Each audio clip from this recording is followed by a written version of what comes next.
the base spot. Bigabaloo. So much damage taken there. Unfortunately, it leaves Atticus all by his lonesome to pull this flag, but they don't have the numbers to do so.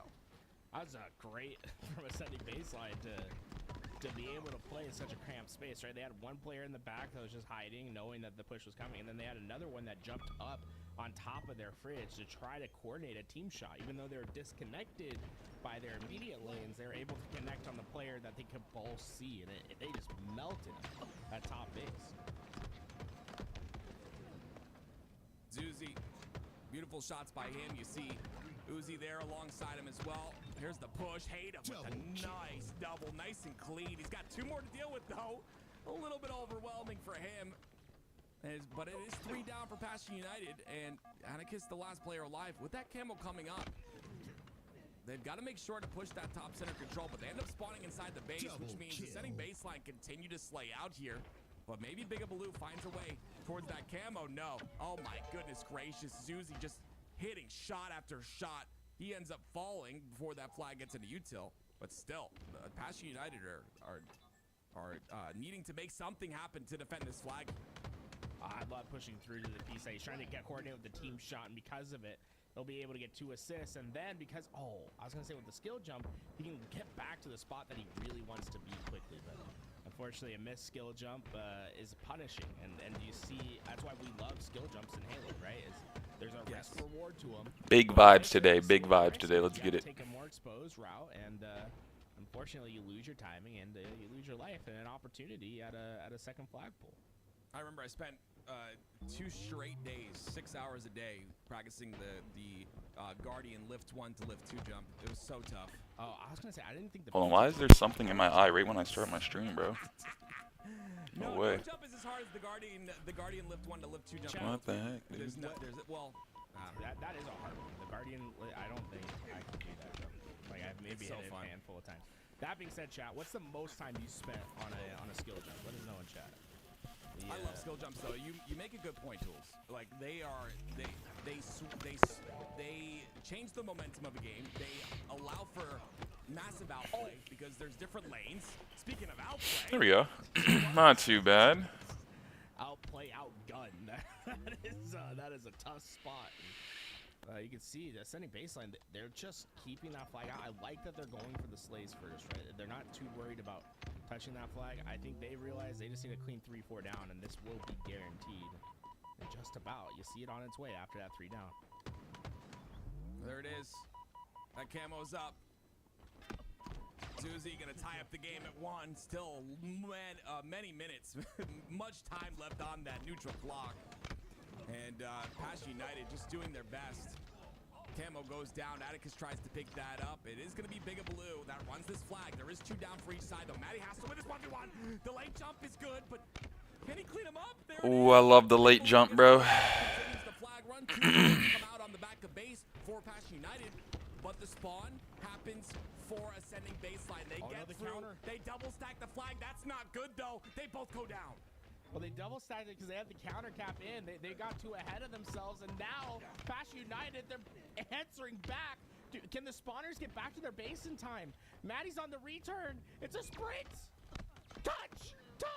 They touched it. Yeah, they got the touch. Yeah, if you're sitting in the thing, it doesn't matter. You can like touch it or not. It's like doesn't really matter. Here's the push. Ascending baseline going directly towards the front. No space being taken here by Passion United. And because of that, ascending baseline able to enter the base freely. Uzi somehow stays alive for a moment. Atticus takes him. Let's get it. Weekend vibes, baby.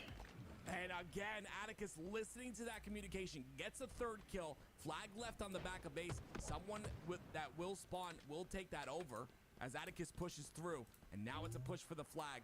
2 players to kill here. Nice angles by Atticus, but is it enough damage? Maddie gets on the flag return, gets the kill. The damage is out. The flag should return. It does, and that's the 2nd cap. Passion United with 3 down get the lead. Zuzi threw a hell of a nade, and just unfortunately it was too late. No way. Potential comeback. That Passion United took. They realized that the players were playing too eagerly for those kills. So why not just go to the flag first, right? If they're going to take the outsides, you can cut through the inside if you have the timing, and they were able to get on that flag early, and because of it, that nade doesn't stop them in time. like this play by Palpius. Staying towards the top center.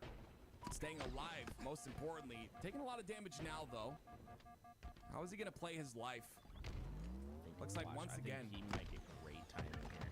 Yes, the pressure's out. 2 of his teammates here. Matty goes down, though. The spawner and the util ends up killing another. It's 4 down. This is not good. Yo, he's doing the jump. What? He's doing the jump. Oh, I love this move. So yeah, there's a little ledge there. You can jump on it. You get great sight lines in the back base. So if you know they're going to spawn behind the flag and you want better sight lines. Yeah, that's not too bad. What up, Freeze? The benefit, right, is you get that sight line. The cost, Good, my boy. Very exposed in the middle of the map. But when you have camo, you don't have to be worried about being exposed. Good plays. Well, the push continues to come in. Atticus still alive? What? Oh my word, Palpius. 4 down for Oh. He's in the base already. Oh no, this might be perfect timing. This might not just be a 4 down. This could turn into an instant capture as well. Instead of baseline, have to just move up on their map and trust that they're going to get these slays. Ladies and gentlemen, this is just round number 3. Big Baloo going in. Oh no. Uzi gets there in time. The counter cap 2 down. Is this enough down though for that counter cap? The flag return did not come out. It's still there. Dark Matter's gonna go for it. He's got to take out Atticus. Atticus not ready for it. And the return comes out. And the flag goes in. We're tied at 2. And once again, another flag being pulled here. They're chaining flags and they're chaining kills as well. I mean, look how fast. Oh, my day's been not too bad. Freeze Nova. We got some Halo going on. About to see how these earlier rounds are going. And then we got my channel will have Twitch drops for all you guys in about an hour. Kind of just vibing right now. How about you? How's your Saturday going? Up for grabs. Atticus played that really well. He was able to cut a couple of angles there, and I believe he is still alive. So it's going to open up opportunity for pressure on the top center, which allows Palpius to get the camo for himself. And opposed to other camos, I'd like to see some pressure out of this one, but it seems like with 1 dead, the pressure is going to come from ascending baseline instead. I say that, and 2 go down. This guy's rhyming. Palpius and Matty, yeah, pushing for that flag touch. Matty was so quick to get into that base, right? And that's the benefit, right? Sometimes you'll see players overextend, but when you overextend, it has to be with a purpose, right? And usually that purpose is to gain timing. If you trust your teammates to get a couple kills while you're up on the map, you can really get flag far ahead. But the problem for Passion United so far this game has been the follow-up slays in between everyone, but just too much to handle. The return comes in, and with less than 60 seconds in this game, for the first time, ascending baseline has taken the lead. Wow. With a minute left, too, is kind of crazy. You love to see the lack of conceding here by Passion United, being down 0-2 in the series. They are putting everything on the line to make sure they don't go to that lower bracket. And you see the flag is coming out, though. They're not done yet. Passion United with 36 seconds left, trying to get this cap. There's 2 players overextended, though. And Matty now cannot help those 2 players because he has to deal with Dark Matter. Is this enough, though? Uzi going for that flag return. There's not enough pressure. Wait, yes, there is! Yes, there is! Atticus has to put it in! No way. 20 seconds left, bro. Oh, my word. This is only What's going on here? And once again, another counter cap being grabbed here by ascending baseline with 8 seconds left. No way. What a back and forth game, bro. They're going to be well set up, and yeah, Uzi's feasting. There's only 1 player alive, and it's Atticus. They've done it. Wow, I am just blown away that this is a round number 3 match. What a series this was. Ascending baseline with a 3-0 sweep. I need to get a gifted sub up in LBT's chat. Hopefully I get lucky on a hype train, baby. Or they're doing predictions. Let's get it. Maybe on the side of ascending baseline, you have many more assists, but we're talking 24, 14, and 19 out of Uzi. I mean, you love to see what we see out of Hadev with a 21, 16, and 18. Following winner. Okay. Some sweaty matches here. Gotta love it. The winner, which will be ascending baseline, on to the next round, and excited to see how that pans out. But Passion United will find themselves in that lower bracket and will have to fight through the trenches. One thing for Passion United to take away from that game is to look at how ascending baseline were capturing their flags. I could be wrong, but it definitely was. A Everyone had 6,000 damage. Full lobby of 6k damage. Yeah, someone just mentioned that. I was gonna say, bro, everyone's shooting. When that happens, I think it's important to take So everyone's shooting, eh? realize that maybe you're playing a little bit ahead of yourself on some of these plays. That you got the flag out, right? That's the first step. The next step isn't just to get the flag home, but to keep your flag safe. I think that's where the struggle was. They left lanes open that allowed the overextend to happen. Ascending baseline, oftentimes we're hitting through the middle of the map. And I think plenty to learn. And that film review will be gold for Passion United to understand the small mistakes. So they were small mistakes. They certainly could have and probably should have won this game. You see at the left side of the screen there, I see a lot of YouTube chatters. Just so you guys know, 50% of you are not subscribed. Yeah, what's up with that, 50% of the people that watch the YouTube videos and streams are not subscribed. So make sure you hit that subscribe button so you keep up to date with everything LVT. But oh my gosh, what a series it has been. A beautiful 3-0 sweep from Ascending baseline. And on top of that, just W's all around. Tools. Shirts selling like crazy. 23. And like I said, the last chance, guys. I'm going to talk about it a lot, okay? I want you guys to get your LVT shirts. Let me get a live number right now because I know we're close to our next milestone on YouTube. And also, folks, we keep saying, in chat you can see the link for the merch, which is true on Twitch. On YouTube, just check the description. It's in the description.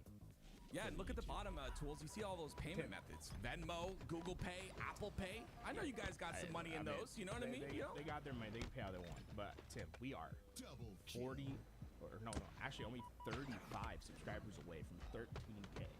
Wow, so before we go awesome. to break, before we go to break, chat, is there 35 of y'all that watch us week to week on the YouTube and want to subscribe? Please, do it now. Come on, folks. Let's get to 13K today. 13. Yeah, damn, they're pushing the YouTube numbers. That's pretty sick. When did we hit 12K? That was like less than a month ago. Yeah, the growth has been phenomenal. And Shout out to YouTube, the Halo fans on YouTube, man. I started streaming on YouTube as well. You guys are powerful over there, man. 12K on February 8th. Today's March 8th, right? That's crazy. So 1,000 on a Monday. Yo, shout out to you guys. Yeah, you guys are 1,000 on a Monday. Everyone, and we definitely appreciate it. We here at LVT provide all of the coverage here for the HCS Opens. Pretty sick. Shout out to LVT. Cast these games every single weekend, and it's a 2-day event, ladies and gentlemen. This is HCS number 2. This is a 2-day event. Just flying up. Kind of cool, bro. 2 days. Watch them on the subscriber count. Yo, y'all are killing it, bro. We're less than 15 away. Less than 15. Come on, folks. No way. If you're watching the YouTube, just subscribe. I know. Hey, we got some good. We got another good video coming out soon. But I bet. Let me turn it up a little bit here. Keep an eye on the feed. I would like, you know what? See how some of this Halo action's gonna go today. I'd like to see where, real quick before we go to break, real fast. I would like to see where everyone's from. If you don't mind, type where you're from in the chat. I would love to see the diversity of everyone. The last 4 digits of your social. All right, stop. It's just cool to know where everyone's watching from. I've seen people from France. I've seen people maiden name. Your mom's house. Toronto, Finland, Utah. This is sick. Wait, YouTube where chat. in I Utah? need you guys Where in as well. Utah? I need you guys as well, YouTube chat. Let us know where you are from. Dubai. That is so cool. Is there anyone from St. George, Utah right now? St. George, God said your mom's house. St. George, Utah, I will buy you a shirt. Oh my gosh, Tools. Shut up! Well, I'm trying to get more people into the Vegas Halo lands, bro. St. George, Utah. Oh, that's true. Yeah, the Vegas Halo. Dude, I would love to be a part of one of those. Unfortunately, I'm not thinking about. Oh, we just hit 13K. Let's go. That's 13K awesome. on the YouTube. Thank you guys so much. Belize. I'm seeing W. there's it's so cool to see where everyone's from, man. Germany. Wait, one second, Tim. This is important. If you're in Pahrump, Chef Blue, DM me on Twitter or message me on Twitch Whispers. Chef Blue, Toolscast on Twitter. Get you at the Vegas lands.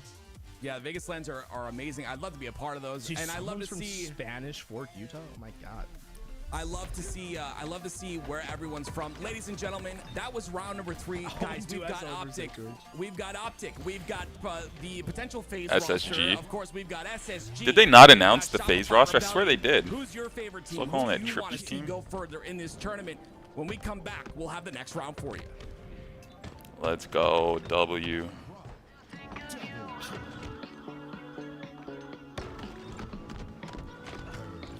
Yeah.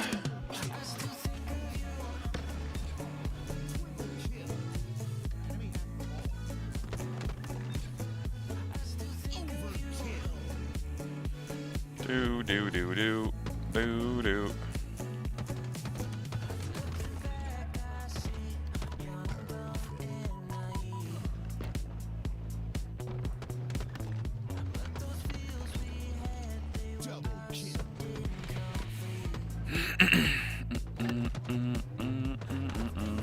Yeah, what up, Stammen? Yeah, drops will start in about an hour, 3 p.m. Eastern. It's 2 right now, so we're just kind of waiting, chilling.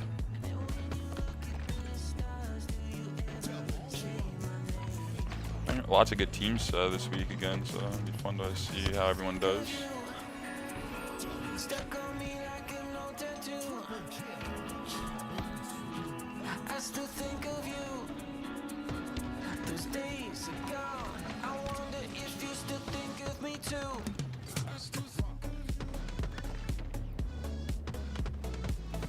Do do do do.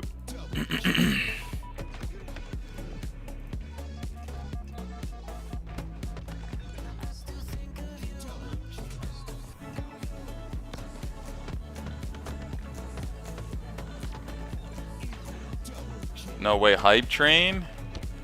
Yeah, I need a freaking dub. You're gonna be getting hit by the ads. Jeez.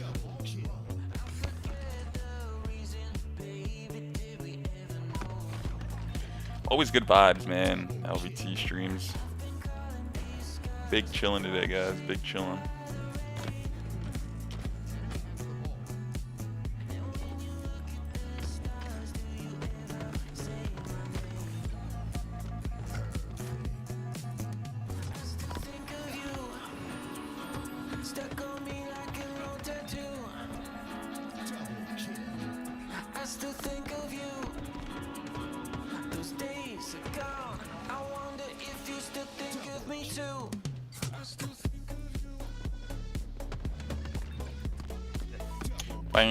Now.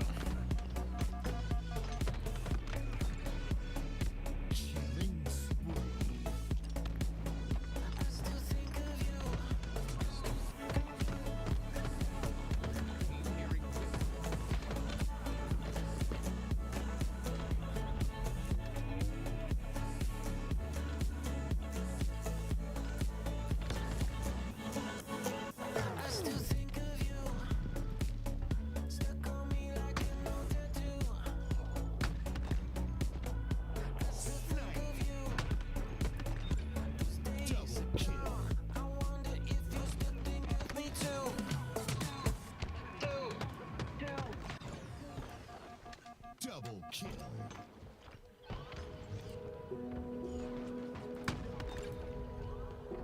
Killing spree.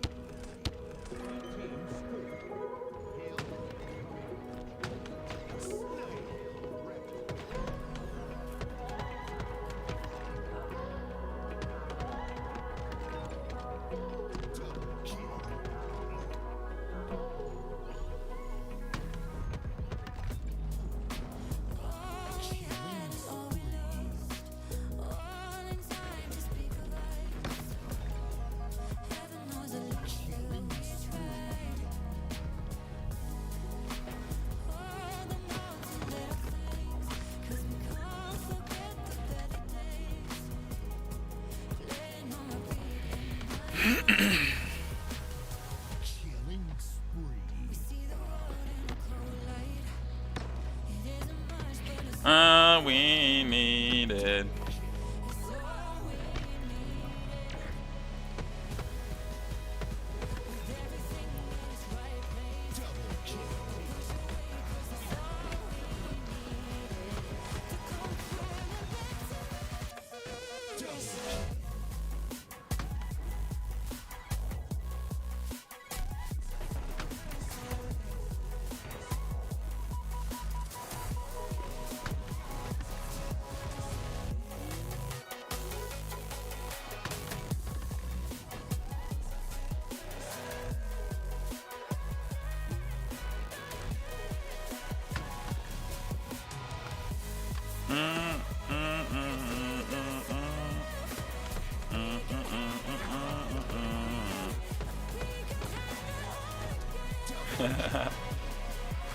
Let's get it.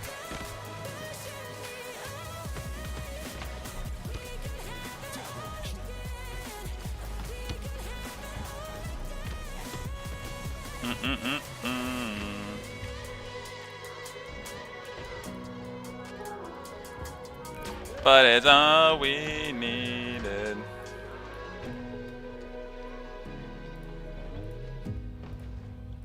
We see the world in a cold light. It isn't much, but it's all we need. It's all we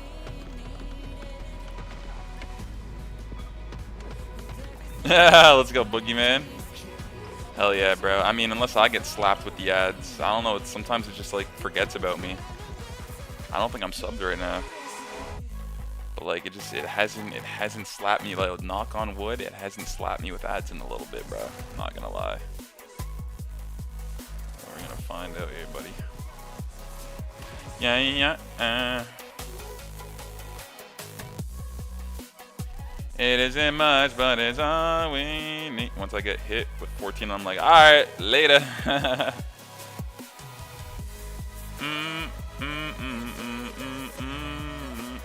We could have it all again.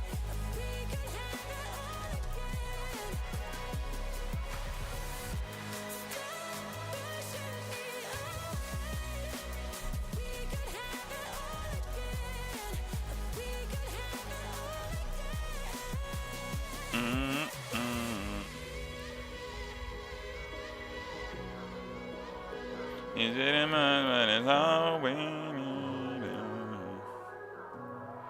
This guy gets hit with 14 ads, bro. 14 is insane, bro. It's like, yo, bro, I know about McDonald's and Wendy's enough. But I'm not gonna lie, sometimes it works. Like, you see like a nice, juicy fucking burger, and you're like, you know what? That might hit. Shit works sometimes.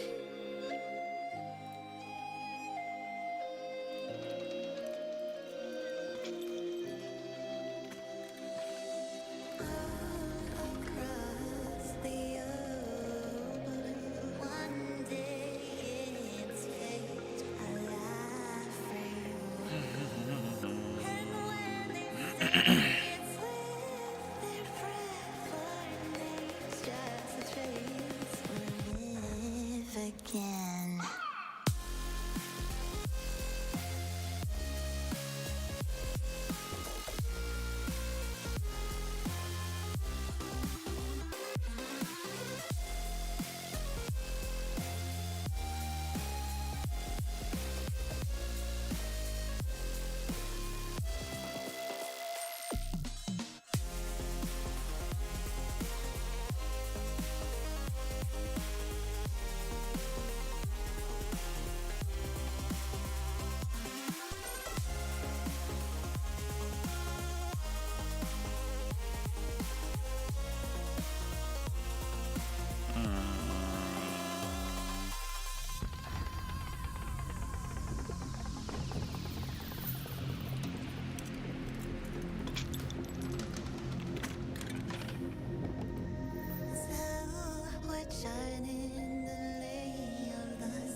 The one missing piece.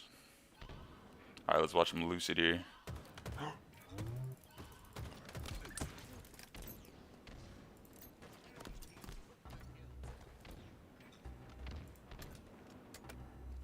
Alright.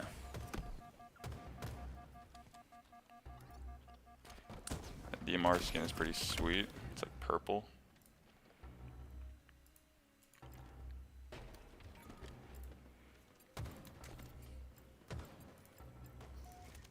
The one missing piece. The one missing piece. Dude, am I not being... There's two dead. There's two dead. There's two dead. You guys aren't fighting, and there's two dead. The one missing piece. To praise the light, living in the dark. Take your time, we'll meet again. Just speak your truth, hoping it's a lie. You can't sleep, so why not give up? Let me tell you a secret. Touch your heart like it's nothing hard. 'Cause you do it perfect. Good or not, it's still fun to try. Let's get it.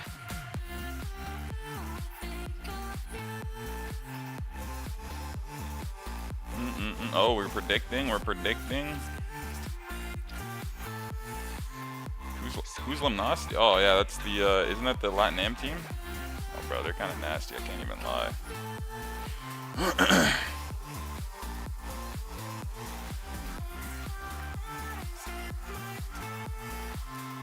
So high we can take the whole world down, or something. Alright, we got drops in about 39 minutes. We're just gonna vibe out throughout the day, guys. Watch some good Halo.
Like a summer sunset, doing things that I shouldn't, but it helps me reset. I'm fucked up, but it's fine, yeah. Anything to forget that it's all in my head. In my head, my head, my head. In my head, my head, my head. Get out of my head.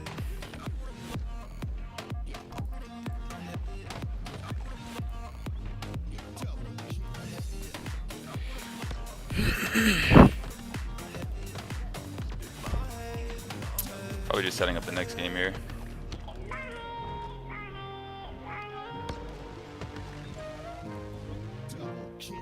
My head don't feel like it used to. I miss my homies, yeah. The thing we had discontinued. I'm not lonely, yeah. I don't wanna talk about it anymore. Yeah, I'm drinking 'cause I'm bored.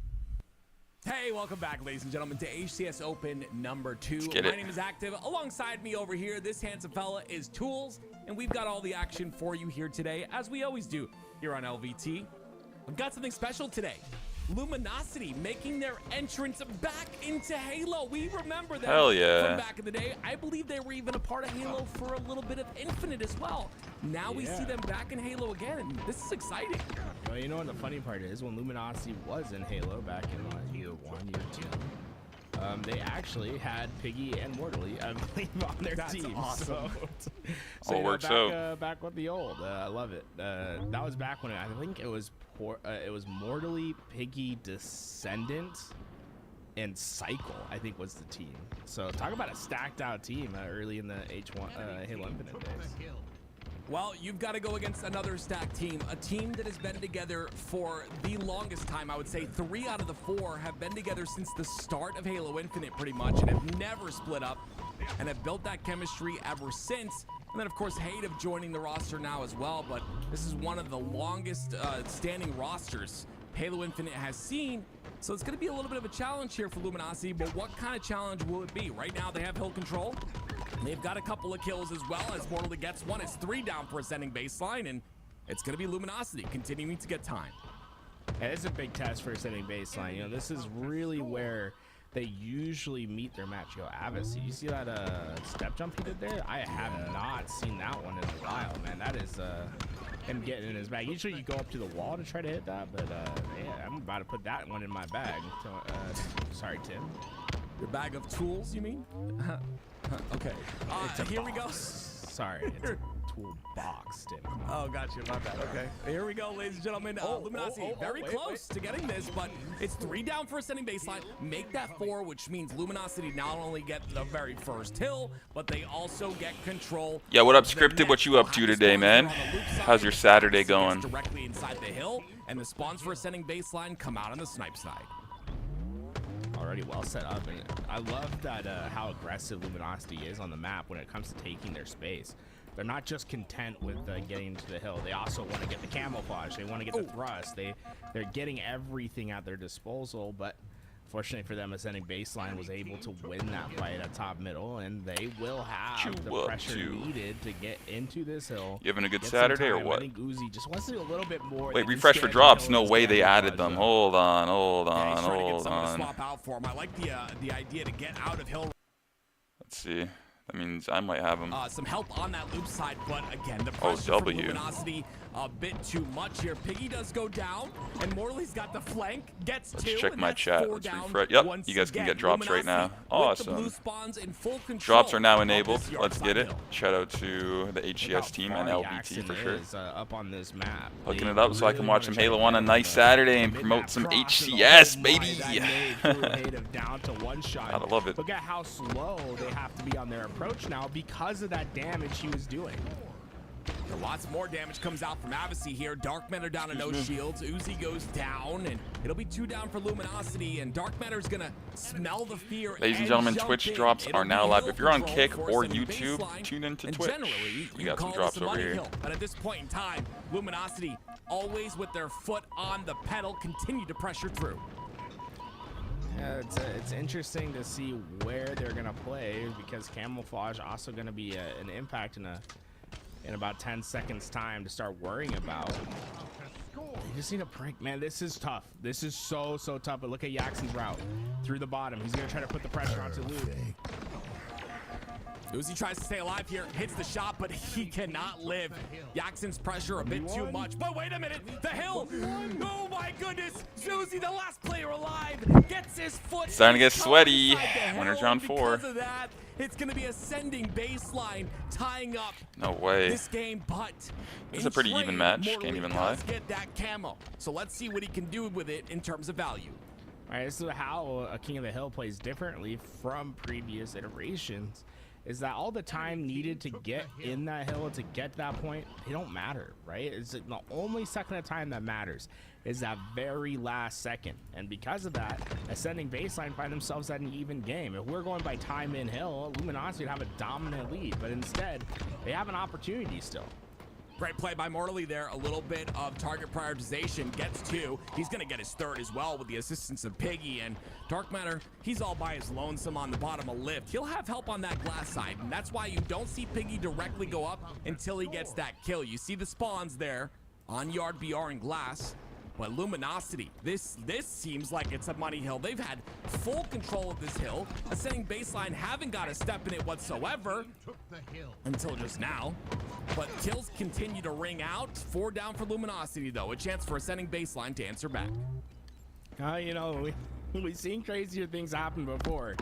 The problem for Ascending Baseline is that the spawns are just so close for Luminosity. They really are going to need to slay every player right away, and it looks like they might just be content with playing the mid-map. Uzi, man, this is borrowed time. He should have been dead a long time ago, and he almost takes Mortally with him. Well, like you said, they're just biding their time. It's 2 down for each side. Dark Matter ends up falling, which allows Luminosity into that hill. They'll get that last tick of time, and now they lead 2-1. Hill moves its way over to the driveway, but right now the traffic is sparse. Not a lot of players from Luminosity able to pressure. They do have a nice pinch, though. With Camo coming up, this is beautiful. Out of Avicii, a double kill comes out. Camo now in the hands of Luminosity, and they'll look to break this setup. But you've got to get through the twins first. As Uzi goes down, Hatif, where's he at? He's trying to stay alive, and Luminosity get control.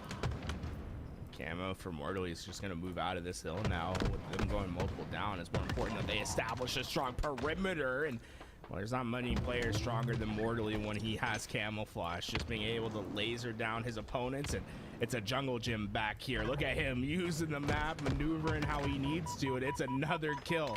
He has Ascending Baseline discombobulated at the back of loop. Now the pressure is beautiful, and the ability to control angles out of Mortally is beautiful as well. Because of that, he's able to stay alive. But here comes more pressure from Ascending Baseline. The double push from Blue. Yaxon gets 1 at least. That's his job in that situation. But it's going to be Dark Matter, the free-for-all legend who's coming through, winning some individual fights. And it is Ascending Baseline who does have that power up and control, but not really able to extract a lot of value out of it. Either way, though, Uzi gets a kill.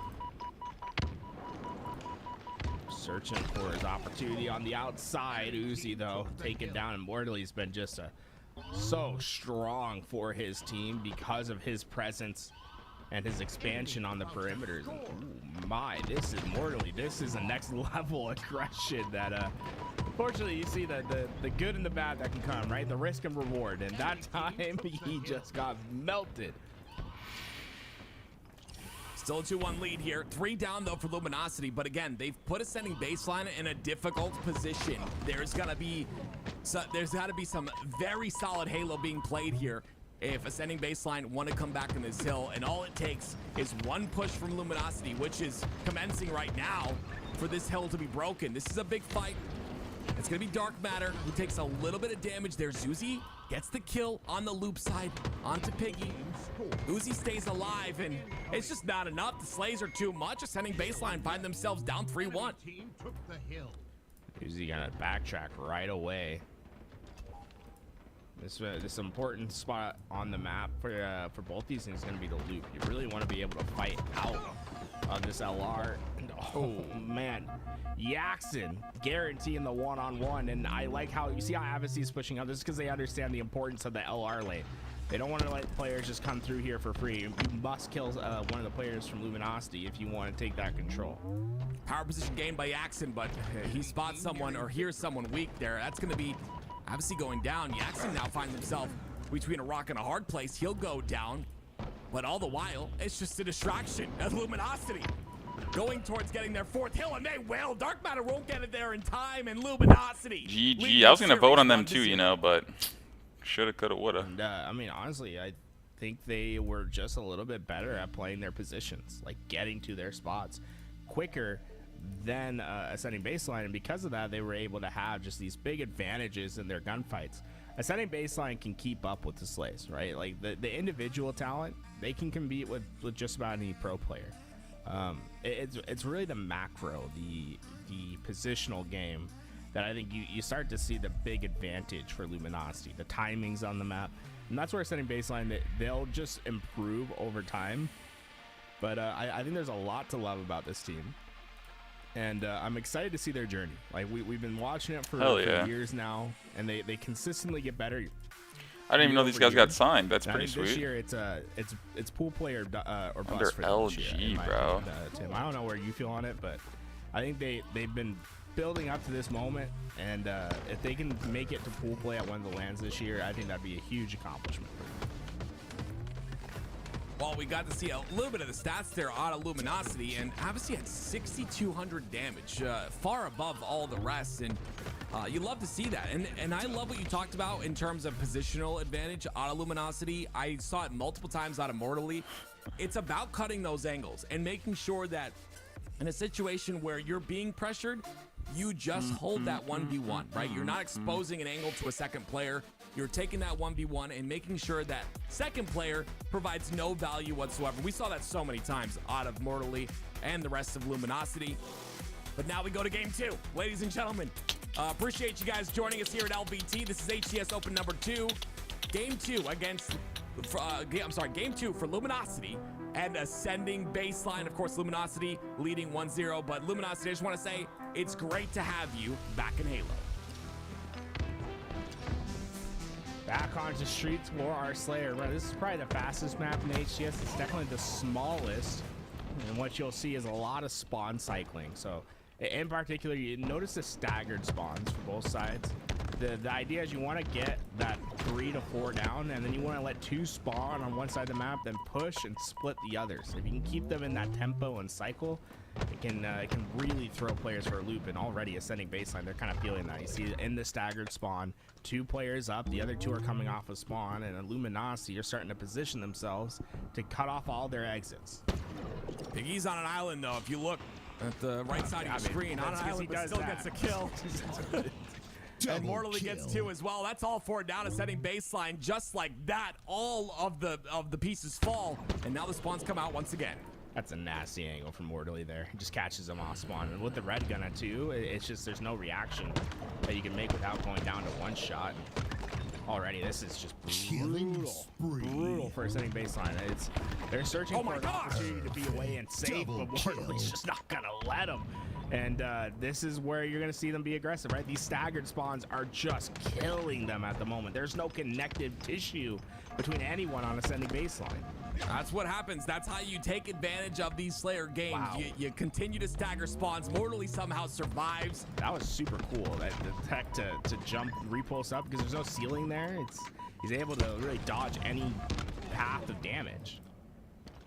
Well, he ends up going down from some damage from Zuzi at that point, but new camo coming up here. 17 to 11. Ascending Baseline have grounded themselves a bit now, and when it looked like Luminosity were going to steamroll, Ascending Baseline starting to bring back the game just a bit. 2 down though for them. It's going to be Uzi all by his lonesome on the arcade. Not going to be playing any games today. He's down to no shields, and Avicii takes him out quick with a stick. Yeah, unfortunately, that cankle. It's the primary spot. For quick with that stick. To hang out. 20 to 14. Luminosity still holding on to this lead. It's going to be Hadev and Dark Matter. Speaking of staggered, it's going to be Piggy all by himself once again. But look at this. It's Piggy consistently on an island and always somehow stays alive. It's 3 down, Ascending Baseline. Yeah, Piggy has no fear of getting into that front line, but he does have a great understanding of when his help should arrive. So a lot of times he's either going to be very aggressive and try to get the kill by himself, or he's going to try to stall you out as long as he can and wait for that help. And that's what makes Piggy so good, right? Is he understands, like, if I live a little bit longer here, it's not good for my team. I should die early. Like, he understands when his death matters and when his help is coming. And he's really a fun player to watch. I think Piggy, when I think of players that I would want to model my ideal Halo gameplay around, I honestly think of Piggy. He's like he's that prototype player that just like loves to understand his timings, loves to understand his space. And like, notice this, he's in a 1v2. What does he do? He cuts off that angle, pushes back towards his teammates. He stays alive, and now he's ready to come back and fight with 3 other players. Like, it's just small things like that that make Piggy so fun to watch. Still alive is Piggy. Towards the top of A tower, gets the kill somehow as well, and still lives. Yeah, He's so good. still living. Yeah, he survives 3 that dead. entire engagement. Now, is his whole team gonna survive that engagement? No, of course not. Right? The pig's gonna stay on top, but but Top he's ham. he's doing a great job of just playing around his teammates. Campbell coming up in 5 here. Avicii tries to stay alive himself. Morley's got a decent angle, Double kill. but it's going to be Hadev with that double. Hadev decides to reroute. His entire team falls. He'll be the last one to fall, and that means a guaranteed camo for Morley, who's leading the lobby in slays right now with 13 kills and only 6 deaths. Yeah, that's he's basically accounts for 2 players on ascending baseline just by himself, right? And that pressure, that damage that he's putting down, it's really unrivaled. And the camouflage has been a big part of that. He's been able just to cut through the map, get to where he wants. But also the other impressive part, right? It's not like his assists are low. It's not like he's just feeding off everyone else. He is consistently contributing to these gunfights. Now they've got ascending baseline trapped once again. Yaxon and Avicii in the kill feed get a kill apiece. And Yaxon ready for the push, and the double team is good. They're stacking together real nice. It's finally a couple of kills that go in the hands of ascending baseline, but is it too little too late? Luminosity find themselves only needing 6, and a beautiful nade by Piggy is going to take another one. Well, look at 46 to 29. His position's well known. Look, he's not dying. In fact, he's letting his help come in from the opposite side of B. Piggy never went down, kill. right? Stayed in that engagement to keep that player occupied, and then just trust that his teammates are going to shade over to help him. Yo, they're about to get the And goose, that's bro. exactly what happens. That is just Jeez. clean gameplay through and through. A steak dinner that's well earned from Luminosity, but it's just like it's the macro elements. It's the micro element that Piggy's providing in his gameplay that leads to bigger macro gameplay later on. So it's like, yes, I can have help that eventually comes, but how can I let that help come? And Piggy does such a great job of staying alive, understanding when he can and can't be aggressive. And then everyone else on the team is just gross as well. I mean, Yaxon finishes with 15, catches up to Mortally in that gameplay, and man, that's just a clean game from everyone. Yeah, well. Steak dinner, hold the potatoes though, hold the carbs, but steak dinner for the side of Luminosity, and now they find themselves. Wait, there's carbs and potatoes? What? They find themselves one game away from a 3-0 sweep here. Chad, that can't Ascending be true. baseline, struggling just a bit, and really not too sure how they bring this Nah, back. he's right? trolling. I mean, That's you got an objective game next up, but like you had said, it's just great time. That for both little players, trolling. understanding, you know, when to die, when to push up, when to be It's like when aggressive. we get some Pringles we saw here. multiple times out of Piggy, Mortally as well. These guys just seem like they're on another playing field, and I know Ascending Baseline is capable. We just have to see something here. No, there's no way. Assassin, like potatoes are vegetables. They can't have carbs. I hate you, dude. You know this? No, Jackie's there. Yeah. Gosh, man. Vegetables have carbs, ladies and gentlemen. Do your research. Okay, here we go. Avicii. Every sane person says that. Do your research, right? Here we go. Avicii from the bottom of the map cuts in, and wow, what an interesting route. He gets all the way on their side, but like it's like cutting. To watch the overextenders, you don't see that every day. That the push in that direction, and it is just earning him damage on the map. And oh my ego chow from Avicii. Yeah, you got to show the confidence there, especially in the fight, and especially when you're up 2-0 in the game. Here's the jump added by the HCS Pro team, but Dave, he reads it, which we're gonna see a lot towards this as the season moves on. Players reading that jump up, and he ends up paying for it. UZ able to get into the back and at least find this kill in their back base, but the thing is it's not necessarily like good to be in the opposing base, and you're about to learn why, right? You saw Ascending baseline there, all in that back base of Luminosity. Well, that means there's no one to cover your side, so when the bomb's in the middle of the map, it's super easy to pick up and score. Detonation on its way. Luminosity taking advantage of an overextended Ascending baseline. Yeah, very solid to start the game off this quickly. It's only a minute gone off the clock and already 1-0. Avicii and the rest of the squad here now pushing the car 2 side. Piggy ends up putting a bit of damage in. Enough for Avicii to try and clean it up, but Uzi and Zuzi holding hands inside the util side ends up taking him out. Double kill. So, you know, we talked about how Piggy's so great at staying alive and waiting for that team help. Mortally does a great job of staying alive, but the thing about Mortally is he doesn't really need team help a lot of the times because he has one of the best shots in all of Halo, and you saw it there. He'll take the challenge and he'll take it with all the ego in the world. Obviously looking for a way to get this bomb arming here, and he does just that with 3 down. It's pretty effortless. The beatdown comes out. Dark Matter very quick though. I believe he got the squad spawn there on the back of base because there was 3 down and he just appeared, and that's going to be enough to stop that bomb plant from happening. Dark Matter going to toss this bomb into util, get it out of dodge, and reset. It's a good shout for Dark Matter there. He was the last player alive for his team. That bomb was almost armed, but he played the most frustrating way possible for Luminosity, right? They can pick up that bomb, but the second they do, he knows that he can peek out and kill the one-shot player. So Mortally waiting for him to over-challenge, and that challenge just never comes, and it prevents a bomb detonation, right? Your presence matters. It's sometimes not even the damage or even the space that you take, but rather just the presence of being there that can stop players. Just something interesting to point out, not to get an entire conversation going, but Heatwave's still not being picked up, right? You remember at the beginning of the season, we're GA'd, bro. you know, yeah, we're going back to the GAs once again, and you heard at the beginning when the changes were made that, you know, all the GAs were off the table, but you can see very quickly still those weapons not picked up by these players. Regardless of that, Zuzi doesn't need no weapons. He's got a bandit, and he's got the bomb as well moving forward on this Luminosity roster. Tim, after this game, Tim asked me about my Heatwave hot take. I'll tell everyone how to fix the Heatwave. Okay, I'll ask you, maybe. Setting baseline, pushing up. Two dead for a Luminosity.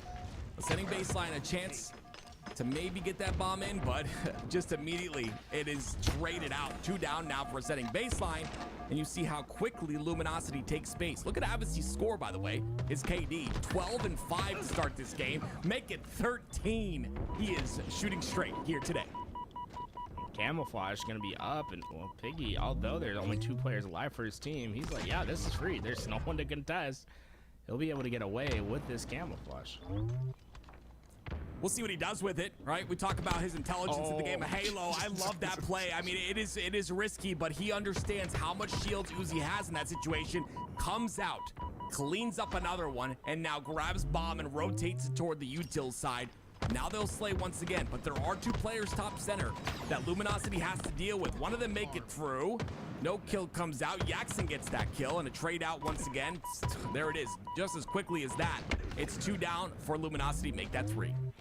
You know, although Ascending Baseline's been able to clear their base, it's the time of possession that's killing them in this game. It's just been all offense for Luminosity, and Ascending Baseline, like their D linemen are gassed. Like they're trying to desperately put pressure in, but there's just no reaching the backfield at the moment. It is tough, but finally a pocket of opportunity. Let's see if the offense can get onto the field. Yep, 3 went down for Luminosity. A pocket of opportunity is a good way to describe it, but Luminosity all spawn in the back of their base, so still more slays that have to come through in order for this bomb to happen, and as you can see, just as quickly as that, it's 3 down for setting baseline and more out of Luminosity on the push. Let's talk about how crazy that is from Avicii, right? Because we see him get a kill at his own util. He flies forward and catches the same spawner on their on their shroom steps. That is just an unreal pace to play through the map to get damage. And then once again, it's the defense that's back on the field for Ascending Baseline. They're trying to push these guys back, but it's just constant red zone effort from Luminosity, and Ascending Baseline, they are really in trouble of just being gassed. It's just 1 4 down, 1 exposed player, 1 breakout that will be a detonation. 1 player hiding on card 2. It's gonna be Piggy. Does he stay alive here? No, gets taken out pretty quickly. It's go, baby. For each side, so yo, that Mr. Beast chocolate's actually pretty good. Not necessarily Peanut butter ones, I would argue, is better than a Reese cup. Zuzi's gonna reroute towards card 2 once again. Pretty good. He misses the jump. This could be massive, actually.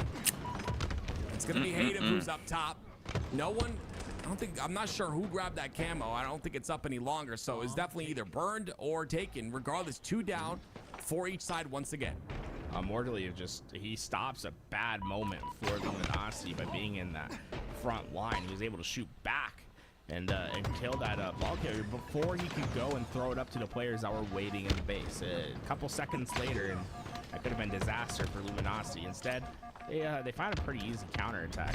They really haven't felt prolonged pressure throughout this game, whereas Ascending Baseline... Yo, thank you for the kick follows, guys. Welcome to the chat. It's about 90% the bomb being in Ascending Baseline base. Lit.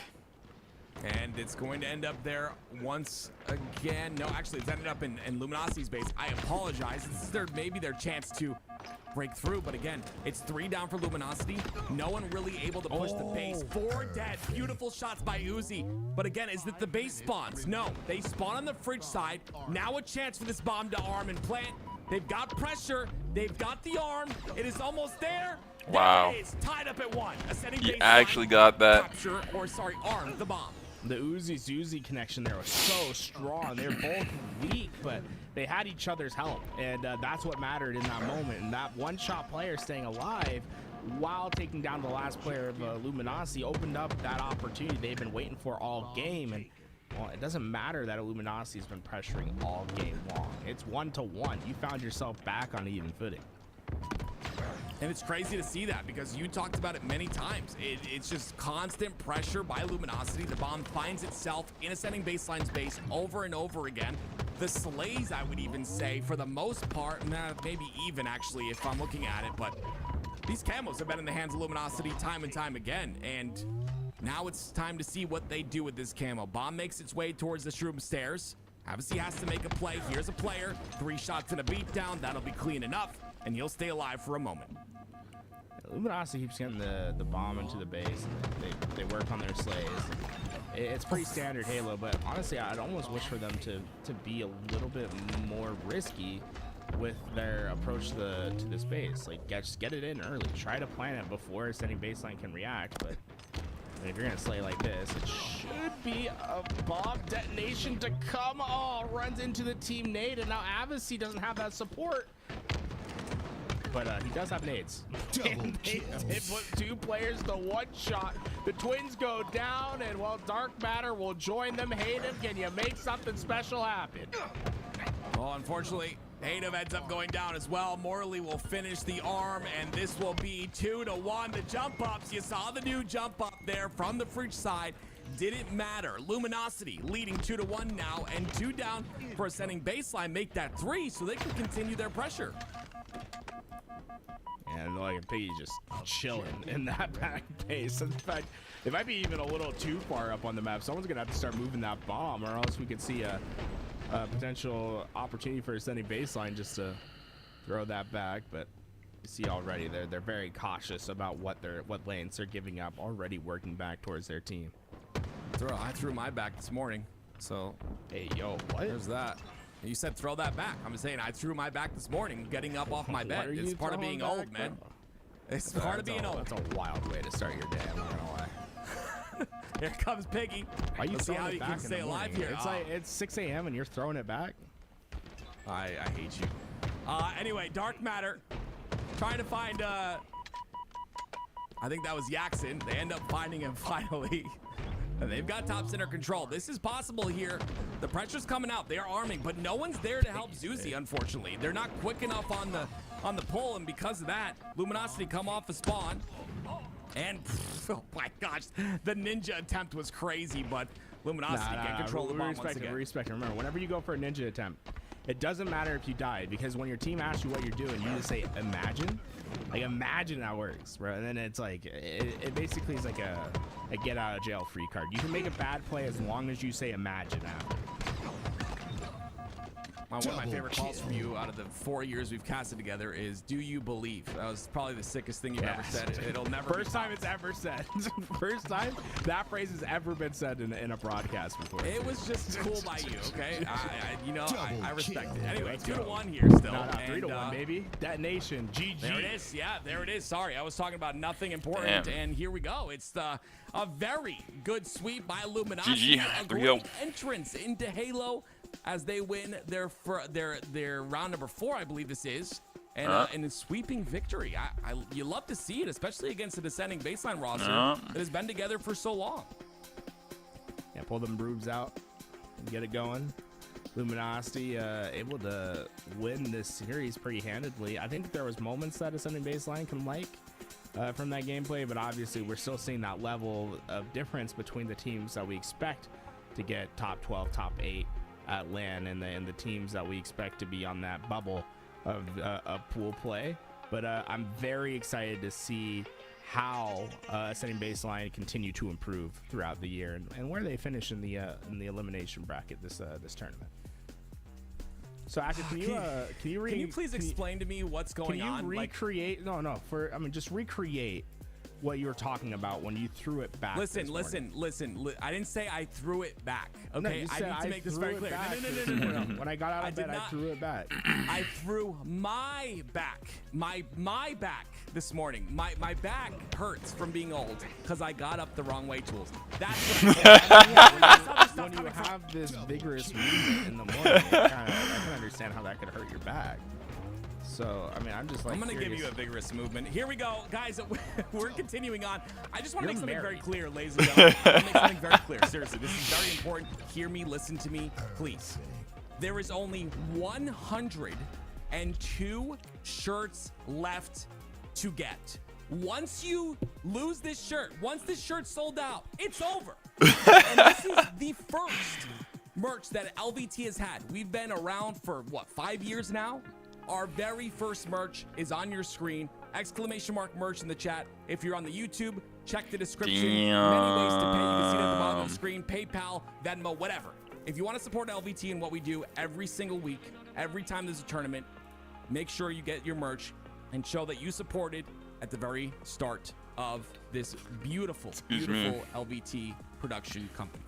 Yeah, we only have like a little over 100, like 102. We sold over 200 last weekend. So just to give you an idea of how fast these went last weekend, if you're wanting to guarantee yourself a shirt, I think now is the time.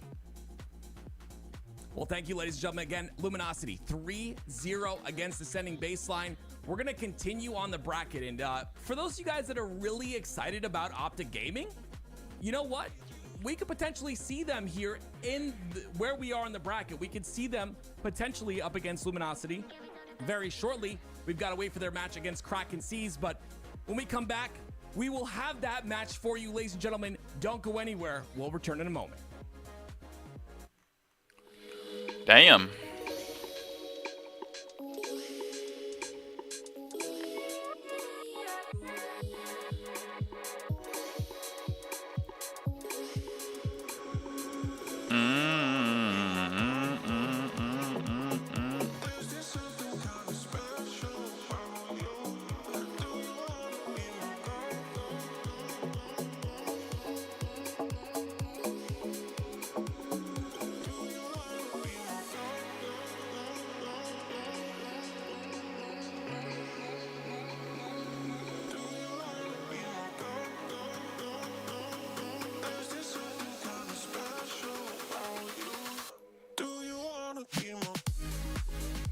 Let's get it. It gets so intense in the losers bracket later on when teams are fighting for their lives and shit. Jeez. It's gonna be a good day, bro.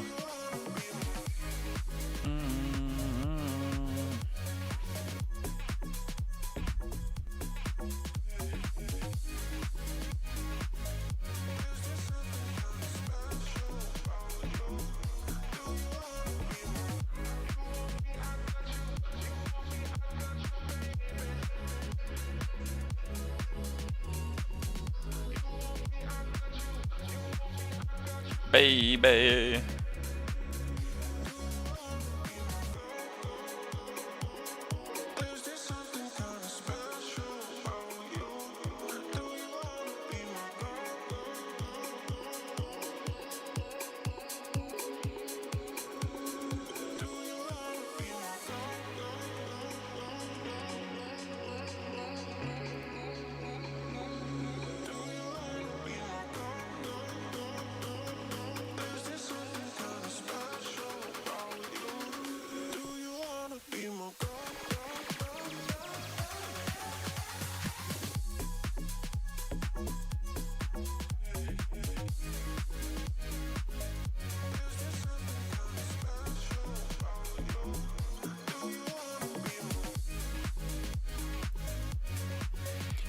Yo, what up, Lopez? It's good, homie.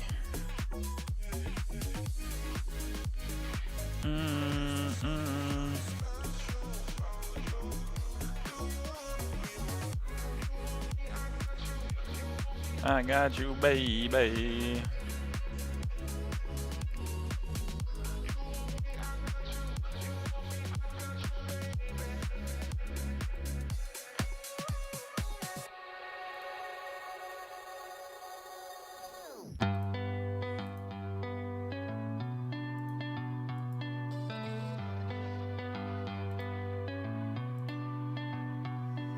Sitting under moonlight, checking your physique. I don't think I could want you anymore. Chilling with your girl, I'm jealous that I can't just run over and take you on the floor. And I don't wanna cross nobody. I know it's never worth the pain, but I can feel your eyes run down me, and all my sense just floats away. You got me in that dilemma. Oh, oh, oh. 'Cause boy, you a fine looking fella, and you know, no, the grass here is green. I like what you see, thinking of how you could get with me. Oh, maybe we don't have to tell her. Hey, I'm in a dilemma. Double kill.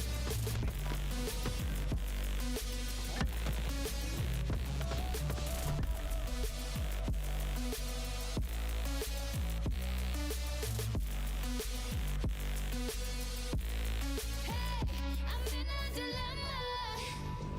Because I want you, but I don't do wrong. I'm in a dilemma. You've been looking over here for far too long, yeah. The more I look in your wicked eyes, the more you're leaving me hypnotized. No, I'm in a dilemma.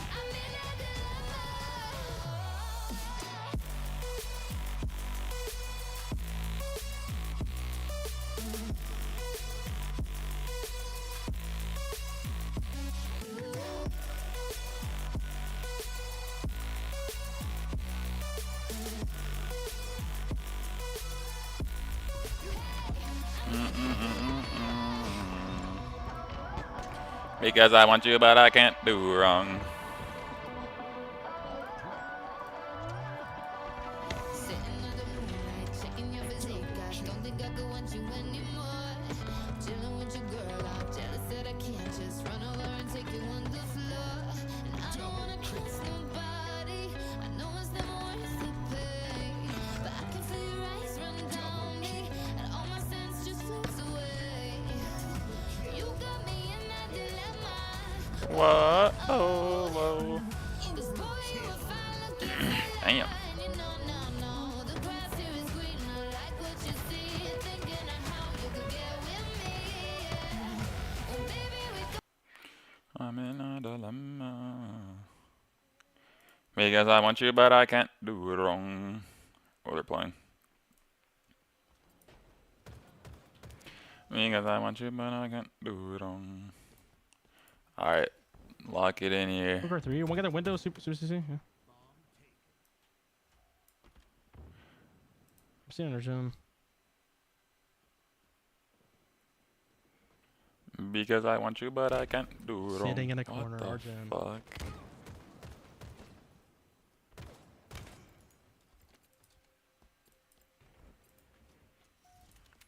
Our P door in our flag. P door in our flag. Our Argent as well.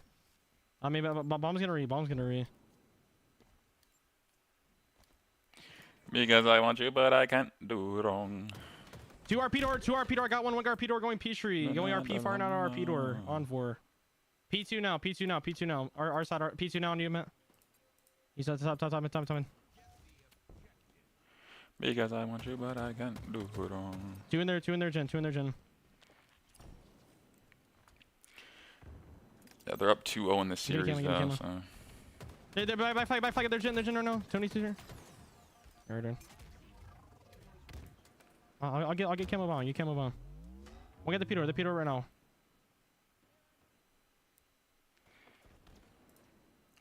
Because I want you, but I can't do They're it front, wrong.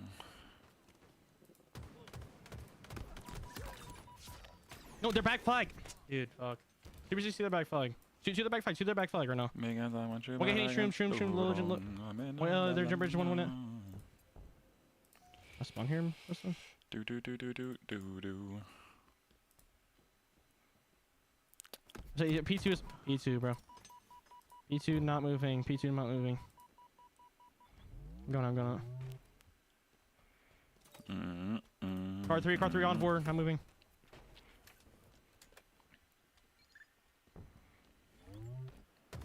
Yeah, P2.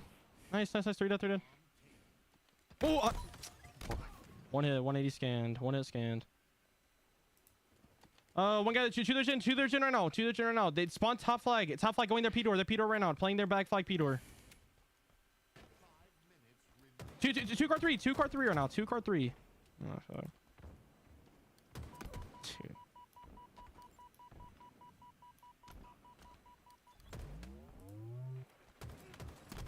Their closet, one got P on 1 shot.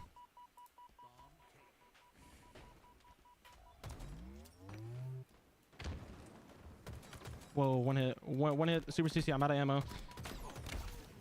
Fucking fridge going there. P street. P1.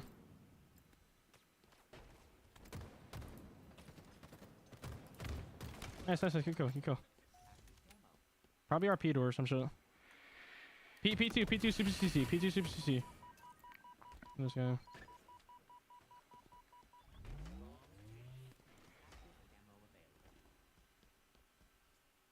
I'm black MP. Try to get camo, Preston. They're all getting out car. And shit. Wow. Tanks. I don't see him. Dead. There's Jenner now as well. I'm bringing up on P. Can we get camo?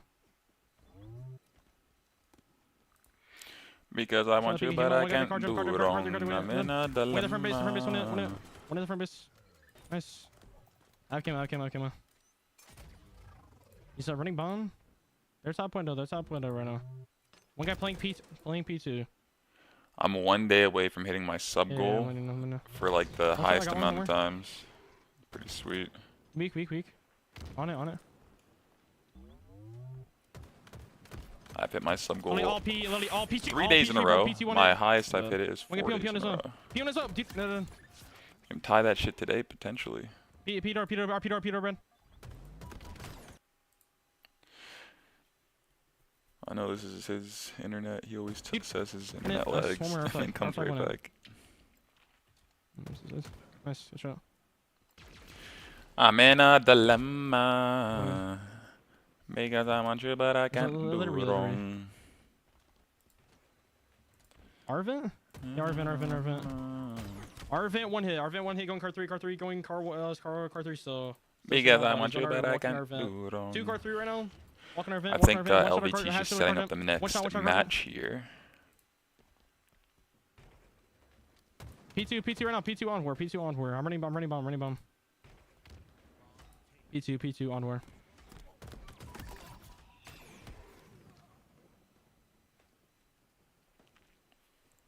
Nice, going. One guy car 2 on shocks. On shocks, running bomb, car 1.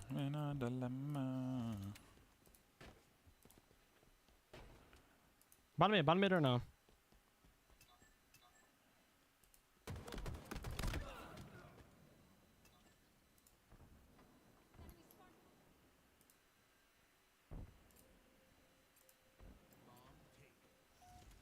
What's this? Our brick right now. BRing their top window.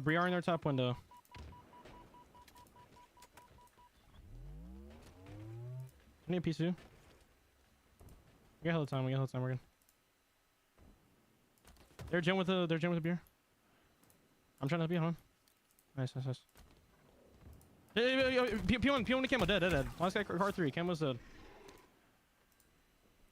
One guy car 1. P1 on bread. Nice. Good shot. 2 dead. Over here. Nice. Here.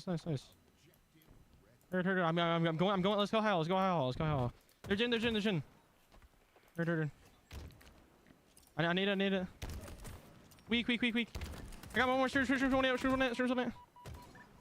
Beat, don't back it out. Go.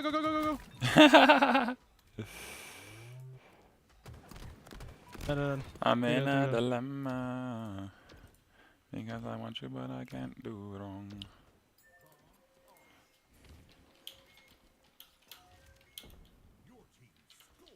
P1 now, P1 now, P1 now. Our side P1, go in our fridge. Our back flag already, our back flag already.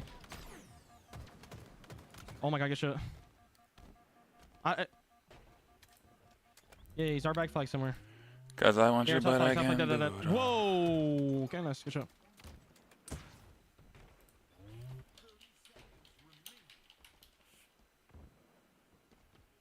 I'm here. I don't know, I don't think so. Come on. Wait, I'm here, Preston. We can actually arm now.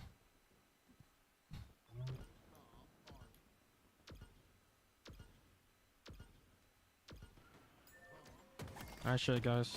Yeah. Wait, that's top P2.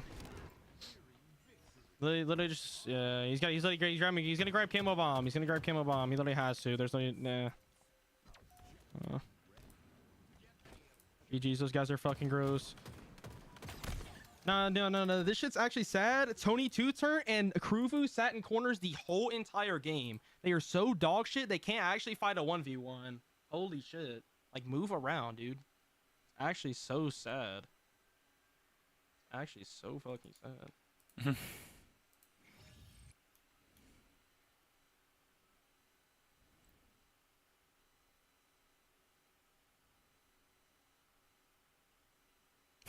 GG's.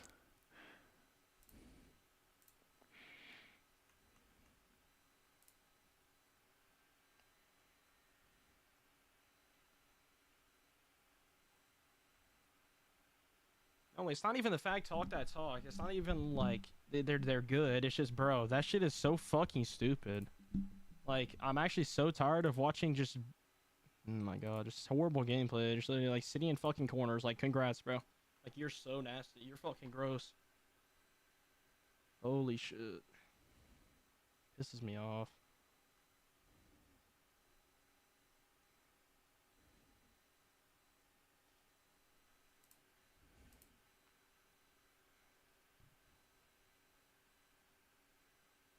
Oh, no way. We got 1 sub. We might hit the goal. And, yo, Panda, thank you so much. Homie, 100 bits as well. Thank you, bro. I'm 2 subs away from hitting the goal, bro. Let's get it. Thank you so much, Panda. Yo, this guy Panda always coming in clutch, bro. Is that Data Hive? Much appreciated, dog. Good to see you. Take a game. 2 subs away for the day, baby. Thank you, brother. Let's see if these guys are playing now. Like, not yet, but we're gonna be seeing some optic gameplay here, ladies and gentlemen. Pretty litty titty. This is just matchmaking, so we'll just chill for LVT for a little bit here.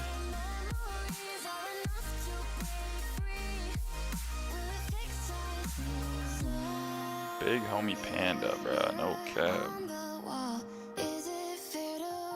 Me fall broken up in pieces. Can you see me bleeding? Mirror, mirror, tell me please if these broken memories are enough to break free. Will it fix us slowly?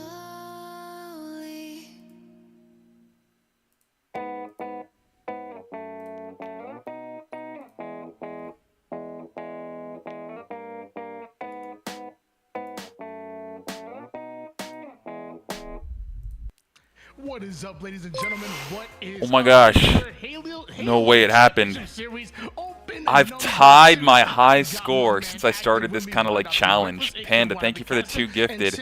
I hit my goal of 3 subs for the day, and that means we are on a streak of 4 with a high score of 4. That means if I stream again tomorrow, which I will after work, and I hit the goal, I'm at a new high score, bro. We're at 4 streak right now, bro. Panda, thanks for making the day, bro. No way, bro. Goal complete for the day. Fucking different lit. right now. Maybe ready to Much upset appreciate, the bro. likes Much a of fucking Optic preach, dog. Let's Gaming. go, That's gonna bro. be a tough one. Thank you. I mean, obviously, I think we all have our money. All you know, Absolute we're all fucking probably homie. leaning more towards OG, but I always talk about that. Anybody's beatable, and Luminosity can go toe to toe with anybody in the Anybody. entire league. It would be amazing, and maybe even not too far fetched to see them take a game, maybe two, off of even Optic Gaming.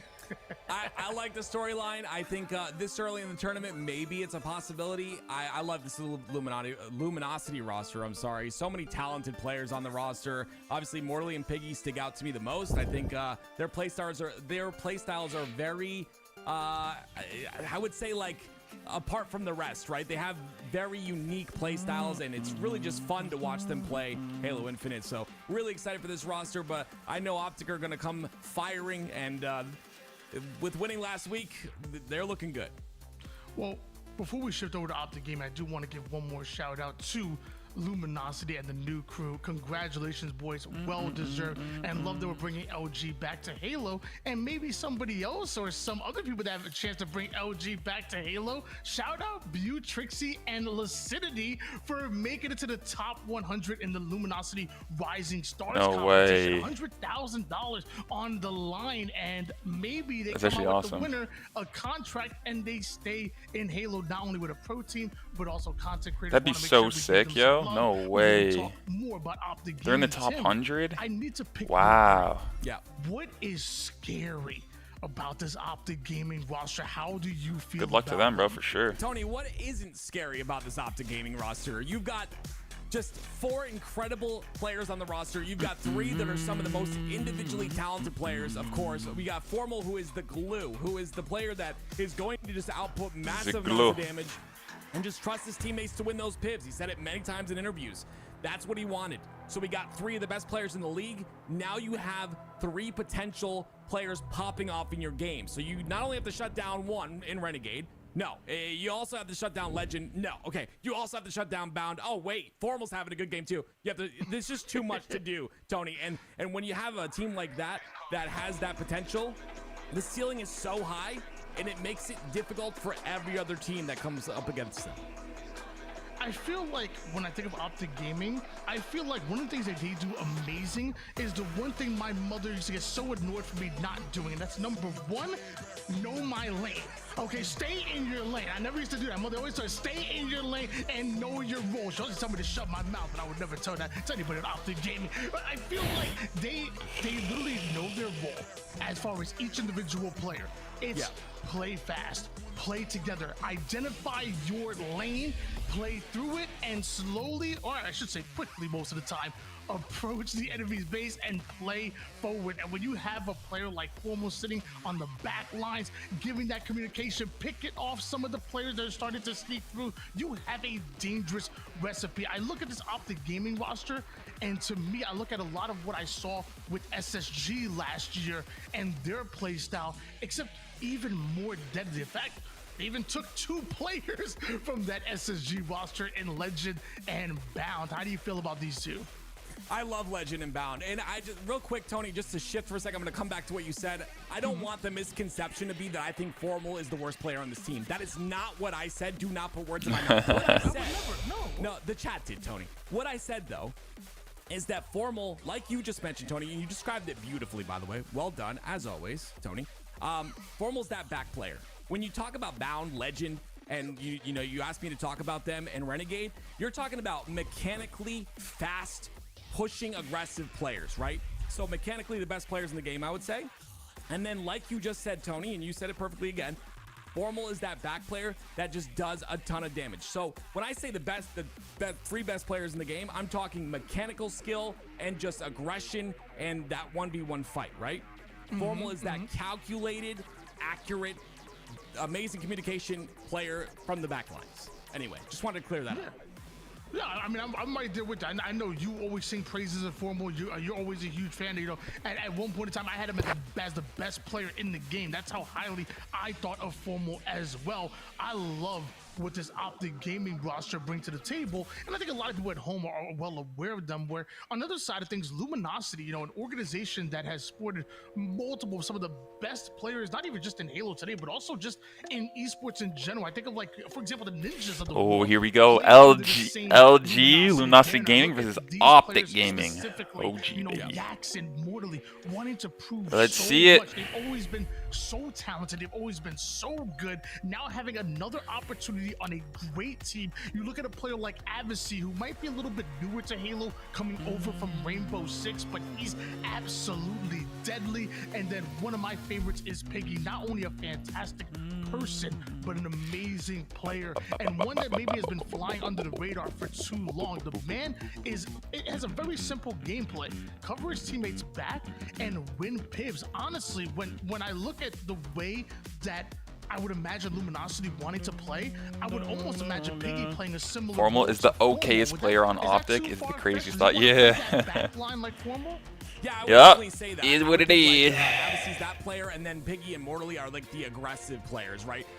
Dude, Avicii's so fun to watch, and I believe we talked about the green room. He was a Rainbow Six professional, if I'm not mistaken, Tony. Correct? So he understands holding angles. He understands playing for advantage, and playing these other games, like for instance, Formal playing multiple games. I don't think it's bad at all to be highly skilled in multiple games, because you learn so much from those different games, right? But here we go, Tony. We're hopping into game one. Absolutely. Taking what you learn from other games, bringing it towards Halo, making you a better player. I'm all about that, and I'm all about Luminosity starting off hot. Although Legend plays his lane and focuses on the snipe side, he does get taken down, but so do the entirety of Luminosity. Yeah, I mean, Renegade has the rockets and the snipe, Tony. This is a great position for him, right? Holding this snipe side, beautiful to pay attention to the spawns. They're going to be able to pressure really heavily here, and already 2 down with full control. This is really good for Optic Gaming. Holding on to that catwalk side is Renegade, and now the rest of Optic Gaming are going to breach the base of Luminosity. Let's Coming get off it. the side, you are not safe. No way. Are we gonna see some goosies? Go on to action. Jackson, and that flag is already on the move. That was just beautiful by Renegade, watching the spawns on the elbow, but he has such a beautiful angle on it. If he had hit that thrust to go back to top cat, I would have freaked out. But it's 3 down once again, Tony. And Mortally, Good weekend incoming. That's what I'm saying. I do have work tomorrow, which is kind of like only for 4 hours though, from like 10 till 2 or something. But I will be streaming right when I come home, so I will be able to watch tomorrow, like during like the finals and like winter, like the good content, Chilling today though, not doing anything today, so I'm just gonna be vibing, gaming all day. Watch this gameplay. Watch this film. Watch it. Let's get a good watch it weekend, once, baby. Watch it twice. Watch it 3 times. Because Optic Gaming are putting on a freaking clinic. 2-0 for Optic Gaming. Yeah, this is so impressive, but you wouldn't expect anything less out of Optic, Hope you're Tony. good, I mean, Dan. it's just pure aggression. It's beautiful setup, and it's just beautiful angles being held. You see Renegade, getting a little cocky there towards the middle of that of the blue side window. But here comes a pull from Luminosity now. They're entering back with the spawns coming on the elbow from Optic. This is what you want to see from Luminosity. You do Nice, sounds good, bro. Just be vibing out. Sounds good with me, homie. You come at them just as hard. Good, good, bro. With a counter pull, an opportunity for Luminosity to score 1 based on the momentum that Optic Gaming were putting down, but a bit of a fumble flag. Will that cost them a flag cap? Apparently not. Piggy gets the kill. Flag still on the move. It could be 1 for Luminosity. Really great job by Piggy right there to get that kill onto Renegade. Things could have gotten out of hand very quickly if he did not do so. And like you said, the first cap goes in for Luminosity, and Jackson and Piggy are in a perfect position to get control of these rockets as well. Many have said that maybe this game time needs to be 5 flags. Obviously it was 3. Hey, at least they got a Halo cap. That's 5, kind of but cool. For something about Halo Infinite, especially for watching Never the give pros, up. it is quick. It really is already 2-1. One step at a in time, favor ladies and of gentlemen. Optic right now. We still have So you 9 gotta take 'em minutes down. of gameplay. 1 cap potentially could end it here. For either team, I to love be this play honest. by Avicii, and again, he comes around the Every team's Optic just taking their base, steps right, if they and need then to. goes from the snipe ramp, from Optic's base. Renegade not really aware of that. Because of that, he goes down, but it's bound once again very quickly to react, and 3 down for Luminosity. Bounds already found himself over towards the cave of Luminosity, fresh off a 3 down, but ready to slay again. Don't have the timing to pull a flag, but ready to strike her Optic. Apparently the same can be said for Luminosity though. Formal ends up hitting the black screen. Morley is right after Bounds, and maybe a successful defensive effort coming out of Luminosity Gaming. Yeah, it's just beautiful defense. Morley inside that cave. Now he's got control of Sniper with 5 bullets to work with. This looks really good for Luminosity. The question is, what are they going to do with it? Pay attention to Jackson on that elbow side. Pushed up very far. As one of the realest ones to ever say, realest ones to ever do it, Uncle Ben once said, great power comes great responsibility. Right now, Morley, Uncle Ben, is that the Spider-Man guy? The hell? To get momentum here for this Luminosity Gaming Shout out roster. Uncle They Ben. want to tie things up, and they might be able to do it, but Morley's gonna have to some shots here, and Formal finds the backside of Morley. Has he bought enough time for that flag to move across the map as Formal takes down yet another one? Now he has the Sniper and a counter pull here for Optic Gaming. Tim, this is not good. We talked about Formal being the back player. Look what he's able to do. He has snipe, obviously, but sitting back here just doing tons of damage to the players spawning on the cave side. Only problem is he's pushing very aggressively, and there's many players to deal with. He has a little bit of help, but he still stays alive. This is what makes Formal so good. Beautiful play, staying alive, 3 down, and now the return potentially comes out here in a moment. They can get a couple more slays, and they do. Renegade will return. Damn, That is GG. simply not fair. Beautiful win by Formal leads to Imagine though, a almost kill and 2-2 an right easy there. Return for Optic Gaming. Luminosity had some fight in them, but apparently They so did, Optic Gaming. bro. Yeah, you got to think. Let's get it. You got to talk about it, right? Obviously, Luminosity, a very solid roster, but we're talking about an Optic Gaming that won last weekend. But we saw some chances for Luminosity to come through and win that game. There was a lot of moments that unfortunately were dropped by them where they had an opportunity like that last one to get that flag cap and tie the game up, and then we could have had, you know, anyone winning at that point. But Optic Gaming, once again, positioned correctly, make sure to put themselves in a perfect spot, and Formal once again leading the roster, not only in accuracy with 73%, No way. but also the slays as well and damage. I mean, what a beautiful game by Formal. Piggy against comes in. this I'm on Luminosity 106 team. ping. Love this game. This guy needs to lock in a little bit, I'm not gonna lie. No matter what in this entire series, but especially on the capture the flag in Coliseum, like that is not your game type of map combination to win. Like 9 times out of 10, you're going to lose that. Honestly, Not maybe gonna lie. 9.5 times out of 10. But a Slayer as a game 2 is definitely a bounce back, and I feel like although obviously you lost that game, there are things to kind of maybe hang on to a little bit and kind of latch on to and say, you know what, we did get a counter cap, we did get a great defensive effort, we did show Facts. life in that game. Now let's take that here in Slayer, because we do that 1 or 2 times. That's a camouflage that could turn into more, that could turn into a spawn trap, and this right here is a much better map and game type for Luminosity to win as opposed to a Kali flag, in my opinion. I agree with you, True, Tony. yeah, It's Kali still flags, gonna be yeah. tough, but definitely a Slaver better are usually chance. I wanna easier to talk win. about the start of Optic Gaming right there. For You saw any the 4 players lower pushing towards seeded Fridge, team, usually. 2 split towards the mid side and 2 go towards P side. That is a very heavy P push, and I really like that. It's very good to see that heavy push, because it not only gives them that top control and gives them an opportunity for camo, but it allows them top P control as well. Optic Gaming certainly prioritizing pushing P, and now Legend prioritizing getting this camouflage, but down to 1 shot, not able to do so. Advocacy might have been able to steal that one away. Jackson climbs up towards the car side, going right at Formal. Meanwhile, I think Advocacy, I think he had that camo. I think he might have just lost it. Great job by Optic to prioritize making sure to kill that camo player in Avicii, right? Avicii could have caused a lot of damage there. We saw a couple of, I think it was a series ago, where his slays were very high in some of those games. So making sure to take out Avicii, don't let him have that much impact with the camo is large in this situation, but Optic still lead by 3. And that's kind of what I was talking about with Piggy, you know, playing that back position to, you know, behind the likes of Avicii and Jackson, pushing up and staying toward that Yuto side, getting some fairly easier shots, but more importantly, covering his teammates back. You saw it perfectly there, but still down by 4 kills are Luminosity. Renegade getting pushed by Morley, does enough damage for Bound to come in for the cleanup and trades. Optic don't mind that. Not at all. It's 2 down for Optic though. Formal goes down as well, and another kill goes in for Luminosity. So a great job by them to stay in the game with Camo coming up and 2 down for Optic. This is their opportunity to get that top control. They've got to get a couple slays first, and that first one goes in for Piggy. Look at Formal and Bound though. They understand how important this camo is. They're going to sit on the window. That had to be a little LT to zoom right there. I need to get on the wave, man. I'm telling you, Piggy. With the Is everyone doing that now? No way. Another camouflage, but once again, not able to get away with it. Now down by 4 kills, and Optic are surrounding Luminosity. They're ready to strike. They smell blood in the water, and the sharks are swimming. I just want to point this out. Look at the way Renegade played that just now, cutting multiple angles. I will say, though, it's 4 down for Optic Gaming, but it looked really good out of Renegade's POV. Cutting the angles, the pressure was just dealt with by Luminosity, so a great job by them once again to stay in the game, only down by 2. Luminosity taking a page out of last year's Optic Gaming book, you know, cornered that base and dared them to push, and honestly worked out pretty well for them. Now down by 2 kills, you cut the lead in half, and only down by 1, now tied up. I said it, this was Luminosity's best chance to take a game off of Optic Gaming, and right now they have some real fight in them.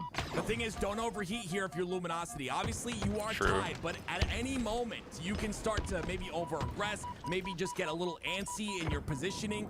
Don't do that. Play the game you've been playing this entire time. It will work out for you. They're in the lead now. Never mind, it's tied up again. Let's get it, baby. Right now, but I would say, you know what? When Piggy comes off of Death Square, I think we need to hop on board with them, because let me tell you, his name is Piggy, but right now he's. I know, yo, like forward dad, and then you have map control, and then you could like split them and spawn kill them and get a wet, like bro, like 10 kills could just be like, whoop. Yo, Luminosity doing good, bro. I don't know if that was a good idea, Tony. I'm gonna be honest with you. Shooting Bound's body, if you've ever watched his streams, I don't think that's a good idea. You're gonna make him lean in. But as we say that, it is Avicii who gets a kill on the Renegade once again. Piggy gets another kill. You wanted to watch the POV, Tony. He is definitely cooking. Another kill maybe on the Legends. My word. It's gonna go one of 2 ways, ladies and They're gentlemen. cooking. Either maybe you're successfully getting into the head of Bound, but what most likely might happen is you just made him angry, and that's one thing you don't want to do. An angry Bound already 13-10, but a beautiful grenade by Jackson, giving him the double. Piggy now 14-7 at the moment, but mind you, the final player for Optic Gaming is Renegade with this camouflage. So much opportunity can be created here, and Renegade looks to seize the opportunity as 3 down go Luminosity, and Jackson the final player to fall, tied up at 35 apiece. This is where things get a bit scary, right?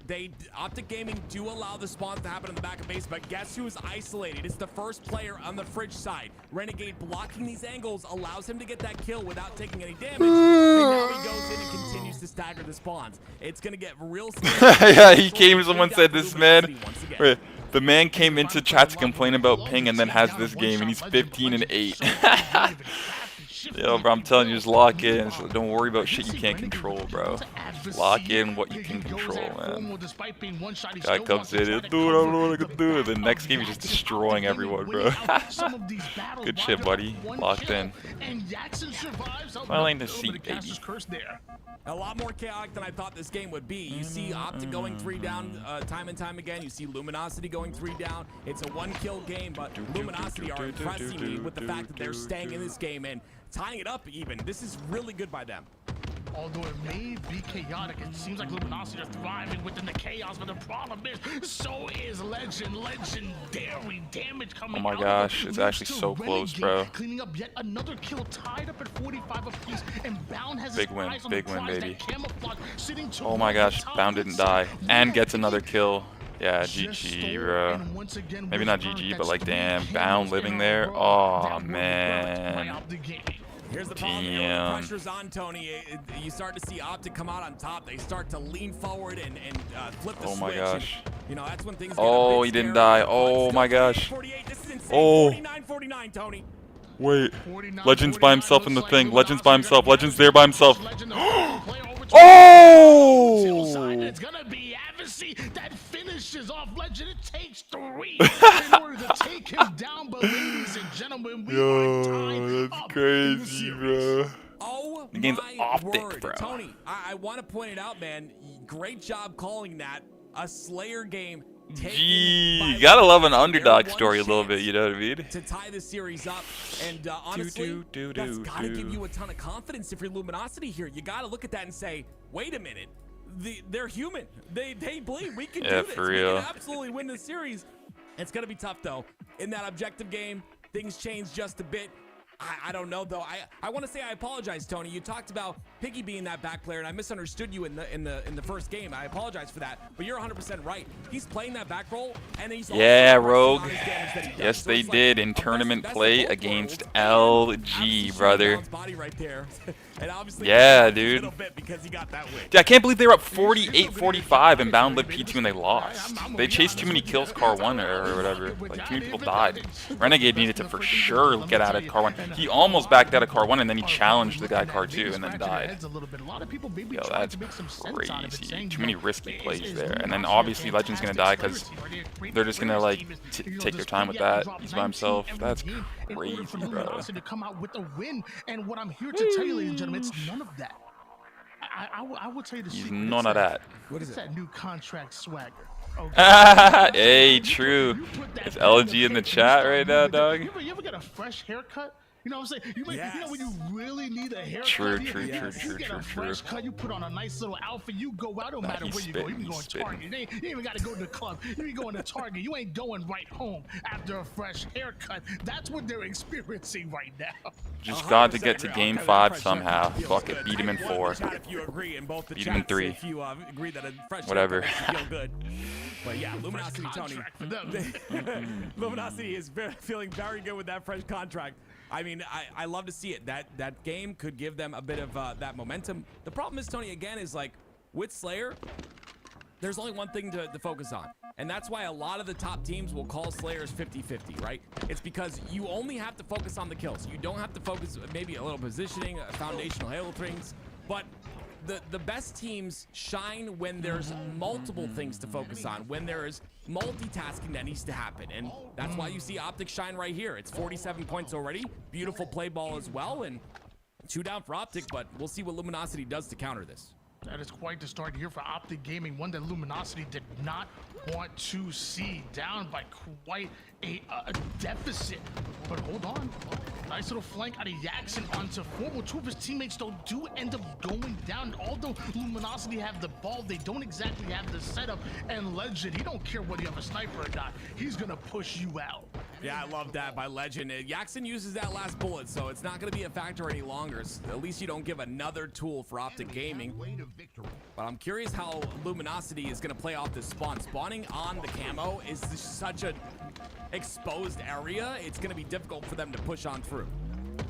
62-7 lead in favor of Optic Gaming, and Legend with a huge angle onto multiple Luminosity players who were looking to cross. Eventually, Legend does end up going down, but hard to say the same for Renegade. Renegade almost sniped down S the way he was playing that environment, grabs that ball, and I was about to say, where is he rotating it to? Apparently to his spawning teammates over toward the green side. Now that ball has become bait, and Luminosity retreating, maybe to get camo. Yeah, really impressed by Bound here and Renegade in that last play. The return to sender from Piggy.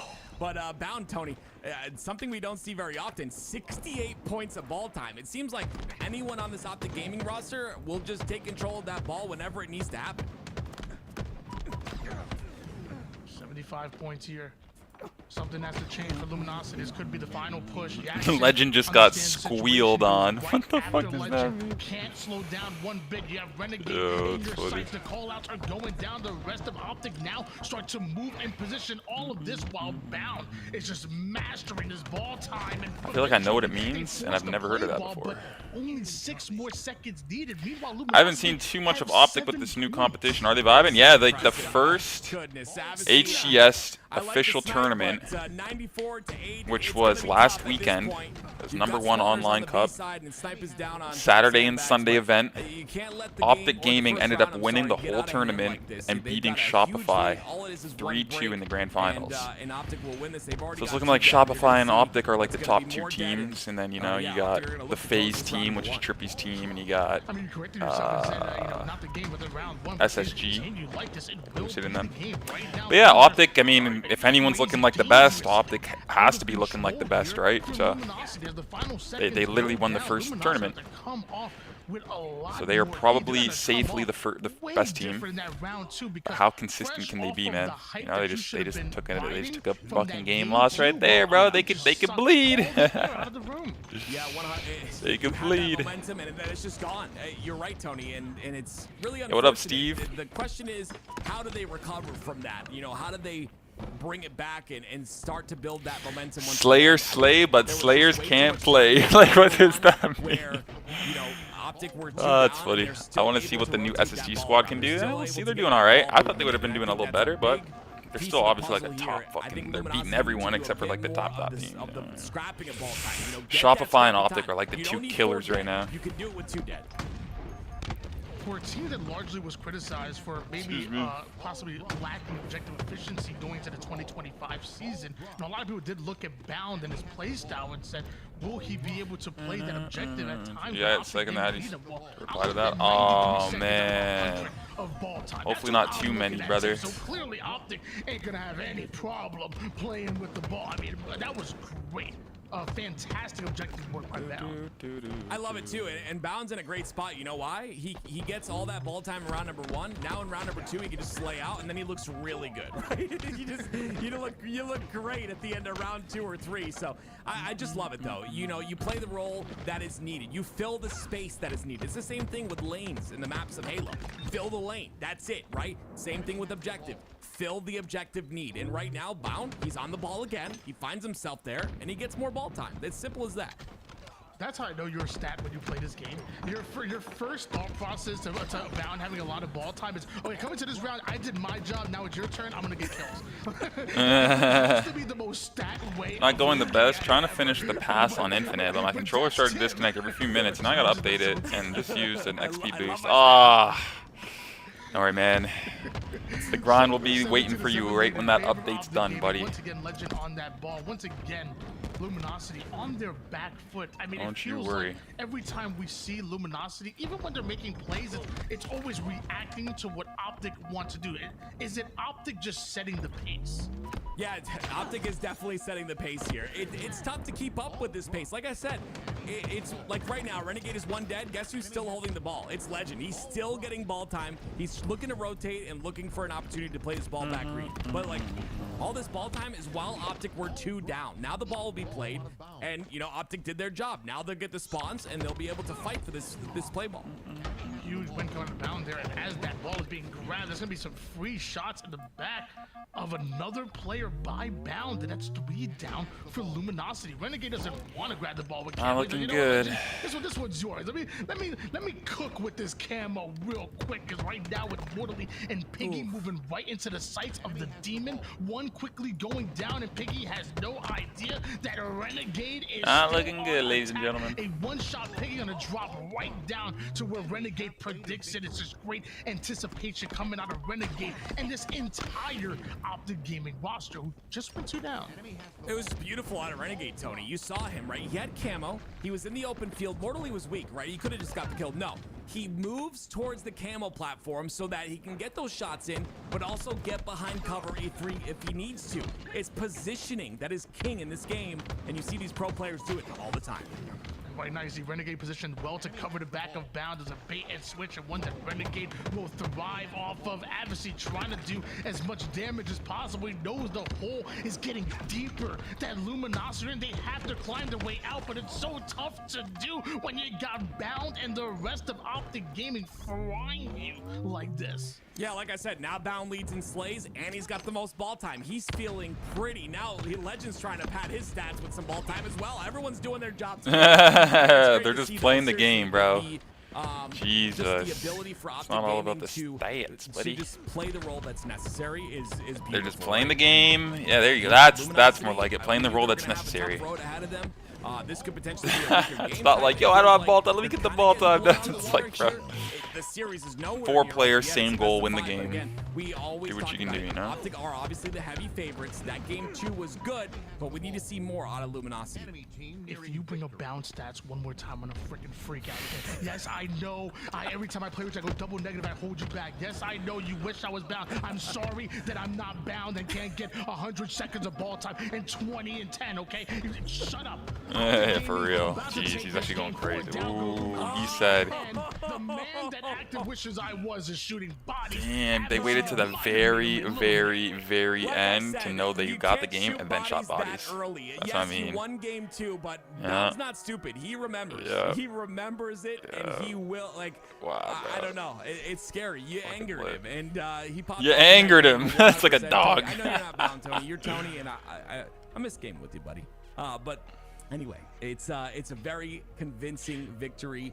Bound, by very the side smart, of the guy. Optic Gaming, and with that 50-49, man, it took a lot to get that victory for Luminosity, but I truly thought the momentum would carry just a bit. I was thinking maybe, Never know, bro. Never know. This is a Slayer, and then they just got to win this objective maybe here. they didn't flip the switch yet or whatever. You Bada gotta take bing. advantage of it, but 200-19 is a tough score line. And taking a look at the damage, look at Renegade, Tony. 6,000 damage. That is insane in this lobby.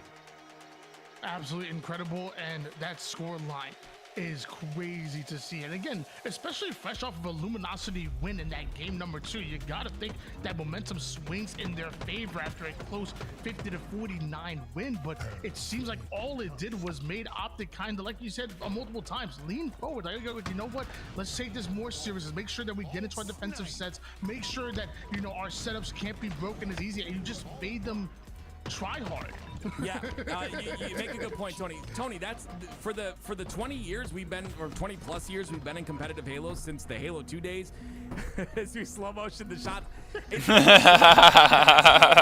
happen. It's these. Obviously, there's different tiers. There's different levels of teams. That's funny, bro. The upsets happen because teams like, let's say Optic does. It's just an example, guys. Relax. Optic won't try the as hard. slow and motion allows Luminosity to come body through shots and is win crazy. one game, then 2, and then that's how upsets happen. As you don't really give the respect, and that's what we saw maybe in game 2, maybe a little. Dude, Shyway's killing it, bro, right now on Twitch, and he's doing the multi-streams as well. But he's getting like 700, 800 people watch because he like breaks down shit. It's so cool, bro. Shout out to fucking Shyway, man. Won't try as hard and If Optic is shooting my body, I feel good about that. True. I'm not gonna lie. That's such a good way to look about it. Like, yo, I'm getting in their head. And that's a good way to put it, bro. I'll be right back, guys. I'm gonna take a mini break here and keep this on, and then I'll come right back. And Luminosity took advantage of that. I'm so happy I hit the sub goal today. We're chilling. Beautiful Saturday. Let's go. Let's get these good series in. One sec, guys. Solid time in this game, and I expect definitely not a rerun. I'm gonna take that off, but I stress would will be love right back. to There we see go. some life out of Luminosity. This team is so good, and this could be their breakthrough. I'm still thinking back to Advocacy shooting bounce body. That is tough. But you made Bound angry. Now you're woken the beast. Let's find out how you respond. Well, you do win over Camouflage, and Jackson wins a huge battle against Bound of Optic Gaming. Now Luminosity has to fight for gold side control, which is exactly where they want to be. Yep, they staggered the rest of the spawns, Tony. Legend was the only one on the pipe side. There was a trade there, which you don't like to see because now it's obviously less forces on that pipe side, but it's the Luminosity that get that first bit of time because of the fact that they took control of that pipe side control. A one-shot pick doing a great job surviving here with this camouflage much longer than I thought he would. 3 down, go Optic Gaming. Luminosity scoring once again. Luminosity are all over the map, and it kind of worries me just a bit because the spawns are kind of wacky right now. You know, you have every single player from Optic spawning, you know, they spawn blue pipes, they spawn on A, they spawn on long haul. So now it's Luminosity that has to deal with these players one by one, and what that takes is individual fights. And as you can see, they're not winning them just yet. focus of this fight has been more the back gold side of the map, even more than the battery side, and one that Luminosity has just been winning. And Adversary dropping bodies right now, and he's not done just yet, even going after the reigning MVP, and that's a hole for Luminosity to play through. Luminosity not only up 1-0, but having a bit of a head start in this next hill. I said I needed to see something. I've seen something. Now we need to see it continue. That is the big case here. It has to continue. And like you said, they got that initial start. They've got a couple slays, but unfortunately they go 3 down. Camo's coming up. Bad time for that to happen. Not much hill time being accumulated by Luminosity on that push, and now Optic have another chance to start scoring themselves. But not only does Jackson win his fight, Mortally wins his pivotal battle as well. Legend, the only player remaining over towards the back blue side, and Mortally's able to identify that. I want to definitely talk about that. Mortally identifying that where his team is. You see him kind of looking around, right? Just seeing where are my teammates, where are the spawns going to happen, and that identification that you just talked about, Tony, so important in the game of Halo, especially in a situation like that. But somehow, even with Optic being 2 dead, they get in the hill and they continue to score. Confidence coming out of Optic Gaming, it's really showing, but one thing that I know about Jackson and Luminosity is they will not back down. They are ready to fight tooth and nail to get this win. Already up 1-0, a little over 3 minutes worth of neutral time, and the green wall starting to be built, this blue side setup. Now the green wall is almost being bent and crushing Luminosity at this point. You saw the pinch from both sides. It's incredible that you know, Legend stayed alive with no shields in the back of Hydro. Then Bound comes from bottom center and Formal comes from tower. It's just constant pressure from Optic, and when you have so many of these individual guns shooting at you at once, you don't have a chance to stay alive. Oftentimes people think players, you know, create upsets, but no, it's performance. You know, it's not the names on the other side, it's how they are playing together. And right now, it feels like Luminosity are just playing like a well-oiled machine right now. They are ready to go toe-to-toe here with Optic Gaming, who, by the way, aren't playing bad whatsoever, but still find themselves down 0-1. But a sneaky Renegade, the demon coming out of nowhere, turns that into a double, allows his brother Bound to finish off those kills, and Adversary was the final player alive to contest Camouflage. Yeah, this is great. Again, Optic do a great job of getting 3 down when that cam was about to come up, and they will tie the game on top of that. So killing 2 birds with 1 stone is the beautiful way to take this, and it'll be tied up at 1. One shot Bound, trying to cover the cross there for Renegade. Looks like maybe, just maybe, Optic can get away with the shot, but actually I'm not sure about that. I think Adversary might have somehow stolen it away. He's just have gone down. The same for multiple members for Luminosity, and just like that, Optic not have hill control, but they have gold and A. Great job by Formal in that situation to prioritize Elevator. You saw he was no shields. He could have helped his teammates on that Hydro side, but instead he stays alive, knows how important it is to keep to keep Elevator spawns, and he does that really well. Renegade, now with the shock, you've got to watch your head. Hits him with the knick-knack paddywhack right there. Shock looking real good in the hands of a Renegade, and Adversary, no chance he survives that. Maybe Jackson take down 1 as a trade, but it's going to be really tough. Actually, hold on. Jackson gets his, and not only that, but Formal's not in back A anymore. Luminosity have successfully gotten Optic out of the hill, and that's unfortunate. It's really unfortunate, Tony. The implications of that are huge. You allow Formal to stay alive on top tower. You give up your life, which means you're giving up a resource. Now Formal is on the elevator side and has that control, and he just broke kill. Look how much happened because of that 1 play. Double kill. Nice little double coming out of Formal here, and he's not done yet. You see, Adversary and Mortally are starting to creep on in from the back, both sides of the back. Pinky wants to get involved from the top glass side, but right now, Optic's defense looking tough. This must be the green wall they keep talking about. Now, I just listed all of those implications to you, Tony, but I have to now add a hill. Because if that kill would have went through, spawns would have came out onto A, they would have had control, but instead, now we're looking at Optic, who just got that hill. Luminosity very close to getting that hill, but they couldn't. Now we see Optic in a lead 2-1. Luminosity right now feeling trapped over toward the back A side. The moment they even think about crossing Optic Gaming, cross them up. Right now looking unguardable as Formal and Optic, even with the camouflage going right at Adversary. Somehow Adversary's able to survive. I think he has a shock in his back pocket, so the chaos he's looking to create over towards the long haul side denies a bit of hill time for Optic, at least for now. There it is. It's crazy. We talk about Formal being that back player, and he definitely is, but he can play up as well, and he can use that shock as well. A well-rounded player in Formal. Again, I don't think any of these players really have roles. I think they just fill what needs to be filled, and right now Formal's filling the 16 and 10 role. It's slaying out this lobby really well. 2-1 lead in favor of Optic Gaming. I think it's a well-placed grenade by Adversary, who not only takes down one with the grenade, but trades out his life with Renegade. Now on equal playing field, at least momentarily, are Luminosity mortally going toe-to-toe with Formal. Decides to find the exit route here with losing that damage advantage and trusted Piggy to clean up his kill as he works onto Legend as well. Perfect shot out of Mortally. 8 kills, 13 assists, and a large reason why Luminosity put themselves within striking distance of capping this hill.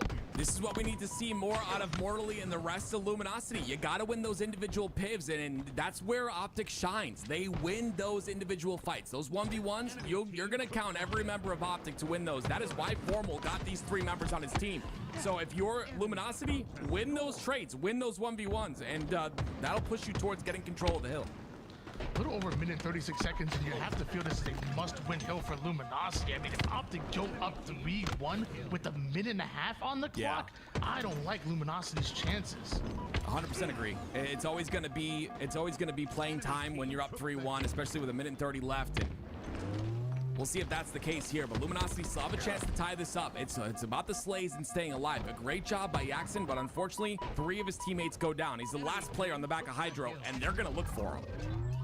Not only are Luminosity losing these slays battle, but they also lost the camouflage as well. And with that, the final second seemingly going down for Optic Gaming. It's a 3-1 lead. Luminosity's chances are looking bleak at the moment, and a win here propels Optic to the winner's bracket semifinals. What's really tough about this is there's a minute left, right? So obviously Optic are going to play time.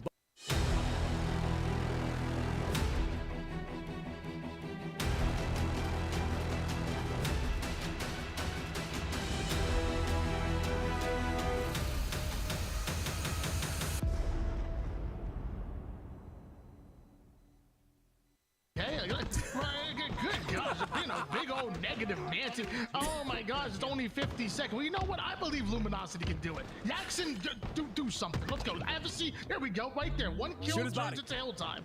Shoot his body. Shoot his body again. Don't do that. Don't. You learned your lesson. You hopefully learned your lesson. 2 down for Optic, though. An opportunity, like you said, to step in that hill, get a bit of time here. The question for me is, like, where are the spawns at the moment? You see, it looks like they're on A, so how are Luminosity going to deal with these spawns in this push?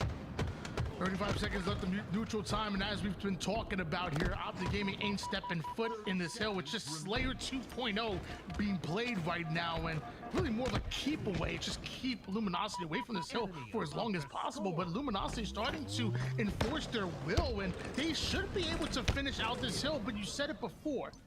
It's harder to take the battery side hill than the bottom mid side, and you have 29 seconds of neutral time. You're gonna need every last bit of this camo, and Piggy, it just got turned to bacon. Man, I also think there's a bug at the top left of the screen. It says 10, 18, and 18. I think that's supposed to say 18, 10, and 18. It might be a bug. I'm not sure. No, Mortally having what? Mortally having a ton of assists in this game. You love to see it. You love to see him being involved in a lot of fights. But you can see that timer fall, Tony. 6 seconds left. Bound in the hill.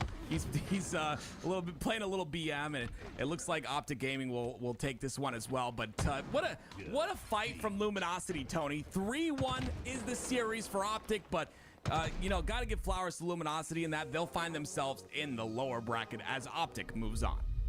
I'm not gonna lie, you actually got me with that one. I was like, wait, that's his stats, Tim. It wasn't a glitch. What do you mean? Yeah, 3-1. I was trolling. 3-1 in favor of Optic Gaming. Congratulations to Luminosity for taking a game off of Optic in that game number 2, and also for looking competitive throughout that entire series. Like, I know you're looking at a 3-1 in favor of Origin. You're like, okay, was that all that competitive? Yes, it was a huge counter cap from them, and despite, you know, getting rolled over, at least in that opening break, eventually Luminosity played extremely well throughout the rest of that game. And then Live Fire, I didn't like them too much on that one, but I think there was a chance that maybe Luminosity take that Optic Gaming roster. Meanwhile, Bound, he disagrees, according to the chat. Yeah, the chat. Yeah, I'm telling you, man, these pro players, I wouldn't say, like, you know, shooting their body gets in their head. Like you said earlier, Tony, it just gets them angry. And so, yeah, Bound called as awful there.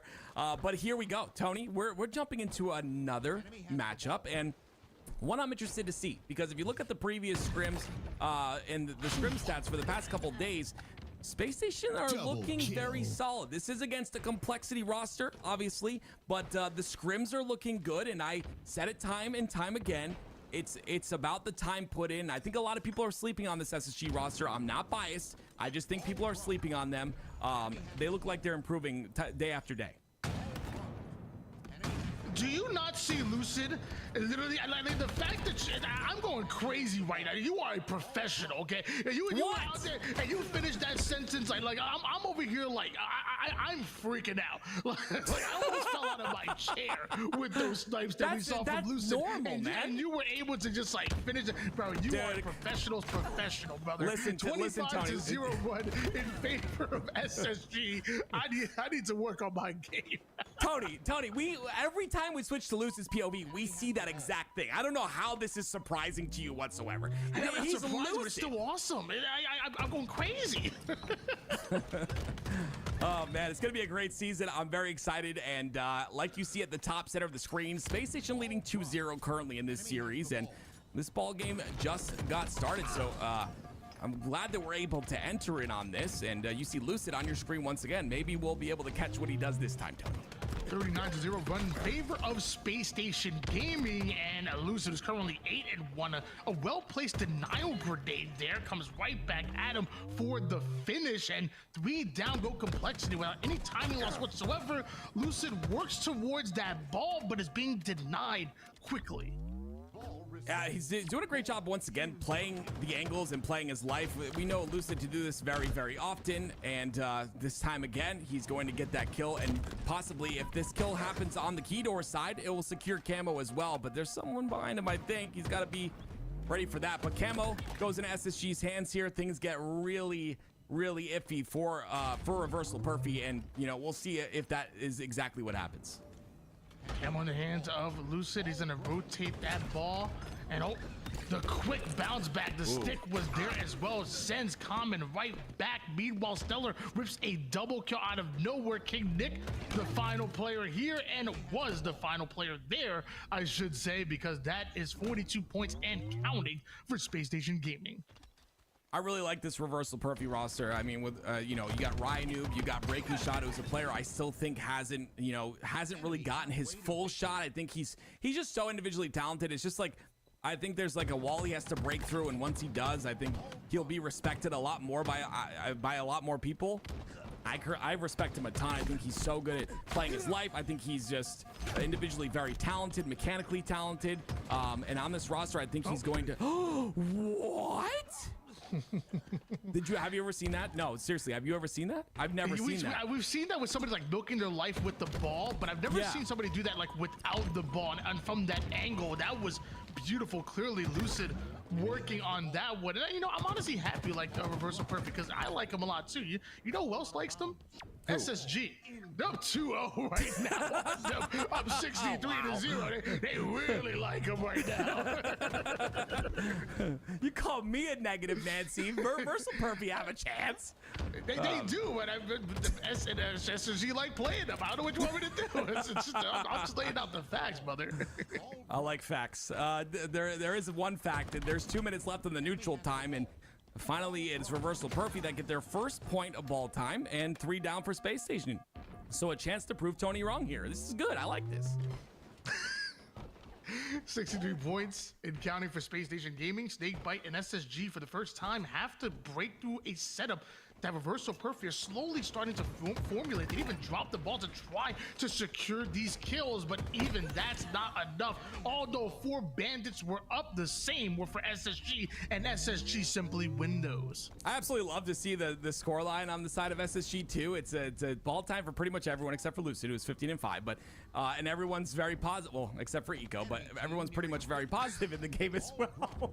So it's good to see. It's good to see the stats rounded out like that. Camel coming up very shortly, and if SSG get this again, it's just going to put a nail in the coffin here for round number 1, but it looks like it was taken. I'm not sure exactly who got it though. Yeah, a lot of these games are just simply being won by Space Station Gaming, and really just whether they rotated the ball from the A side to the C side, it really doesn't matter as long as Reversal Perfy aren't able to find these kills on at least the first player. It's going to be tough. And mind you, on the kill feed, Lucid hits a cluster luck with a nade, takes down 2 players with 1 grenade, and that's just how Reversal Perfy's luck has been going. Just not good here against SSG in the winter quarterfinals. It's just really cool to see. Again, I mentioned it, but I think, you know, with more time, this roster is going to be very good once everyone gets comfortable in the role. We talked about it, Tony, right? Lucid being with Trippy for so long, Snakebite with Royal 2 for, gosh, decades, not decades, but a long time. I think, you know, as the time goes on and as they get more comfortable with each other and in their roles, I think this roster is going to go very far. They're just, you know, people say there's 3 IGLs on the roster. There's no IGLs in Halo. That's not a thing. I think that there's 3 players that know how to play every situation and have been in every situation, and I think that's a big strength for them. Gonna feel really weird checking out Snakebite in a yellow jersey. I'm be honest, it is weird. After how long we've seen him, and mind you, we've seen him on a few different organizations. Like that bright yellow, gonna be interesting to see. But as of right now, SSG up 2-0 in this series and up in the game as well, and rotating this ball towards the back A side. Mind you, Reversal Perfy are really pushing up quickly. That day was beautiful, but back-to-back kills out of Lucid and Eco is going to alleviate some of that pressure being created. That's what happens when you push up a little too quickly. You mentioned they pushed up quickly. Sometimes you put yourself out of position. Now it was 2 dead before, Tony. The other 2 spawned, and now it's 2 dead again. Make that 3. So you got to be careful against pushing up aggressively against a team like SSG. They will spot that. They will spot the lane, and they will shut you down. And it looks like that has happened here so far. Ryan, who's simply ready for the fight, goes down, gives up his high ground in order to get little fisticuffs in there. Meanwhile, Snakebite, no stranger to boxing as well, knocks one out real quick. SSG continue to score. Reversal Perfy do get a favorable spawn toward the back green side. The problem is SSG, they know it. They're ready for it, and you see the ball goes towards the top center. You know, they dropped that ball in order to try and slay with Reversal Perfy. I'm sorry, having that numbers advantage, and that's exactly what they attempt to do. But in that attempt, they do go 3 down, and it's a chance for Reversal Perfy to have a hold on A here. Been liking the way the Reversal Perfy are playing some of these engagements, but I mean, you are what the stats say you are, and as of right now, they are down quite a bit on Reversal Perfy, but with a second chance at life, as we're seeing that ball rotated towards back green. And Ryan, he knows, there we go. The old man eyes, you know, you gotta rub him a little bit. You know, it's tough spotting that camo. He is not old. Okay, well, us old players young still at got heart. it. Sorry, young at heart. Oh man, I love his consistent commitment to the game though. He said he won't quit. You can't peel the controller out of his hands. He won't retire anytime soon. You'll love to see that, and he's still performing so well. Definitely love to see how long he's been in Halo and how well he's still doing. But looks like Reversal Perfy find a way to get a bit of ball time here in this round number 2. They've got somewhat of a setup on C, but it's going to take a bit more to make sure it's solidified. Yeah, Reversal Perfy clearly brought their A game in the second half of this round here. I mean, didn't it start off like 47-0 or yes. dag near close to it? Well, Reversal Perfy on the comeback right now. They're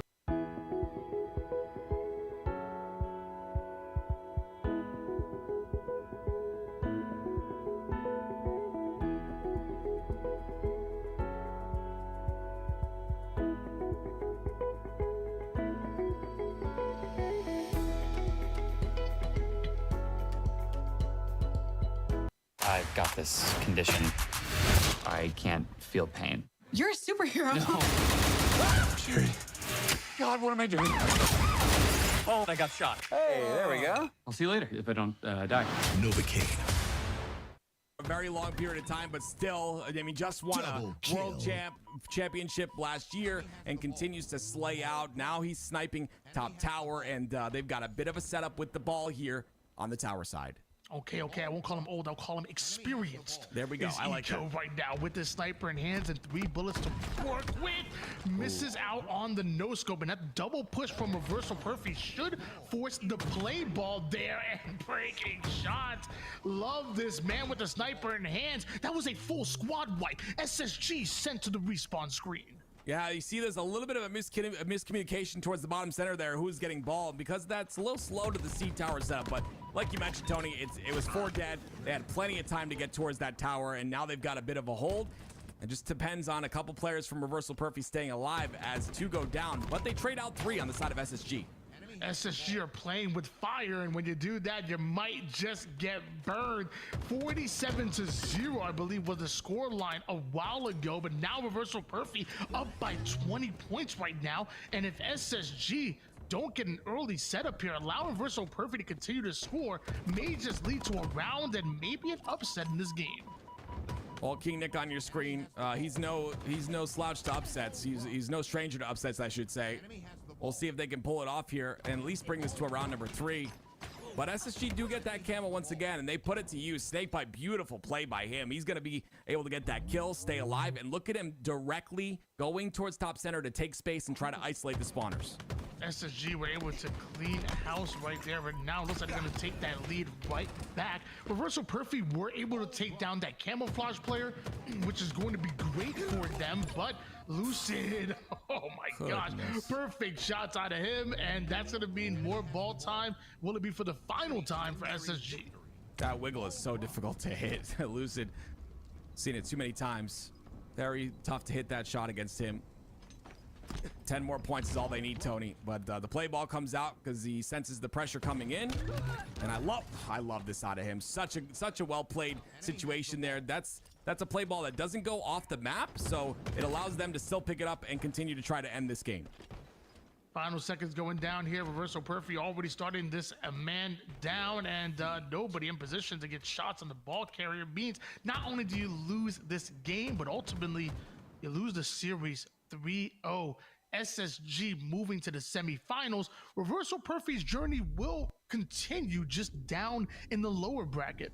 As I previously mentioned, you take a look at the scrim scores. I mean, it's, you know, they're not playing like the top teams in the game, but they're winning their scrims. And again, it's just really good practice. And if you talk to Snakebite, he says things are going well. He's feeling really good about this roster.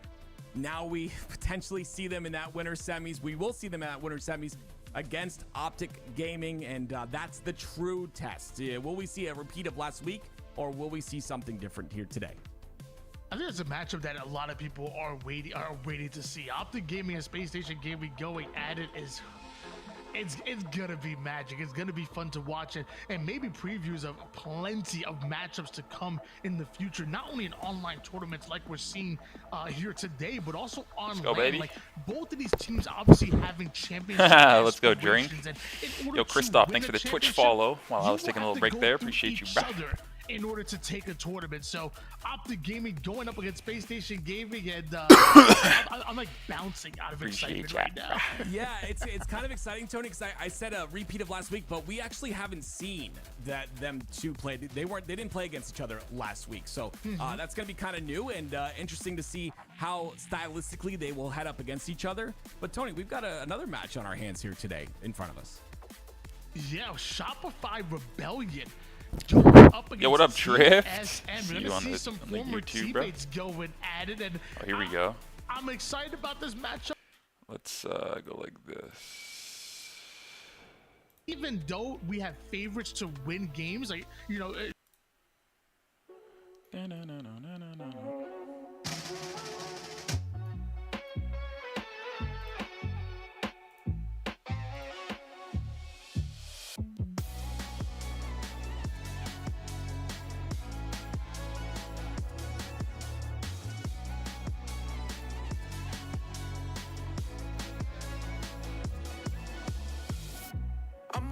on a tightrope, and I wish I could touch the ground.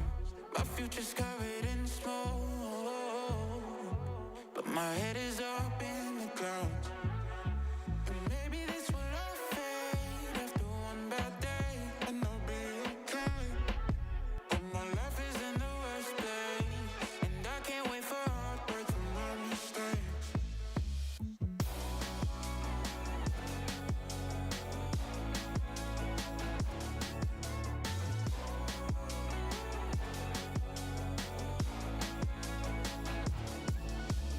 I don't wanna burn these bridges anymore.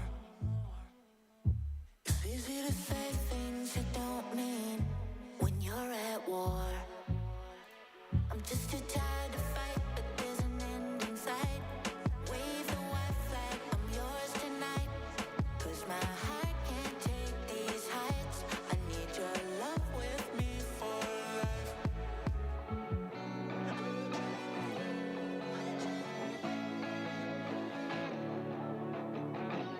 I need your love, I need your love.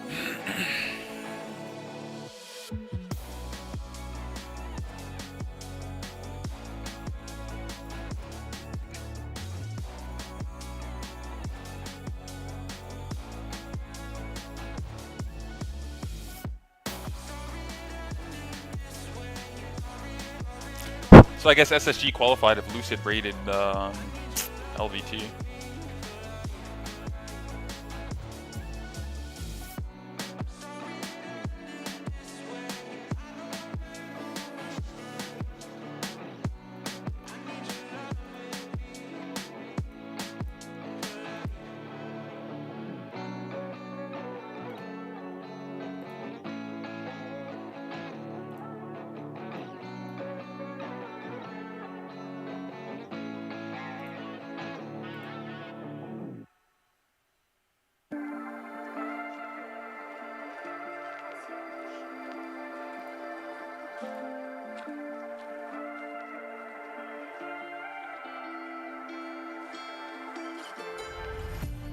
I placed some mirrors in my mind. Thought that I could theorize, but I could only see in black and white. And I got so terrified. I looked for all the silver lines, determine what is what. It left me open, undefined. I found myself deconstruct. Let's grab those.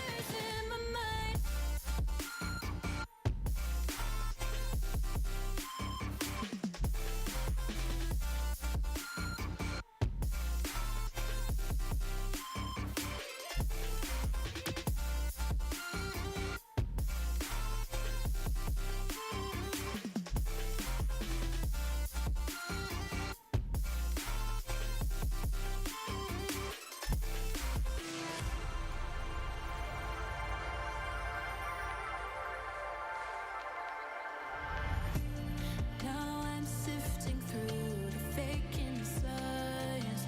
Tell myself that it's enough, but I know these feelings won't align with everything I think I want. And just burning through the days, uncovering decay. I'm trying to feel some way that's different than before. Operating from my ego, but I'm trying to disconnect.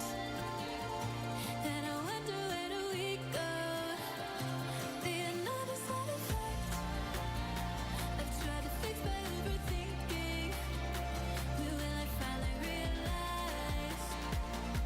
And for the time being, I'll keep these mirrors in my mind.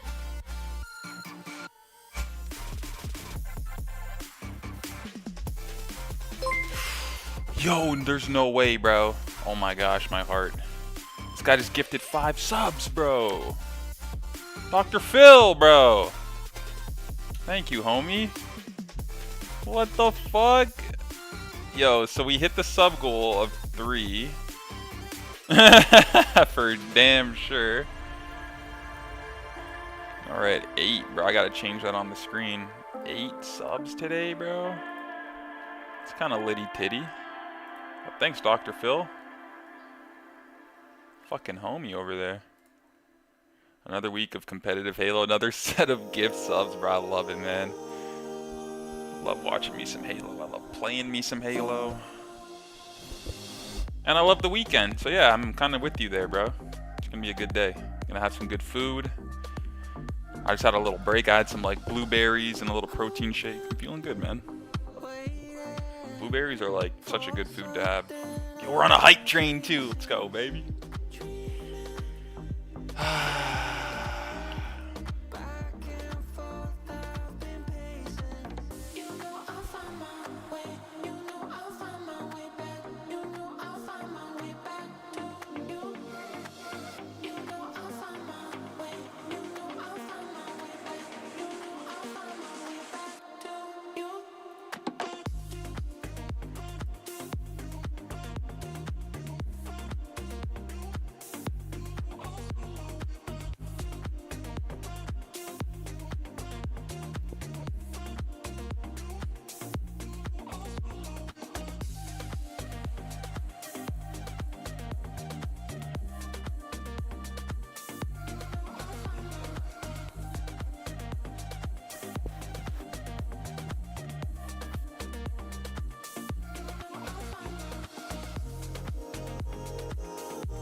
Ladies and gentlemen, welcome back to your Halo Championship Series Open number 2.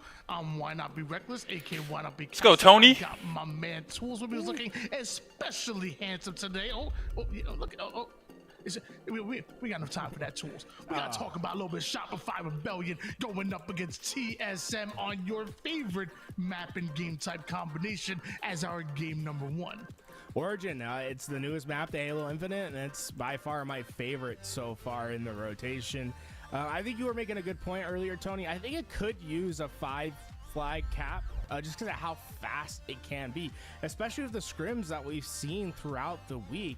Optic Gaming took on, I believe it was Triggers Down, and won in a minute 30. So, you know, there's definitely opportunities for these games to get out of control, but that's because of how easy it is to control the spawns on this map. Well, ladies and gentlemen, Shopify Rebellion going up against TSM, and these are 2 very fast capture the flag teams, so it's gonna be exciting to see who. Yo, Cycle. That's how you gonna start off, Cycle? Get your former teammate? That's crazy. Yeah, but that's I mean, a little bit unfortunate, obviously for Mr. Soul Snipe. We'll put it out of our mind, but I did like the strat, right? He went through that rocket lane to quick flank the rocket player. Unfortunately, you know, one missed shot is all it takes to get punished.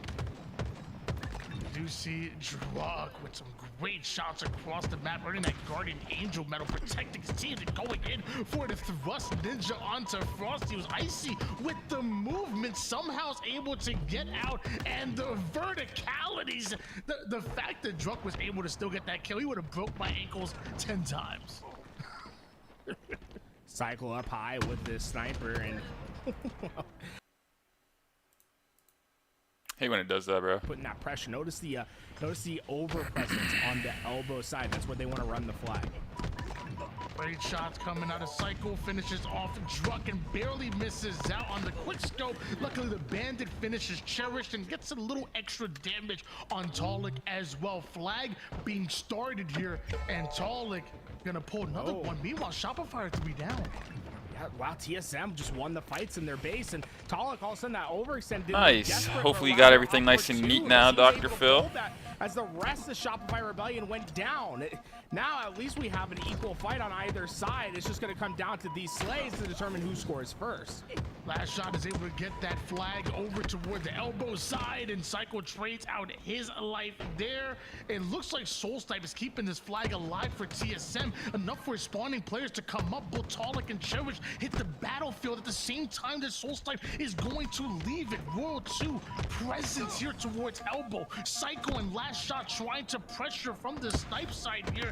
The collapse from Shopify Rebellion may just lead to a flag return very soon. Well, Royal 2 stayed alive, and on this borrowed time, he's not only going to get 2, but let's make it 3. Oh my, the call is in the house. Royal 2 never left the back lines. It gets a return all by his lonesome.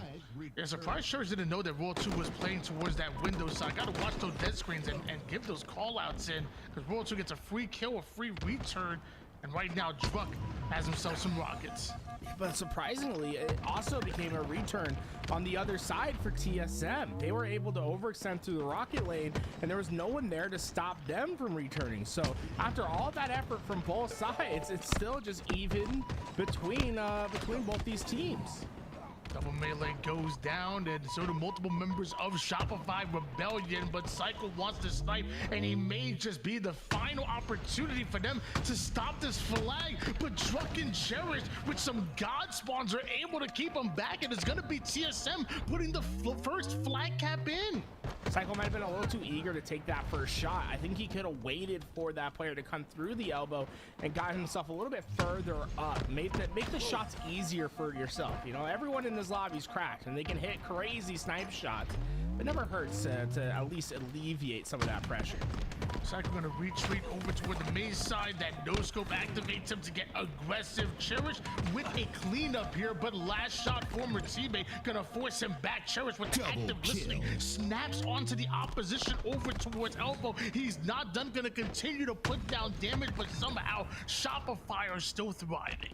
Even when TSM get all these great kills and start applying that pressure, notice how quick Shopify Rebellion can turn the tides and start to pull out an opportunity. They got 3 down, but it was in the middle map, but they're still able to parlay that damage into a real flag opportunity.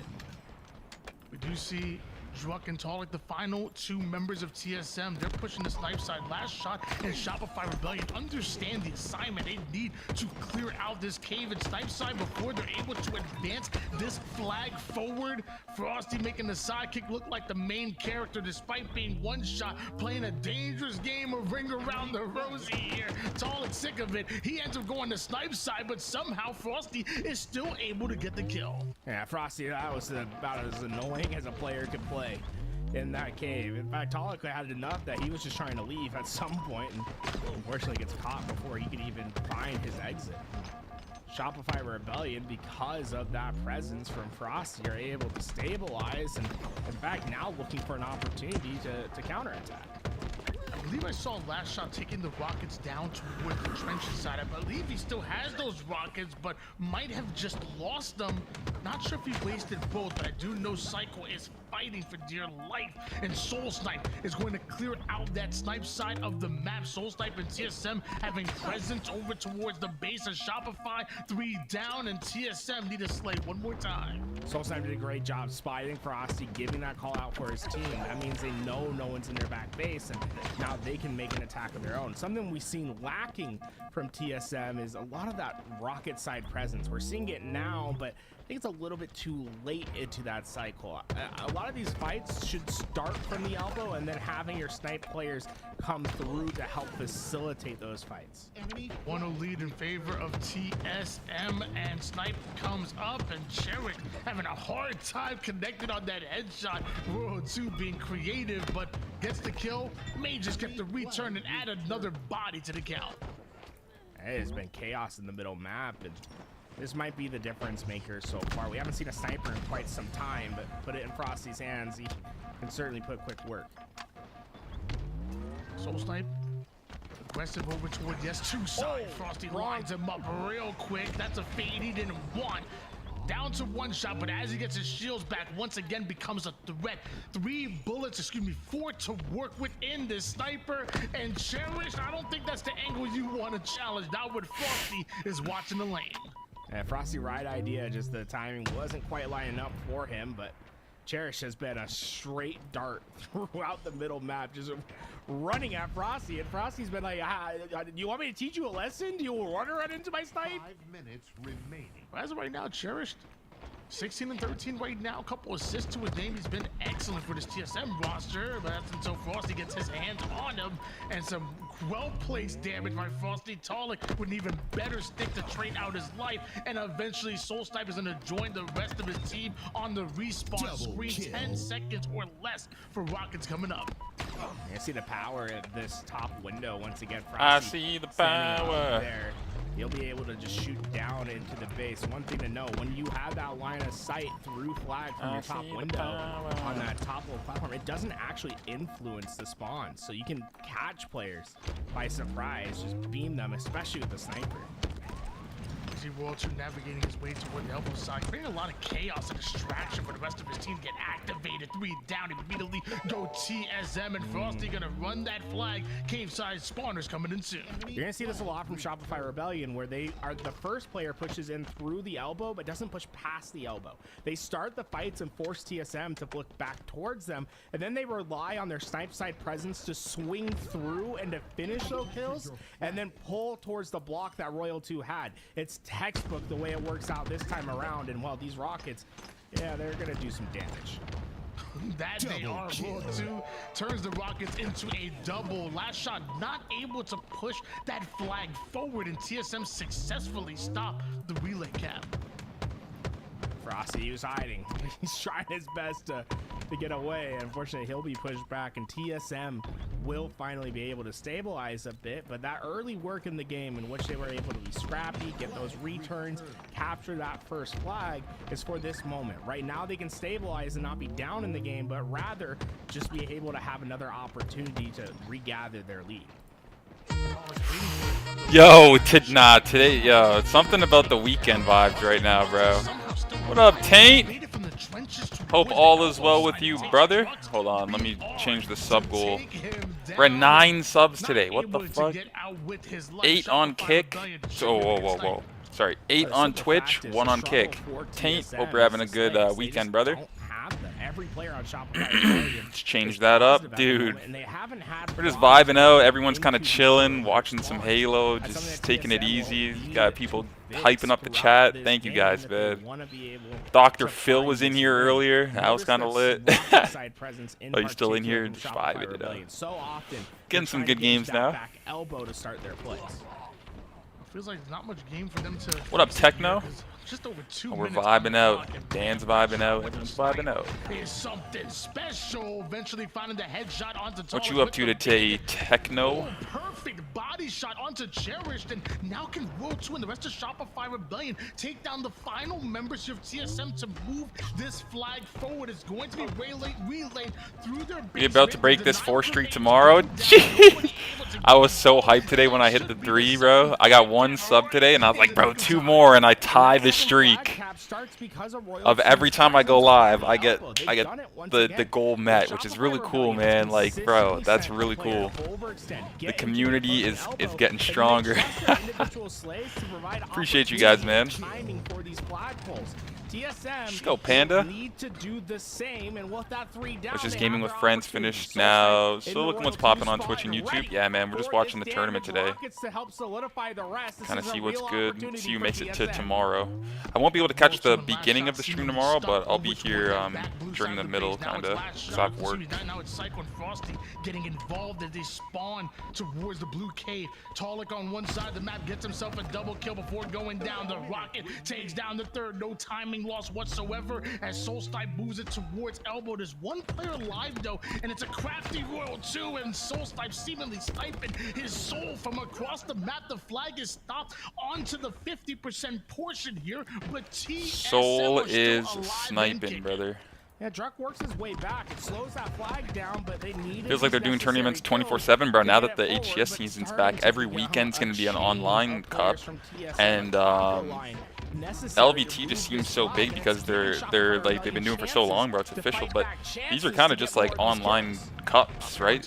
But HCS doesn't broadcast them, so LVT's like, yo, we'll broadcast them. So yeah, man, every weekend they do like a big fucking stream for these online cups. It's awesome, bro. Shout out to LVT. 11 seconds for TSM to keep Shopify Rebellion out of their base and get this into an overtime. This is just game number 1, ladies and gentlemen. What have we noticed about every flag capture so far in this game? It started from the elbow, the overextension, from the player elbow. getting there first, and then having From the the rest elbow, of now the we're team here. play into them to pull the flag. When you're at that elbow, you are dynamic on the map. You can decide whether you're going to hold that space and let your teammates push into you, or if there's an opportunity for you to wipe in through the Yeah, team. that's All true, starts with Techno. that overextension LVT's like, yo, we don't further away. mind. They do not mind at all, bro. The support that LVT gets from the community as well is awesome. So Every little fight, putting down damage onto every player possible. they love what they do. Eventually, They the black broadcast the screen was tournaments. laid People down tune for in and show Shopify support. Rebellion, They're able to go to and the World 2 LAN has to get tournaments. a clutch double Pretty in cool order to deal, stop if you that ask flag me. From moving, and now wants Sniper as well. Well, Soulside caused a massive distraction, and although he's not going to get a kill, it pulled them off the sniper, so Cherish can do that. Oh my gosh, Cherish putting his 25th kill in style as 3 down goes Shopify once again, and once again, World 2 is the final player alive. He has some good damage down, and no Talik is one. Kind of just want to see it from this POV for a second. Why not? They're fucking Oh, VR. he took They're off the VR in our elbow. webcam, They're VR bro. in our No elbow. way. Our elbow now. Our elbow now. Our elbow now. Still no teammate comms, but you know the webcam's off, so that's like a little. That's sure like it's at on, least honestly. 5 to 10% more sweaty now. Yeah, I can come. Come on. Oh, wait, no, wait, His wait, wait, comms wait, wait, off. wait, wait. That means like an even extra like I'm getting up, like I'm getting 8 to 10% sweaty. I'm going the window. I'm going the window. We got the window now. We. Yeah, there's levels to it, bro. Yeah, I'm good. Yeah, just black screen, bro. It's just yeah, I don't even know. They're cave right now. The window. Window dead. Nice. Can't even Window fucking down. look. That's how much we're sweating. Dead. Streams on, but just black screen. Hurt. Look at them.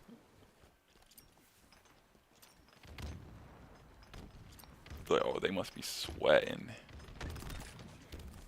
Oh, they're going. That should be a cap. 3 dead. That should be a cap. 4 go. Wow. Go. No, they're not gonna get. Look at he's choking the jump. Ah, now he's getting shot. Ah, he's gonna get killed before he makes it. Oh, he made it. He made it. This still might be a cap, boys. This still might be a cap. Go BR. 2 on 2. Yeah. Oh, the movement. He made him. Oh, wow, let's go. Oh, one shot. They're getting a pull. Wow, this is kind of intense right here. We got silver on re, dude. Fuck. No way they got the brother, bro. Cause that guy Maze, bro. Every little second counts, eh? Our flag. Crazy. Every little tiny second. Nice. Do that. Make it around a certain corner, and you just fucking. One guy going their window next now. thing The you know, window you get a now. cap. Two elbow. One guy's sitting close. Close. 2 go in their elbow. One guy going the window. The window now. Window. That's funny. Nice. Holy shit. Good one. I'm playing our window, Brad. One shot their elbow. One shot their low base. Their low base. Then I don't see him. Low base. No, he's our couch. Our fucking maze. Our maze. One guy there maze right now. Red maze. Nice, good shit. 3 dead. Last guy drug. Hunter. Minute left. All snipe.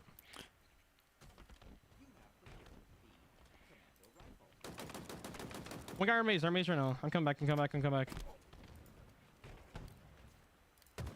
Weak cherish. One cherish.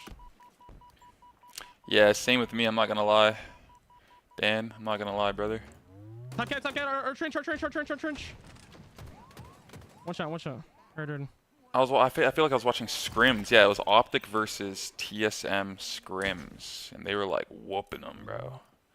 So I was like, oh yeah, SR, they're gonna probably whoop them too, but pretty close, you know. I guess when tournament time comes, everyone locks in. One shot. A little biffy. You know, scrims, you just gotta feel out what you gotta do, and you're trying new things. Get a room, get a room, get a room. But I got tournament time is a lot different, and then LAN time, it's fucking GG, bro. That's when like you gotta. Oh, GG! Wow.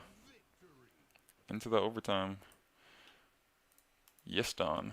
Game number 1 goes to Shopify Rebellion, and my heart's already racing. Garrett, that was only game 1. Game 1's a banger though, and this map is so fun to watch, and you can see the strategies from both sides developing throughout that game. But the key to success for Shopify Rebellion in particular started with Royal 2's positions on the map. You'll notice how often he was overextended, getting into that elbow. In fact, I believe all 3 flag captures for Shopify Rebellion started the same way, with Royal 2 overextended. And what you'll notice, right, is his damage dealt isn't gonna be that high, and that's because he's constantly overextending through the rocket lane, getting to this spot in the map. This is where all the damage can start for the team, and this is where all the timing is earned for Shopify Rebellion throughout the game. When the individual slays of Last Shot and Frosty started to ring through, it was Royal 2 that was able to facilitate either an opportunity, a lane for his team to run a flag through the rocket side, or his opportunity to vacate the rocket side and to gain timing to pull his own flag, like we saw with the second flag capture for this team. This is textbook from Shopify Rebellion, the way that they're playing this map. If you want to learn how to play Origin and be a matchmaking demon, I would strongly suggest watching the streams of Shopify Rebellion and seeing how they're overextending, seeing that presence they always had on the elbow side. Here we go, baby. It definitely feels like the top teams in the world are just a step ahead on I almost said college, Origin capture the flag, because we've been talking about Optic Gaming as well with their gameplay. Just they have figured it out, and at this point, it's been so fun. I want every series to start with a game 1 capture the flag on Origin. It really has been that fun. It really is like the most fun map in the HCS right now, at least in my opinion. It is a blast. That H5 vibes. I strongly encourage you, if you're not a fan of it now. Really Bro, I could not be on an MLG team. These dudes talk hella fast. Yeah, you get used to it once you're like really playing. It's like, honestly, you want as much information as you can. Makes the game easier as you just like lock in and then you just hear where people are. It's pretty good. But like just listening to it without context, it's just like, wow, what are they even saying? And they're all talking over each other, but they're all just giving and receiving information. So they're just trying to do it really quickly. Just give information, and then you can play good. You know, you can just play accordingly, I guess. On board now with Druck, wants to replace that player towards you. Know what I mean, Tyler? Could be some infiltrators coming in from Shopify Rebellion. Love the cross map shots out of Druck, bringing them back within 2. Right now, Shopify Rebellion, they control the mid map, and look how low they are. TSM's gonna have this height advantage going into the fight. Catch the backside. That is a crazy flank that we just saw. Druck been loving his gameplay so far this life, and he's not done, but a missed melee is I'm sure these dudes spend hours together running customs on callouts and things like that. Of course, Tyler, of course. You go into the flow state, exactly what Gizmo said, Tyler. You guys are in different chats, but down upon his opponents that were weak. Exactly, bro. It's so easy to get to the mid map and say, this is where I'm supposed to and then be, everyone goes into flow state. And it sounds like but you know, it's pretty calm, it's pretty chill. It's so hard to fight from the callouts. Okay, yeah. That camera would have been huge for Shopify Rebellion and World 2, but big facts, big facts. World 2 goes down. Dude, what a fucking sick day, bro. Soul Sniper, the rest of TSM clearing out the mid-map. One eventually falls. Soul Snipe by himself. World 2 wants that fight, and he's willing to take it. Once again, a 4-kill advantage as Shopify Rebellion start to heat up. Last shot maybe a little bit too ahead of the damage for Shopify Rebellion. Was quick into that back rank, but TSM were able to fall back. That tactical retreat gave them overwhelming numbers against him, and just ends up being a clean slay. That's just turning into so much more for TSM at the moment. Talik quickly approaching the card B side here, but knows that World 2's right behind him. He's the final player alive. Active listening allows Talik to hunt down that final player, and on top of that, find the spawner. Gonna cut off the exit route here as Psycho now trapped over towards Blue Fridge, exactly where TSM want him. And they're able to clean up these kills, but I'm not sure if I'm a big fan of Talik splitting away from Soul Snipe there. It just leaves Soul Snipe out in the open. It seemed as if something that wasn't communicated that well, and it allowed Shopify Rebellion to at least get a trade. Right now, TSM has Rebellion back against the wall. They have their spawns figured out. They have the map control they want, but they haven't quite been able to just fully trade out and get these clean 2-3 downs. It's been kind of a struggle for them, and Shopify Rebellion are slowly inching their way back into map control. 28-25 lead. Favor Shopify Rebellion still.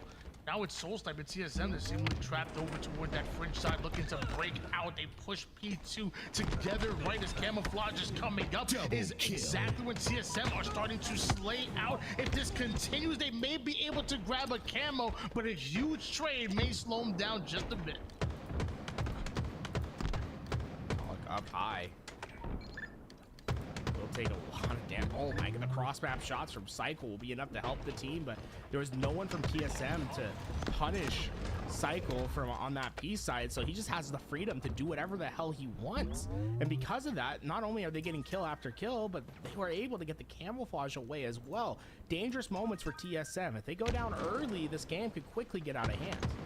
Last cam was burnt almost immediately from Royal 2 and Shopify Rebellion, but this one from Cycle is getting some decent value already, and already up 38-32. And now TSM are stuck in this back base. Shopify Rebellion are just gonna start looking towards all the exits. Let's get it. Opportunity that TSM has to get out of this base covered.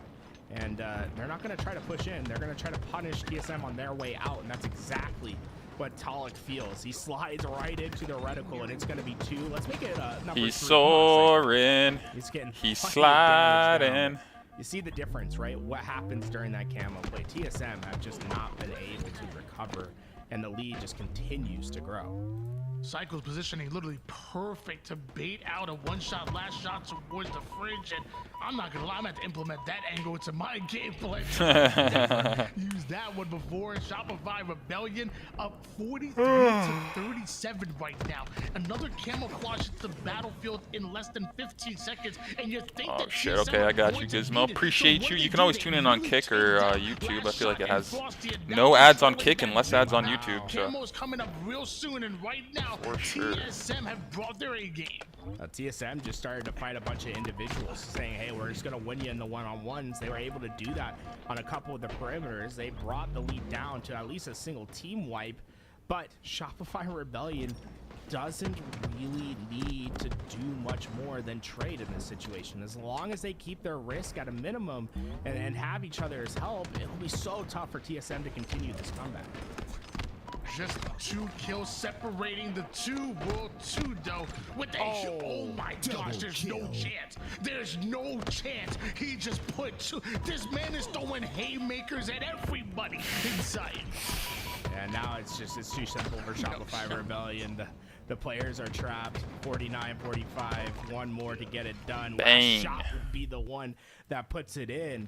But oh my, what an interesting end game for both Shopify Rebellion and TSM. Rebellion able to withstand the pressure, the big surge that we saw from TSM at the end, but it was largely due to that camo play that we saw from Cycle, right? That was when we saw that first separation in the game.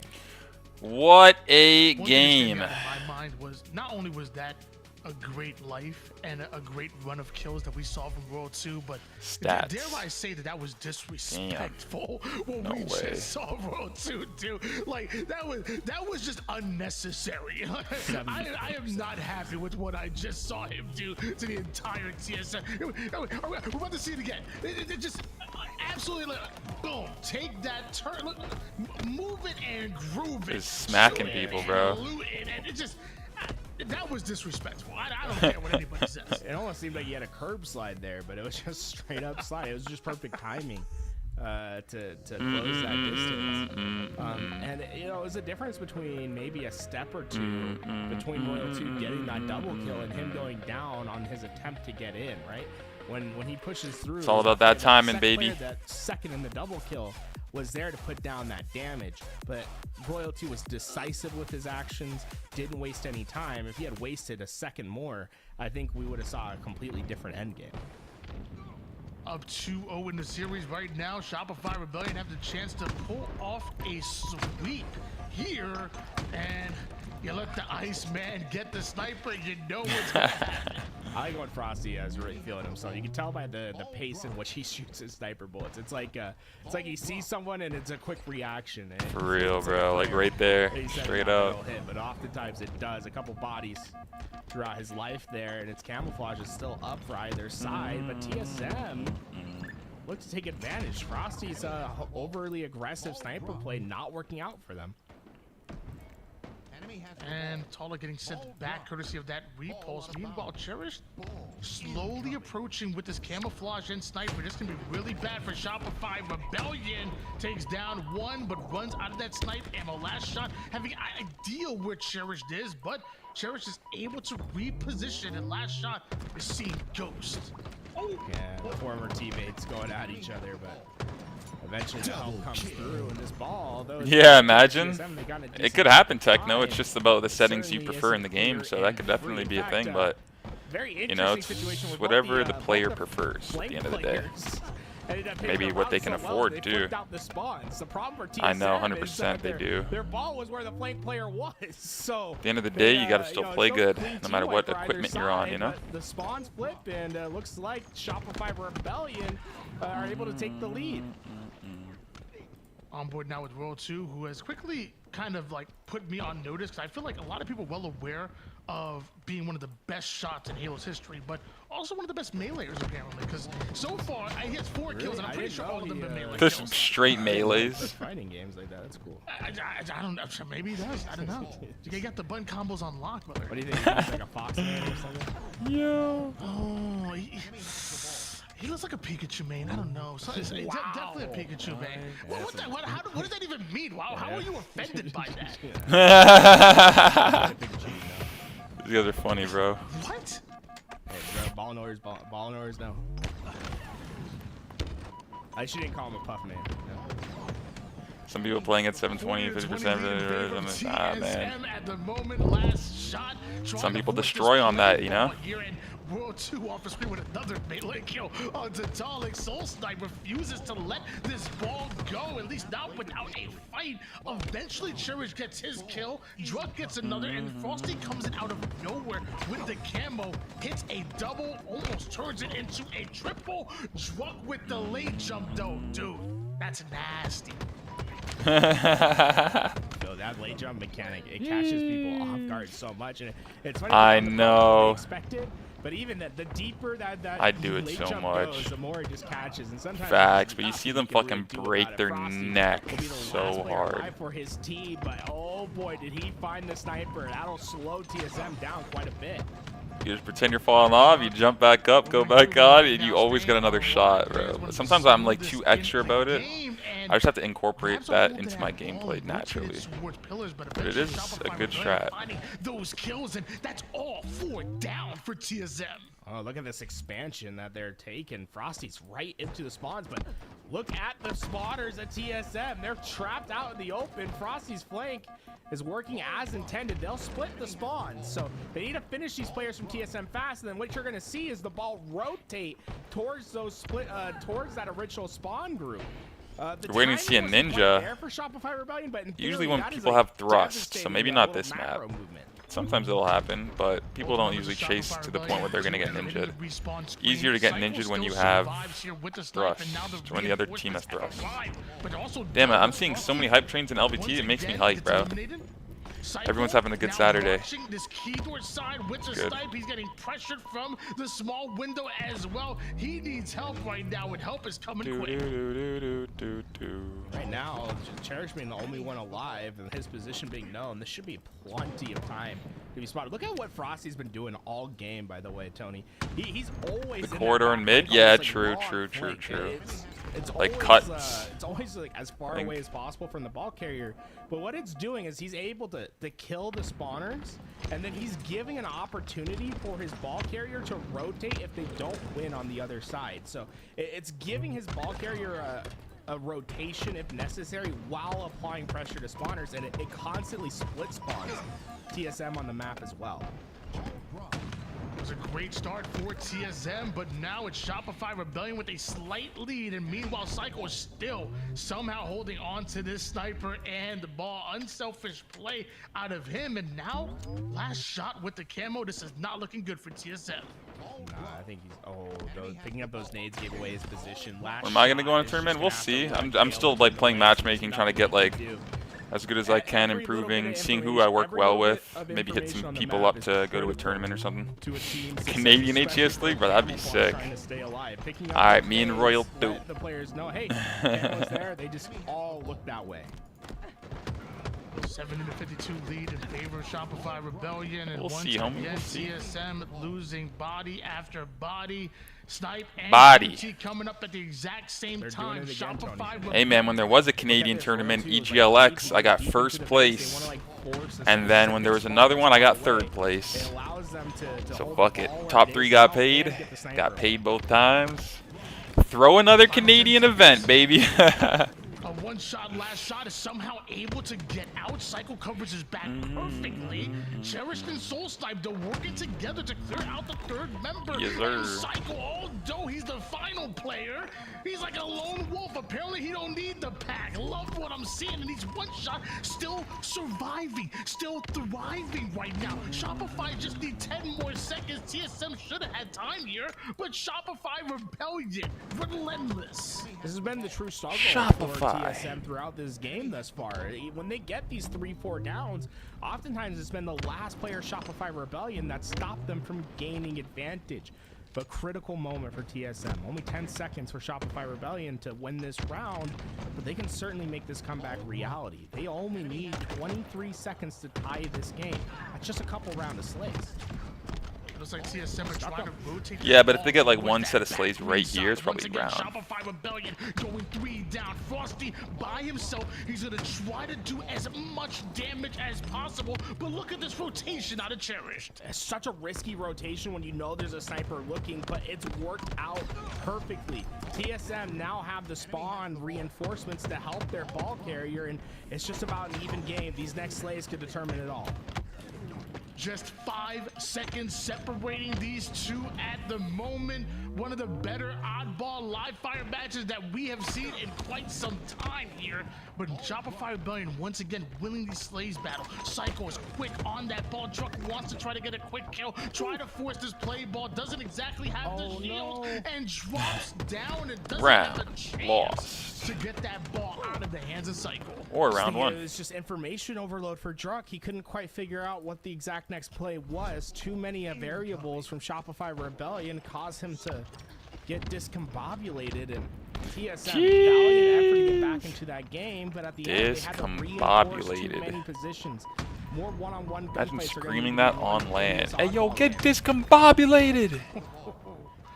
Frosty. Always icy with the sniper, especially I'd be like, right what? off of spawn. This man, one of the most dangerous snipers in the game right now. But mind you, TSM are still scoring. So although Frosty has the sniper, Shopify Rebellion look to be in control. Wait, don't know if I remember which. They instant abandoned. Yo, I missed that H5 arena mode they had at the start. Oh, breakout? Oh, yeah. Frosty, That had me tilted. Just tell by the way he's moving. Not even like if they said any, like just the word maybe. Like you're playing on land and like you get out BR'd and then all you hear is discombobulated. I'd be, oh shit. I'd be like, oh shit, this guy's taking it serious, bro. This guy's in another world right now, bro. Shopify Rebellion maybe scoring right now, but how do they hold on to this setup without the snipe? My boy Tank chilling over there on kick. I see you, brother. I love when all 3 chats are popping off, man. So awesome. 15 seconds of ball. Player disconnected. He would have to, probably. Choosing violence with that one. Double kill, killing spree. Breakout that could have gone hard in comp. I swear, like a couple years it was in comp, or like the first year at least. because I remember it being at Worlds. Look how far Frosty is. But yeah, it when- didn't last when too he is long. The most forward player on the map. It wasn't too bad. Aren't they bringing back like Search and Destroy for Halo? I think TSM started That's to gonna be pretty rise up cool. to it a little You bit, guys saw where they're not that? just leaving their base It's right like a away. trailer on But the it's definitely a Halo strategy that Shopify Rebellion is trying social to media, employ. so like their Unicorn YouTube, made their of Royal 2 before Twitter, he goes down. Instagram, and they That's what put out a TSM video need of to the be Search and aware of, Destroy. is the I potential forget what it's flank and called. How deep, how much space the It's Shopify such a Rebellion team rip is trying off, to take. but it might work. 35 to 14 lead Breakout was for super Shopify fun. Wish they'd bring it Rebellion. back. Hey man, they're bringing back some sort of variant. Stay tuned. Holding on to the lead right Won't be now. the same as TSM Breakout though. Yeah, it'll be more like Call of Duty Search and Destroy. It's kind of cool. You got to plant the bomb at A or B. You have one life. Everyone starts off with a DMR, but you can like upgrade. You save up your points and like buy back with like your points that cost a lot. Or you can upgrade your like get rockets. Or bro, it's so sweaty. Like yo, bro, this is Search and Destroy, bro. Question is, can Or even like that Counter-Strike. It's It's even more. It's more like Counter-Strike because you can like buy shit every round, right? I don't know if you can even do that in Call of Duty. I think Call of Duty is just like the same every round. In Counter-Strike, like you like slowly build up your points. Yeah, so it's like a CS:GO mode. Yeah. Bro, what's that mode called in CS? Anyways, they're bringing the CS mode to Halo, which is pretty cool. We'll see how that plays. They did that with Fortnite. They brought that A/B plant mode, and everyone was fucking grinding it. Like Shroud was on it. All these like CS people were trying out Fortnite. So never know. Maybe Halo comes up with this mode, and maybe like people like Shroud and all these like CS guys hop on Halo because it's like a mode that they could. I don't know though, because Halo's such a unique game, and how you have to like have shields and LBR people. Like bro, those guys get shit on in like a couple games, and like they understand how hard it is to like have to learn Halo, and it's like it's hard to like grasp sometimes, but maybe we'll get a few more people that'll stick. You never know. They're getting some time, and Like a lot of people like to master things. If they can't master it right away, they like quit. And bro, like Halo's a hard game to master. You have to been playing this game for a while, or just like have a love for it. To like pick it up and try to learn it, it's hard, especially for like a little kid. They're just getting shit on. It's hard. That flank was so well timed for the last shot. Unless you have like the next prodigy that like picks up the game, likes it, and then like just dominates. But like if you're not dominating in Halo, it's like it's kind of hard. But we'll see how it does, man. Maybe it'll pick up another audience here. Shroud goes live. That's funny. And does that ball get played here? No. Oh, it's still just last shot. Hey, look how far away Let's he is get from the rest of it. TSM. It's basically a journey to Mordor to get to this ball, but you don't have much time before this game is over. And oh, drop. You've been playing since 02 and still haven't mastered. Yeah, you just got a love for the game then, Tyler. It's all good, man. Me too, brother. Me too. Just 17 more seconds needed here for Shopify. Just loving the game.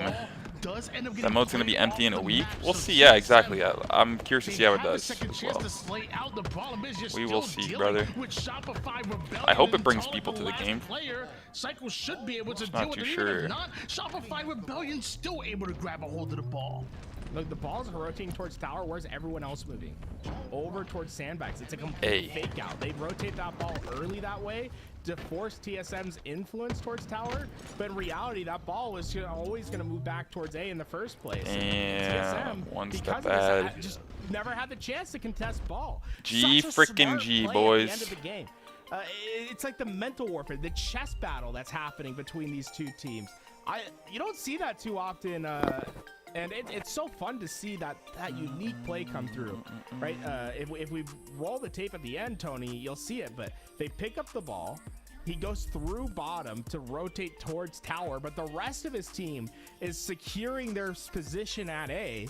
The idea is you want TSM to push out through nest to try to contest that tower because they think that's where the push is going.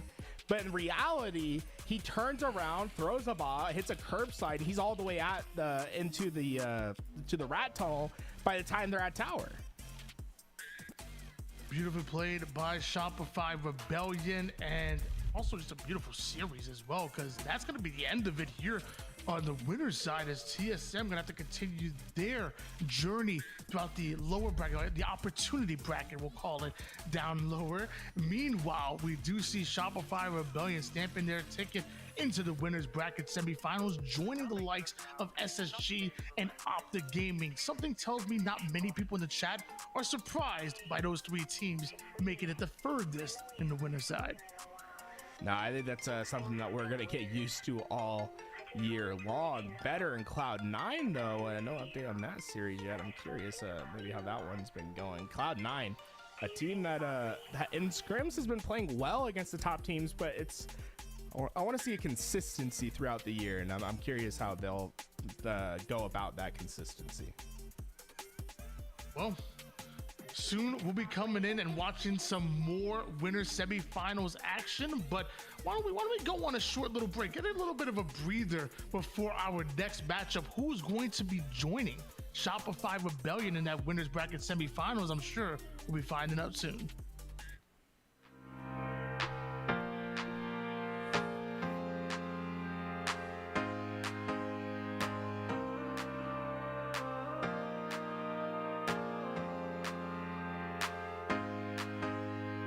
Goosebumps on my skin, I feel you on my body. Lose my mind within, your presence is so godly. Oh, you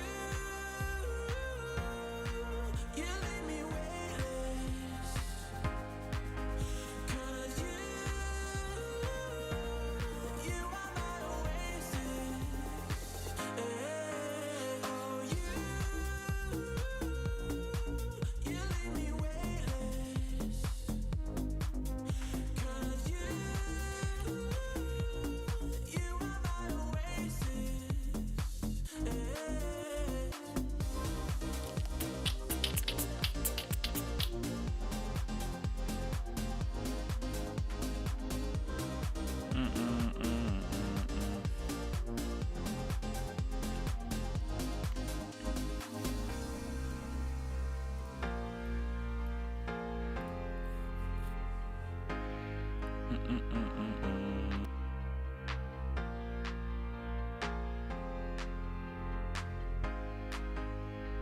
Goosebumps on my skin, I feel you on my body.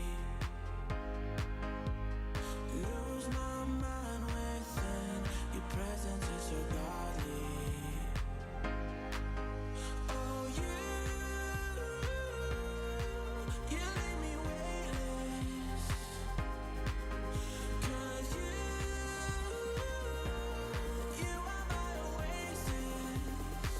Oh, you leave me weightless. 'Cause you are my oasis. If you're in 25, there's heaven. There's no place.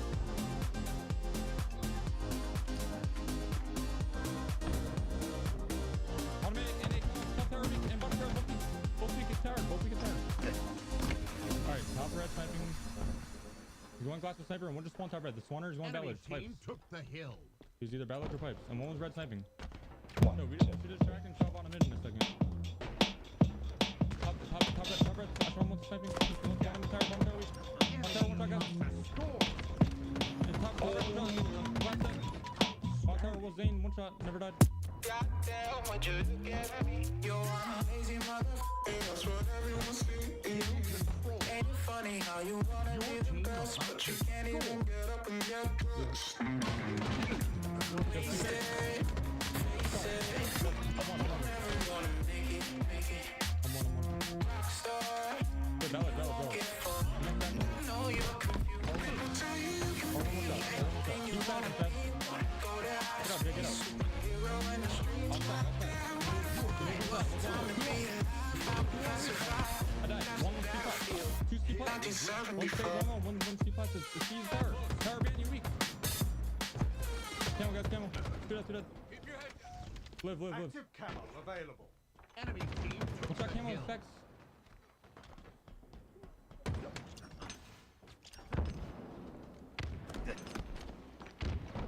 One shot, single stack, and camel's on hill, camel corner with camel. Hang on. And one was stack stripping. Alright. They're killing us. One's up there. One's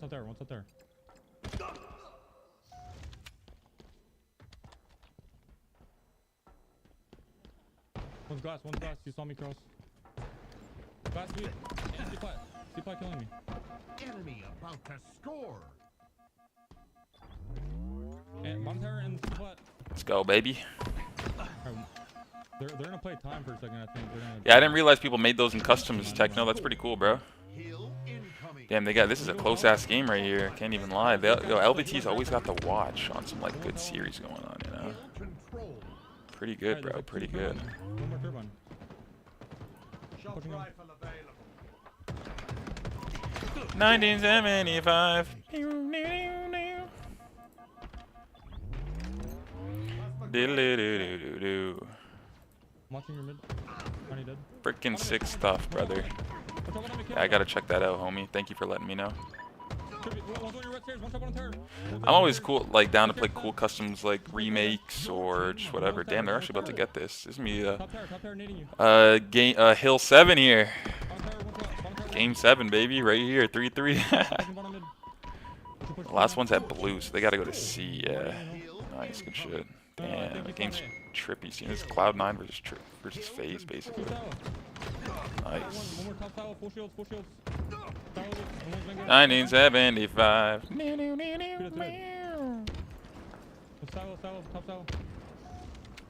Doodle-doo-doo-doo-doo.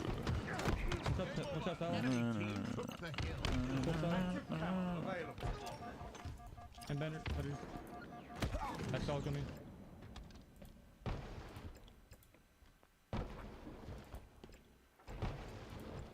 They have camo, I spawn reserves. Putting one. Two back hollow and one in no. Camo mechanic, stack camo. 1975. Fear health. I'm gonna draw mid. Probably stacking. Put these two down them and then just. Damn, let me see what you got, Techno. A YouTube video? Don't click links, brother. Put it in my Discord, though. Well, no, you say. You in my Discord, Techno? You can throw it in there. Like, Down. 1975. Yeah, sorry, brother. I'm not going to click links right now. But if you want to throw it into my Discord, I could check it out later. Mr. Techno, thank you, bro.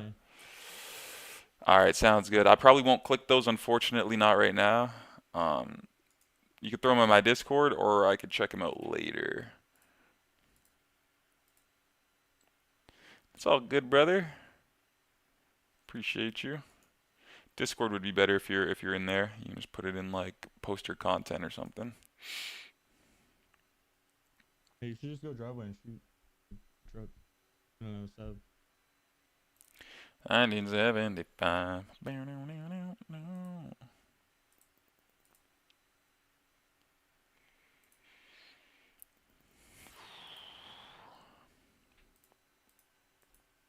Now they might play like out market right away. Slayer. We gotta just shoot mid.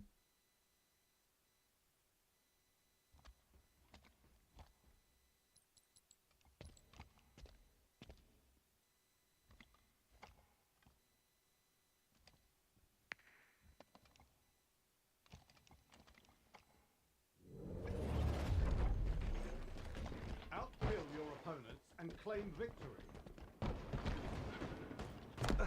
So you turn, Tribby. Watch out, blue truck, Tribby. And S4. Go to the beer. Yard.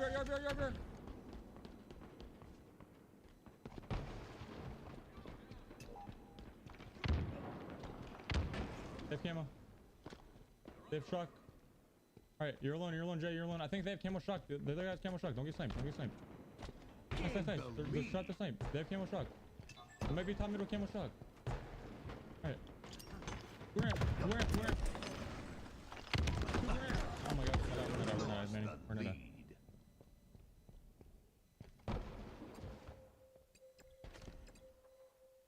I saw him.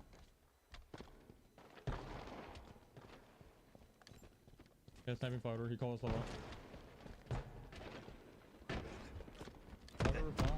His damage on us. Flowers. Low-key, we might be able to get out driveway in a second. That's where he's pulled us out. That's where.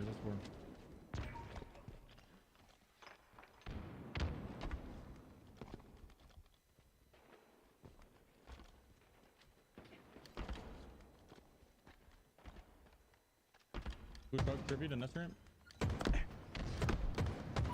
Blue truck, one shot, the nest ramp. Nest ramp, one shot. We're getting out mid, guys. One shot, nest ramp. And blue no. And poster's gonna. Poster's weak. Poster's 2 shot. One shot, poster stairs. Let's go blue. 2 soda stairs. Alright, we're good.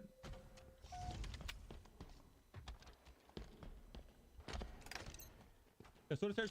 It's like loop. Loop is weak, trippy. Active camo available.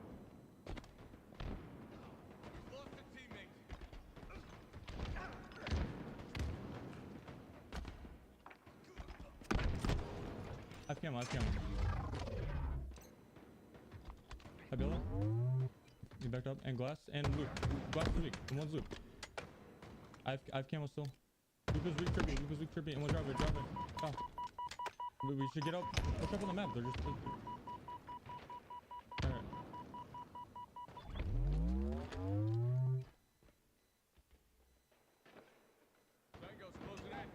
I see a pop. Okay. I think they're both loop. They're down spawn. Prius one shot. The front of our, and then they go soda stairs. They're like silo and U-turn. U-turn with one shot. Watch out, Prius. Yeah, for sure, Techno. Thank you again, bro, for sure. I spawned nest. Hell yeah, brother. They might be blue yard. They could be blue yard. Shop So right. drive out a Prius. Yo, silo weak. Come, LR. And Prius. Another one. Almost like market on me, bro. Top mid is high yellow, bro. Top mid 2 shot. Kirby. Might be your snake fight. Could be benches close. Watch out. Watch out top mid. That's one nest. Yeah, we gotta hit right. I need my health.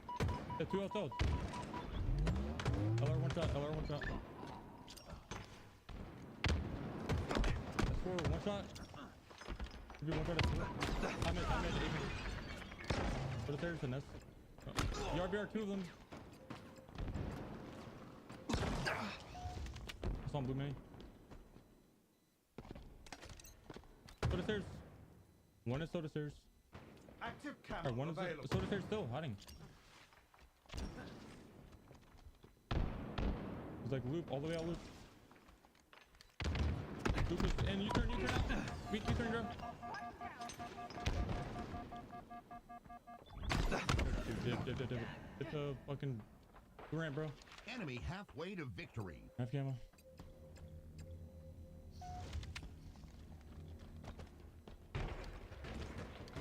Go. They're back. Got 1 shot down here.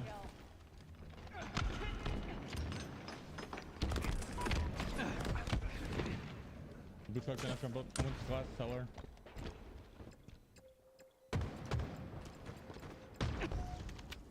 I saw him blue.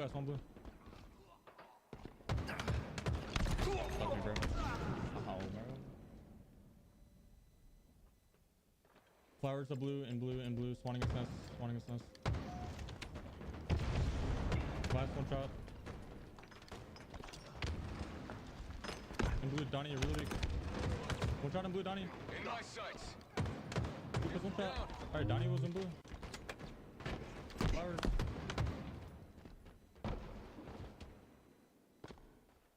You're RBR 2 of them. Oh, my bad. Yeah, Tyler. Thank you very much. My mic was muted. Sometimes, I like when it's like quiet and these tune-ins are in here.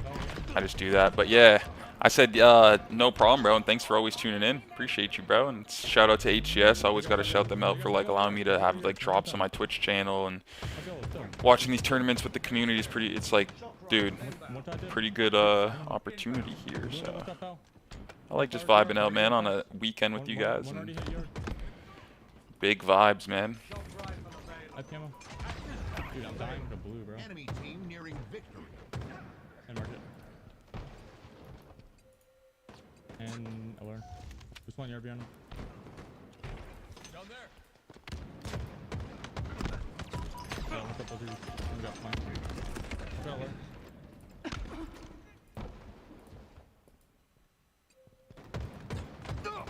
Flowers, comes on shot. I'm in 7 here. Last row. Hello, come in. Take cover. Another one down.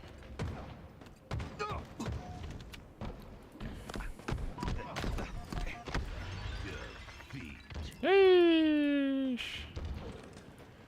You never like to hear that.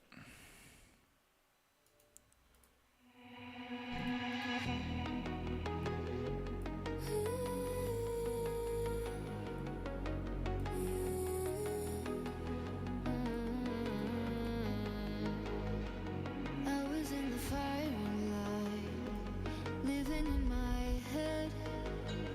Sun came in, I closed the blinds, could feel it in the air. Let's get it. It's just a waste of time, no one really cares.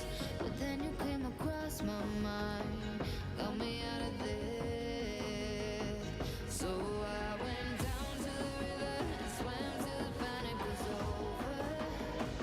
Yes, I went down to the river, watched all the heavy rain. I watched all the heavy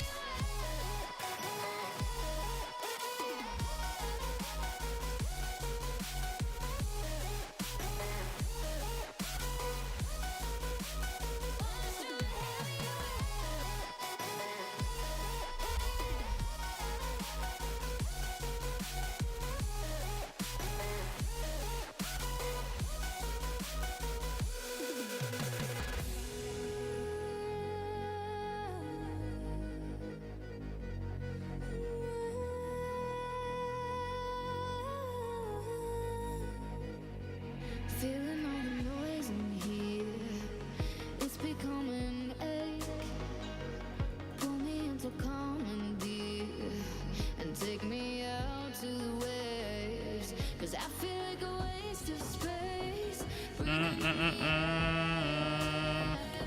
Let's get it. Like I might just break, like you want me there.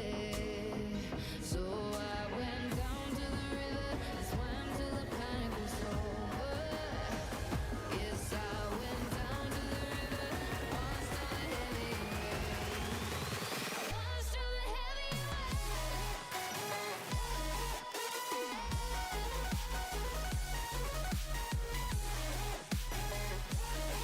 Bro needs a new t-shirt. Shit. That's LVT's new merch. They just started releasing merch. Shout out to LVT.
Insane to me.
All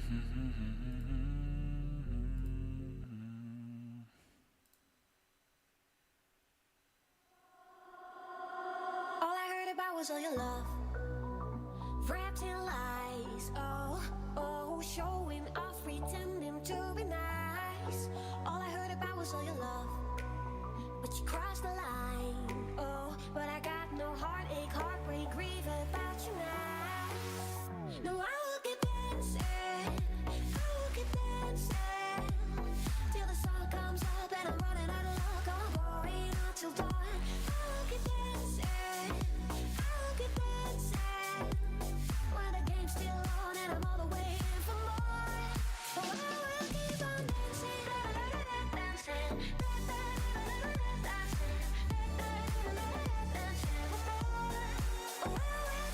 dancing, tomorrow I will see you on your knees, begging, oh, What up, Sammy? I need you, look at me, we could bring us back. Don't tell me how you feel, it's your regret, wrapped in lies, oh, cause I knew you would blow it, mess up all again. No, I will keep dancing, I will keep dancing till the sun comes up and I'm running out of luck. I'm going out till dawn. Hope you're having a good Saturday, bro. We're just chilling, watching some LVT hosting the bracket here. The open bracket for HCS.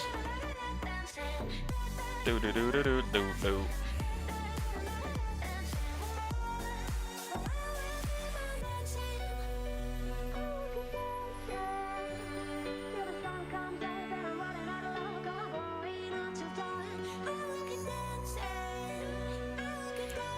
Who we cheering for? Kind of just watching.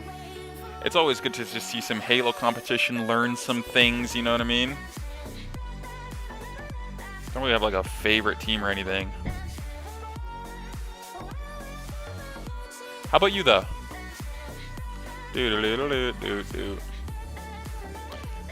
From on.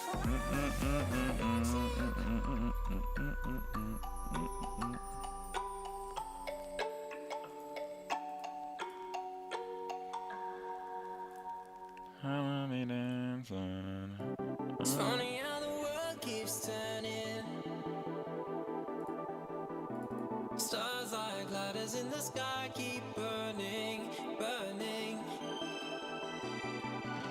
It's crazy how the storms keep raging. And I'm here trying to keep my heart from aching.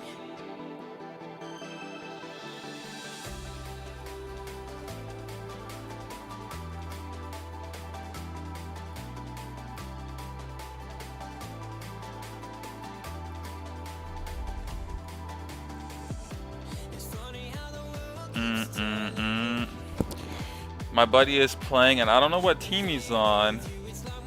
Laugh my ass off, or if they're even still in. Other than that, though, SSG. Okay. Good luck to your friend, man. Hope he had a good day and learned something, whether he won or lost, like the tournament. And yeah, man, let's just sit back, relax, and watch some good Halo on the weekend, bro. That's what it's all about. Use the bathroom really quick. BRB before this starts.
go, baby. Welcome back, ladies and gentlemen. This is HCS Open number 2, but day number 1. And that being said, tomorrow we have some things in front of us, okay? We have the winners semi-finals.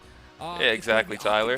I agree. PlayStation first, and then second, we'll watch Rebellion versus Better. So tomorrow, we have a ton of matches left to go, but today is not done just yet. Today, and right now, we've got Complexity versus Pink Lambos. I've got Tools with me here today. Tools, how's the tournament felt so far for you in today?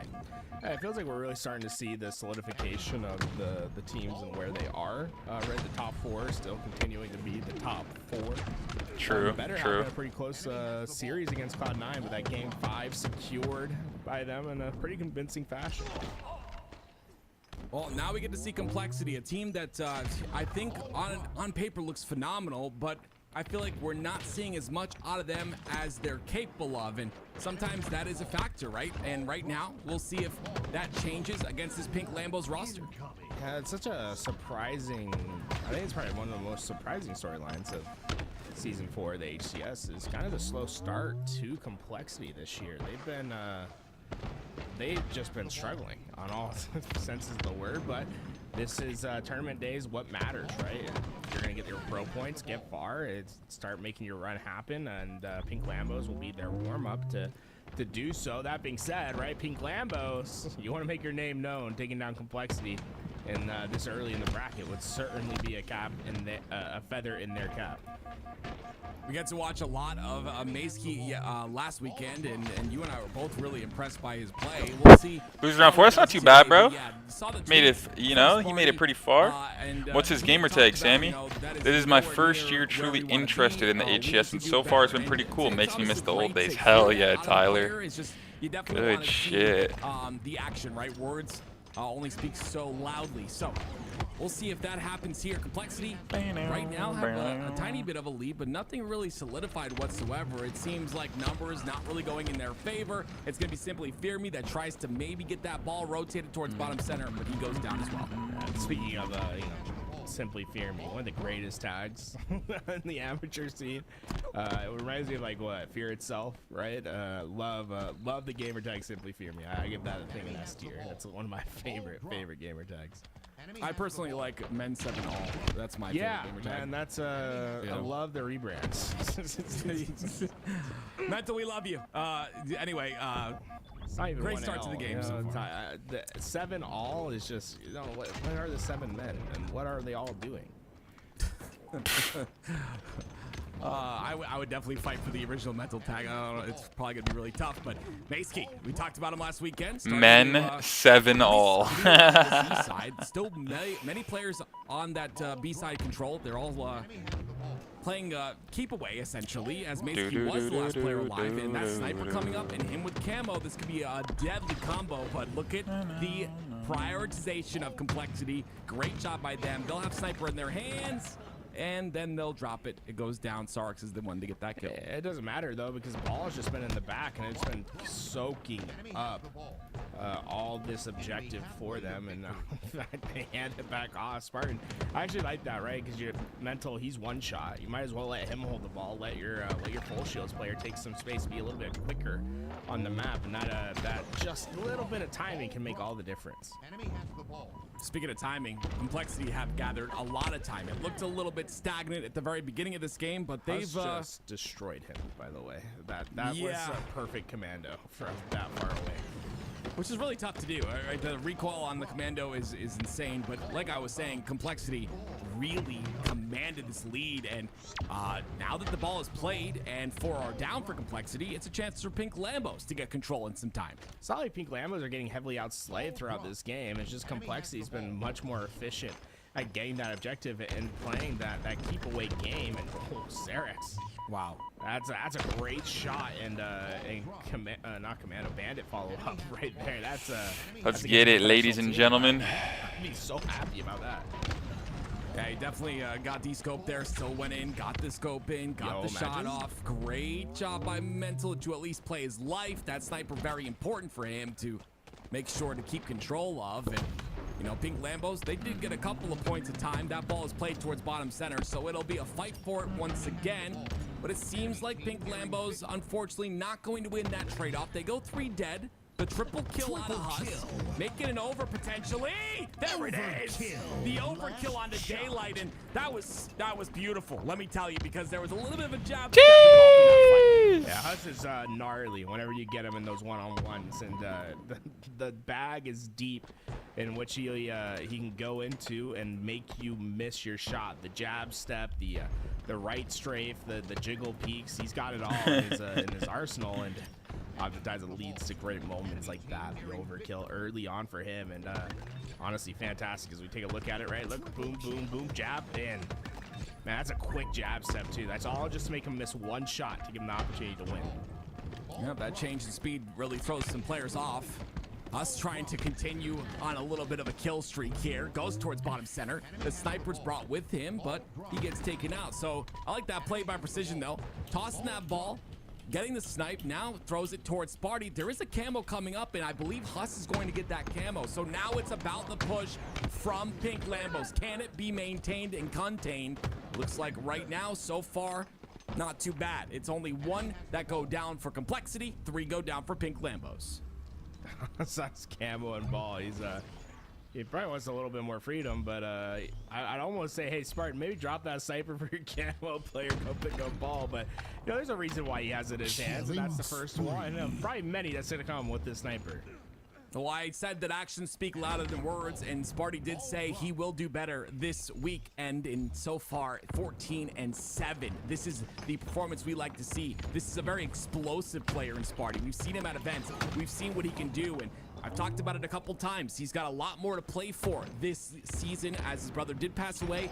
He committed this season to his brother, in honor of his brother. So you know he's coming in with the most practice possible. And again, look at the jiggle. It is insane. How do you hit that? Yeah, so if you're wondering what the jiggle looks like from the other perspective and why it makes people miss so much, we can maybe put that on tape after and take a look at it, because it just looks like the player's freaking out.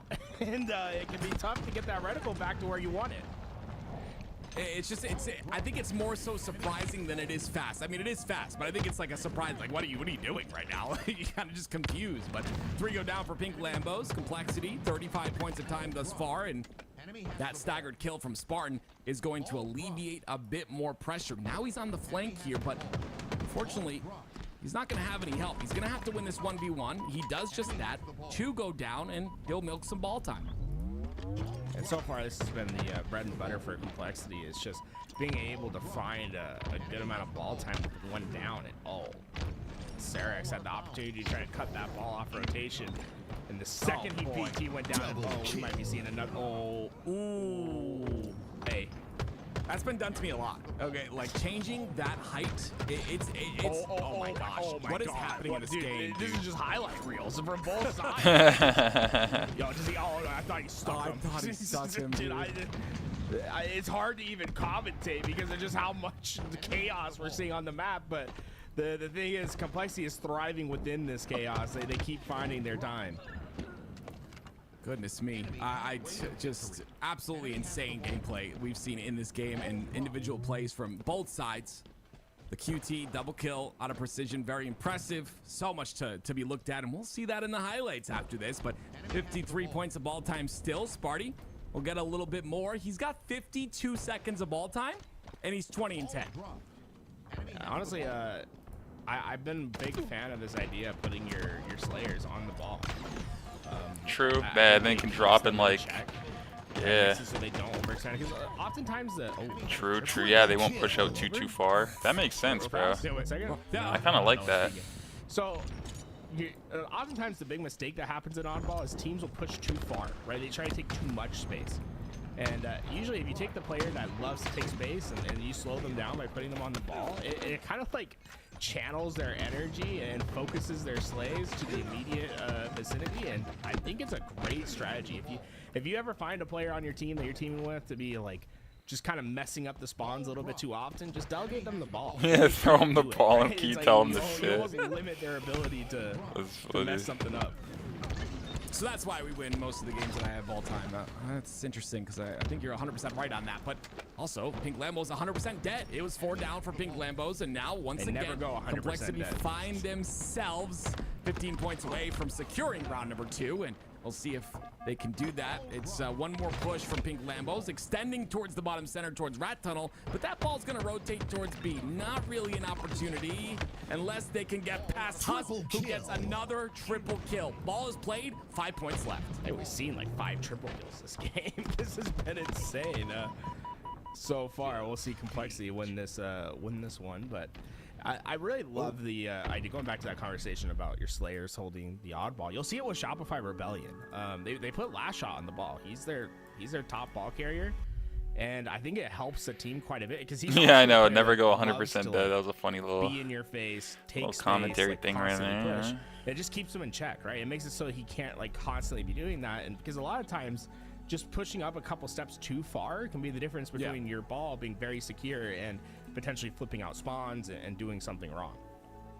100% agree. I'm impressed by Complexity. Obviously, this is, I think that you can't really tell a lot between these two matched up against each other. Obviously, we'll see more as Complexity goes throughout the lower bracket, but just impressed, like, they're taking this like they would any other team. It's very structured, a little bit shaky towards the beginning of both rounds, but started to pick it up when it mattered the most, and the big plays as well from Huss and Precision, just beautiful. Here's the triple. There's a little jab step right there, and if you want to see what that jab step looks like from the other point of view, there's another clip that maybe we caught, but just right here. Look at this. So can we slow that down real fast? I just want to slow it down real fast. Look at the way. So this is the jab step. You see how he watch him right now. Look, he's shooting. Mayski, right? Now he's gonna turn and look. Turn, sprint, look.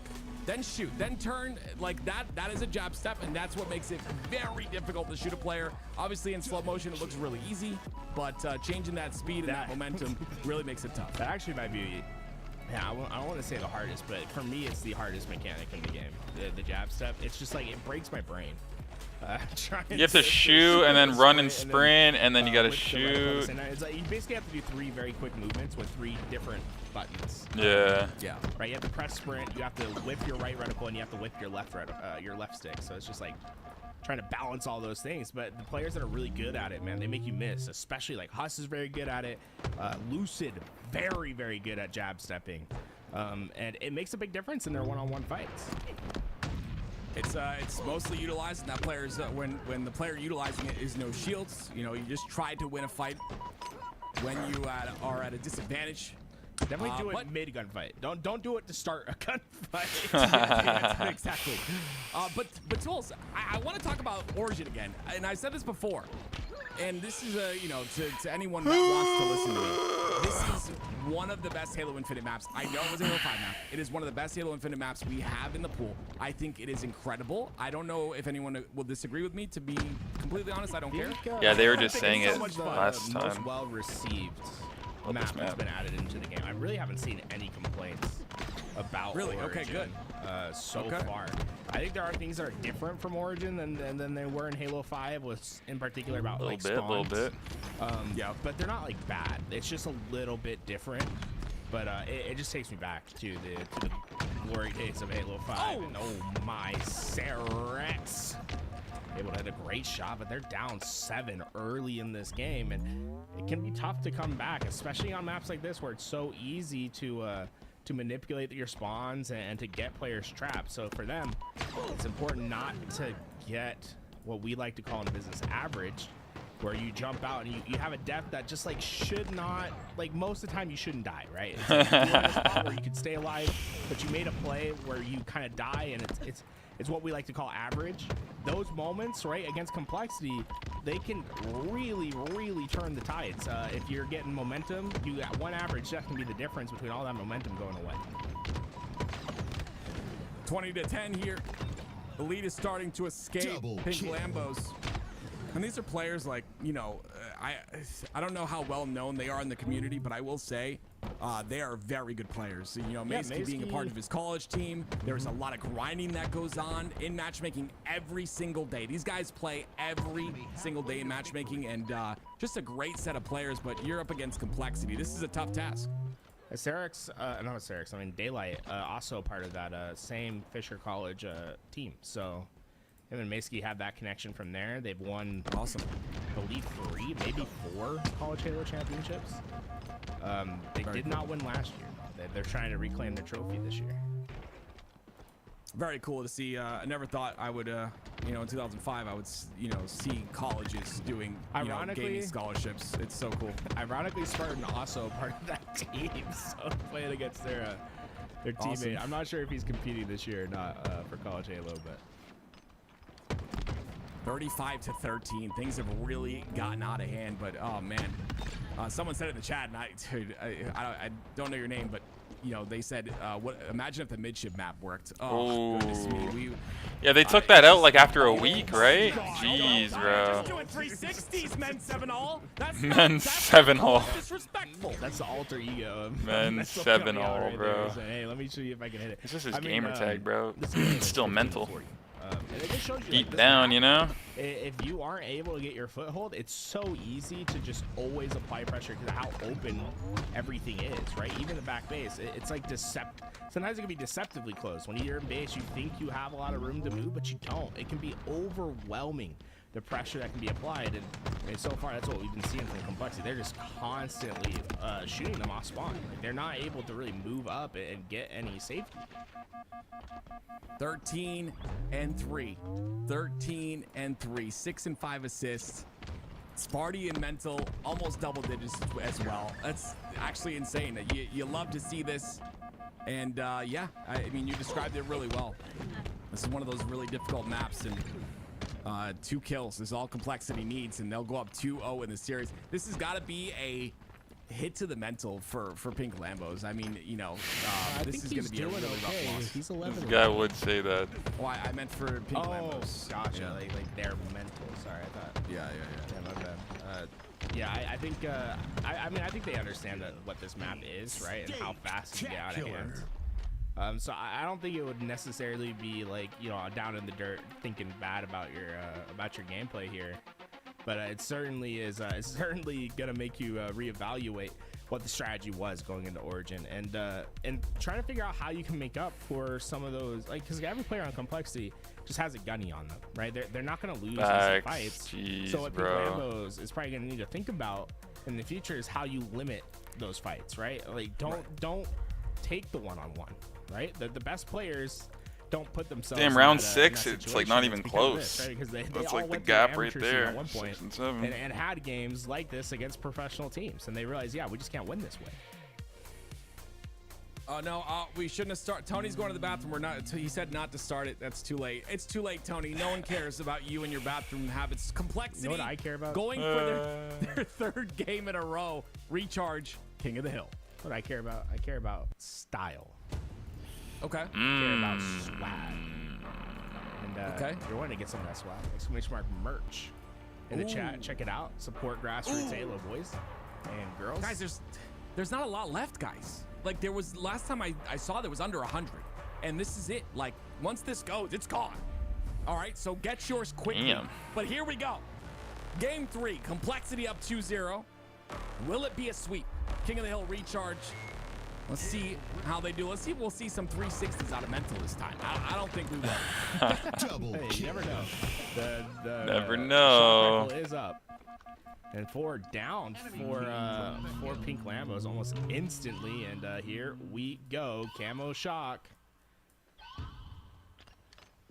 And he spots the spawns. Maysky's the first one. He doesn't want to take the shot. There it is. Whoa, what an eagle eye from Maysky there. Jeez.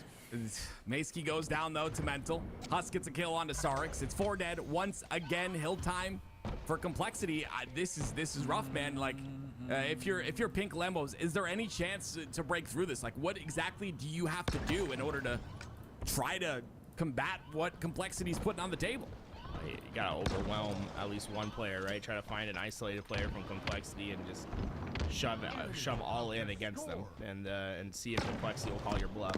Enemy team took the hill. Well, Huss isn't bluffing. He's bussing. He's trying to get some shots in towards the bottom tower. Boom! Not gonna hit it though. On to Simply Fear Me. It's a little tiny bit of time for Pink Lambos, but Complexity have done a really good job to almost guarantee this hill. Huss, that's a blueberry on his face. He goes down, but still Hill in Complexity's control. It looks to me as if they will get, yes, Hill number 1 goes in their favor. Zam. Hey, Complexity, they're quick, right? And they took advantage of all those 4 downs. They got back-to-back 4 downs to start the game. They were able to get the hill 75% capture just off those 2 slays. So, what, we have less than 45 seconds off the neutral clock, and they already have a hill. They're most of the way captured on the net.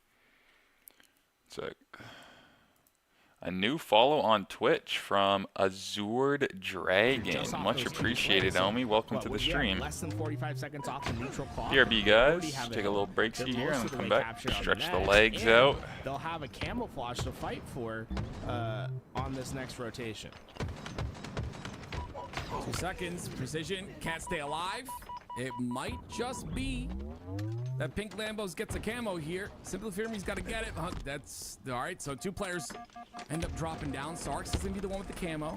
He's down to no shields. They spotted him, and that's 15,000 nades thrown his way. He ends up going down, and now it's Complexity in control once again with 3 down for Pink Lambos. And there's the clean wipe. And now what I'm interested in is the expansion for Complexity. Where do they try to put the pressure? Where do they want the opposing team to spawn? It looks like they're gonna try to force an A spawn. And Spartan just checking all his corners, making sure no one gets through. But he can see if they come through the pit, he can see the cross. And most importantly, he's going to be set up for the shock rifle that'll eventually come up if needed. Also love getting that grapple, right? Now he has the ability to just be anywhere, whenever he needs to be there. And 3 down. I mean, Complexity's slaying ability just has been too much to handle. That's essentially it. Shock rifle's coming up. There's a chance for maybe Pink Lambos to take it a bit slow, wait for that shock rifle, try to get a pick like you had mentioned. But it looks like they instead want to take that long haul space, and they do. They're splitting a little bit early as Sarx in that situation. Simply Fear Me and Maesky are still stuck on the long haul side, not really able to move, and it's just a 1-by-1 pick apart and a ninja onto daylight. You think it's real? Yep, it's always real. Well, moment of silence. Complexity, just about 2 hills captured in this game, and Precision, he's got that shock rifle lurking underneath. There it is. Gets the shot onto Simply Fear Me, ends up taking him out. See if he's able to get more here. 2 more players stuck inside the pipes. They have that elevator side control, and Precision not gonna hold any angles. He just wants to push in towards the pipe door, and he'll do that. He'll get another kill onto Sarx and also try to stay alive. 2 down for Pink Lambos. Still Complexity. Sparty is the one on that elevator side, but he goes down. It's the first time we've seen Complexity 4 dead and Pink Lambos in control. Camouflage up as well. Pink Lambos, they just need to play denial for a second. If they can get a couple kills. Oh. Oh, dude, saw his elbow. How do you grab it without ever coming out of the bubble? There was a clear like meter to travel there. He like blipped out. Mental is just being able to bypass time and space. Quantum traveling. Ooh, I like quantum traveling. 2-0. Still, Pink Lambos had a hold there for a little bit, and that just kind of shows once again, you know, something I talk about pretty often, sparks of brilliance, right? We saw that in that moment. They get the 4 dead, they stagger Complexity a little bit, but they can't really hold it for long enough. Now the push comes in from Complexity. That stick's gonna miss. No trade goes out. Pink Lambos find themselves 3 down.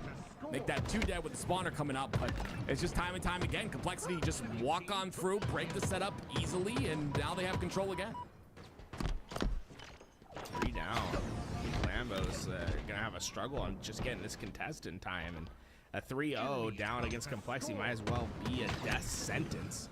Oh my god, that new combo from top A. Precision got that land, and it was basically an instant melt after.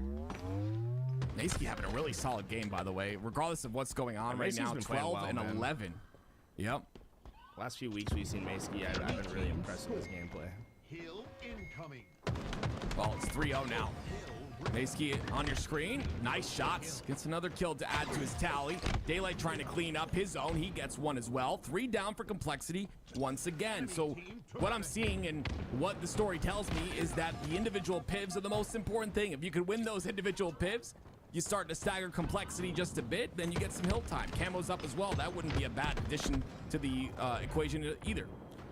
With that, Maysky can go forward on the map, try to get behind some players, and there you go. Jump up there. You might as well just say goodbye. That's the easiest shot Maysky's had to hit all day.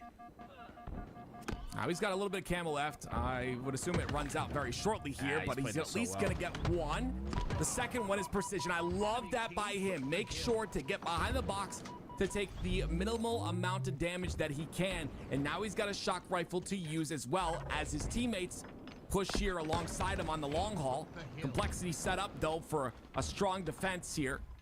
Precision is behind on the A side too, so there could be a flank on incoming if Maysky's not aware of it. Somehow he's still alive. I don't know where that player went, but he's pushing in and he gets another. Yeah, it was a good little spree for Maysky. It definitely slowed Complexity down. They haven't been able to get into this hill yet. And, well, Daylight being the last alive, he'll try to anchor out the spawns, but I just don't think that's going to be a reality with how much Complexity has been able to apply this pressure. They'll get kill after kill, and yeah, this is brutal.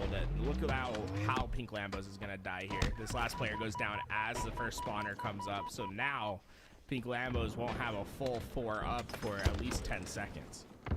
And Daylight as the first spawner, look at him trying to get space here. It's just a little risky. He's already inside a turbine, but he's got Maysky with him. Great double team there. Daylight ends up getting 2.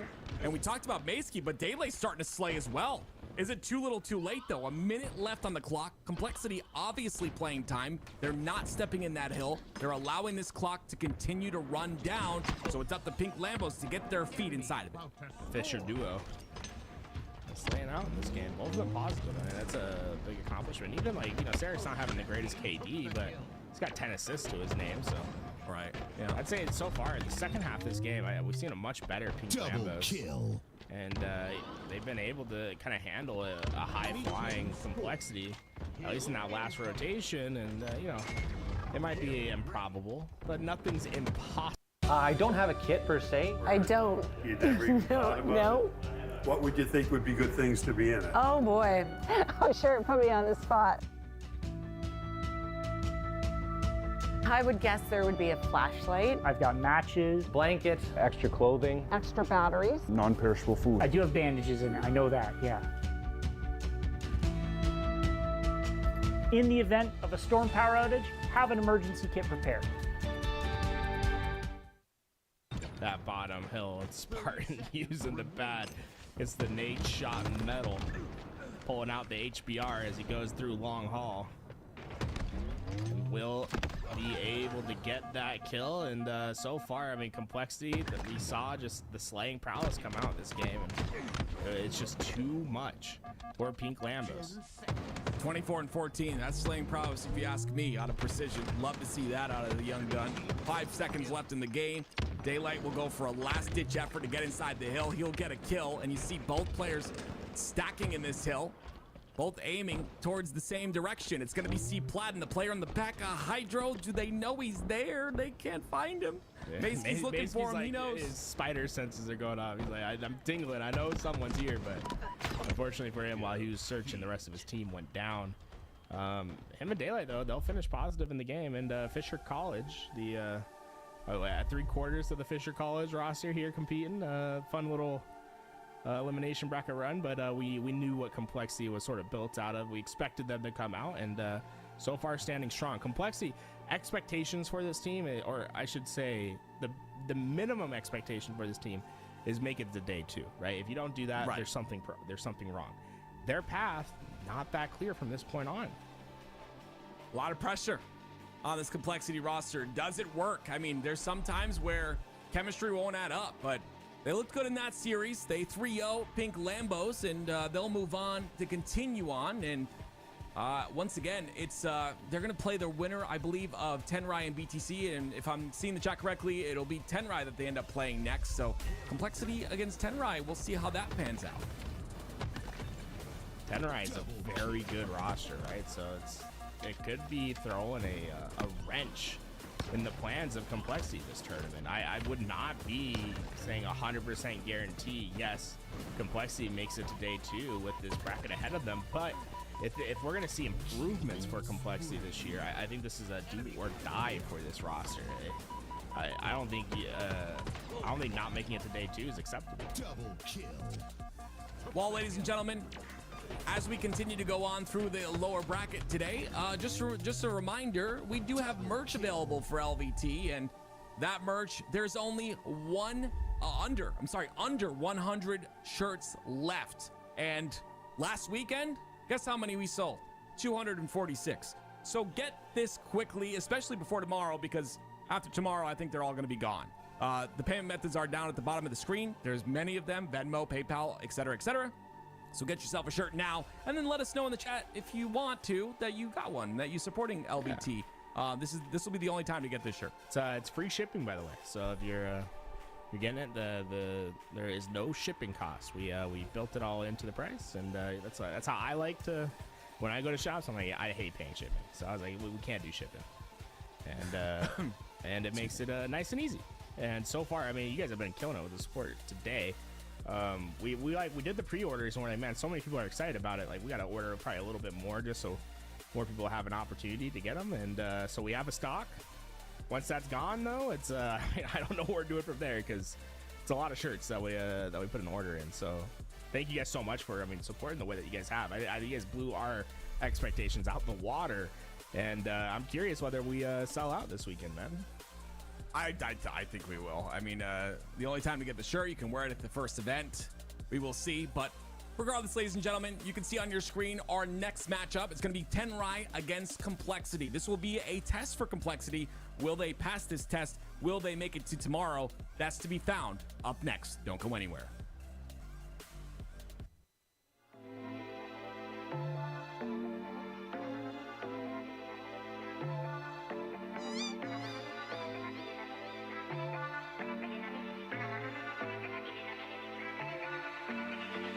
In the hills, I ain't got no service. In a white hood, I don't fuck with the Ku Klux. Old girl got mad and she switched up. So I went ahead, got me a new one. Down bad, so I had to move up.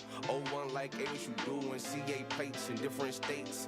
Okay, she like how I'm moving. Step to a bag, better get with the movement. When I move, you move like that. Do more, get more, say less. So follow, don't miss no step. Speed up, now catch your breath. Good vibe, good drink, no stress. Out of town, no GPS. In the hills, can't call, can't text. In the hills, I ain't got no service. Too high up, I don't think I heard you. Head high where the birds be chirping. Going full speed in the freeway, swerving. In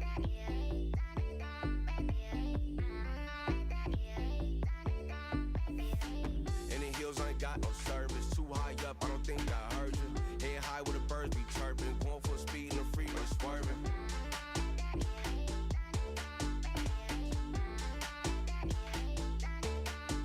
Swerving.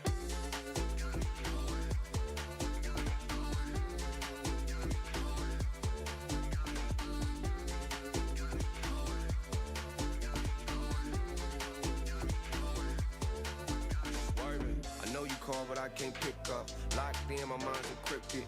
I secure the bag like lockbox. In my zone, I can't hear much. I'm flex, I just finesse. Make more wanna come around last. Out the way where I'm too next. Out of time, can't call, can't text. In the hills, I ain't got no service. Too high up, I don't think I heard you. Head high where the birds be chirping. Going full speed in the freeway, swerving.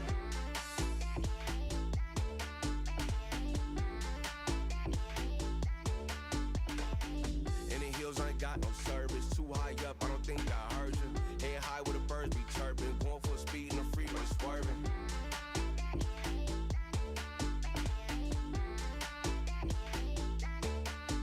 Swerving.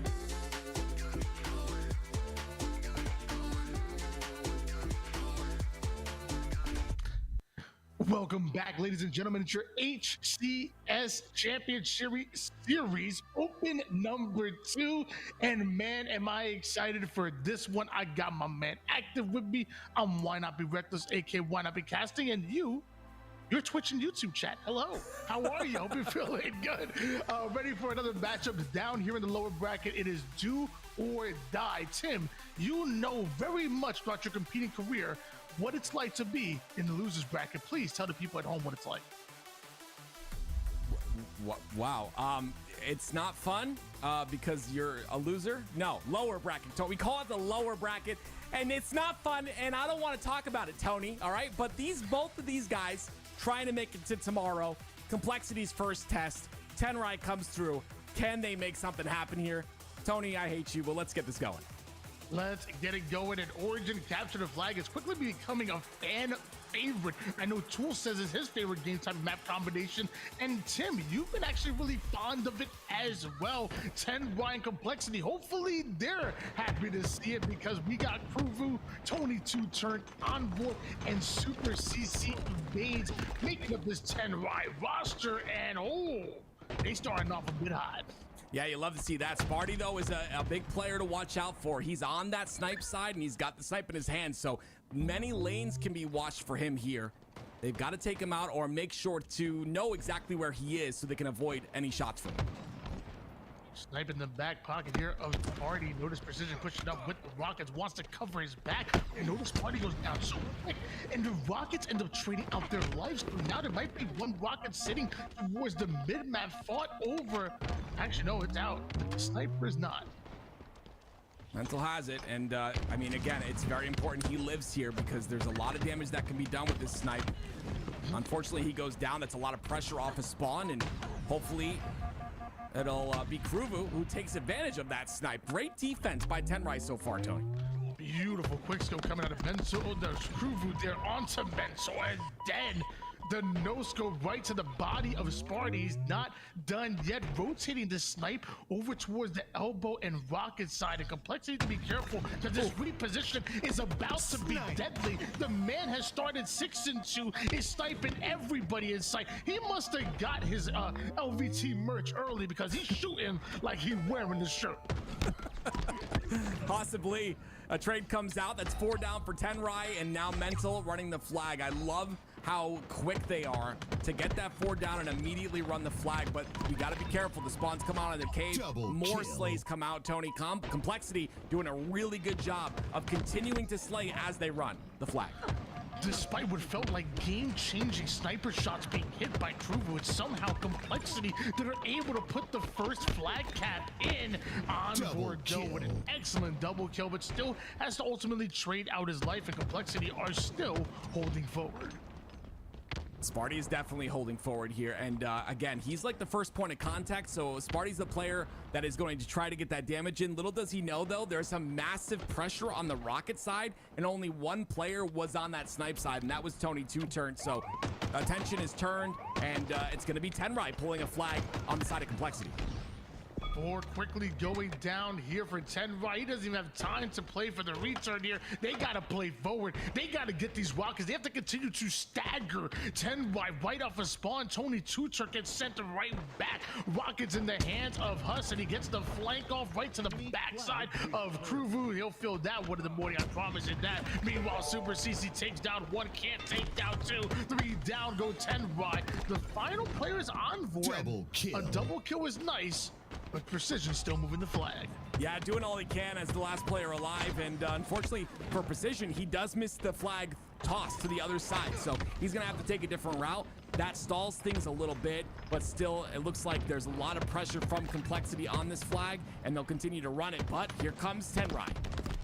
Well-placed grenade coming out of Precision there. Super CC and Tony 2-turn able to double team a bit, stop that flag, and ultimately get the return. Could have been 2 for Complexity, but still locked at 1. Meanwhile, Envoy with the sniper over towards the red cave side. If he's able to connect on 1 or 2 bullets, this could be a flag being ran, but Complexity are going to run right through him. Precision gets sniped back.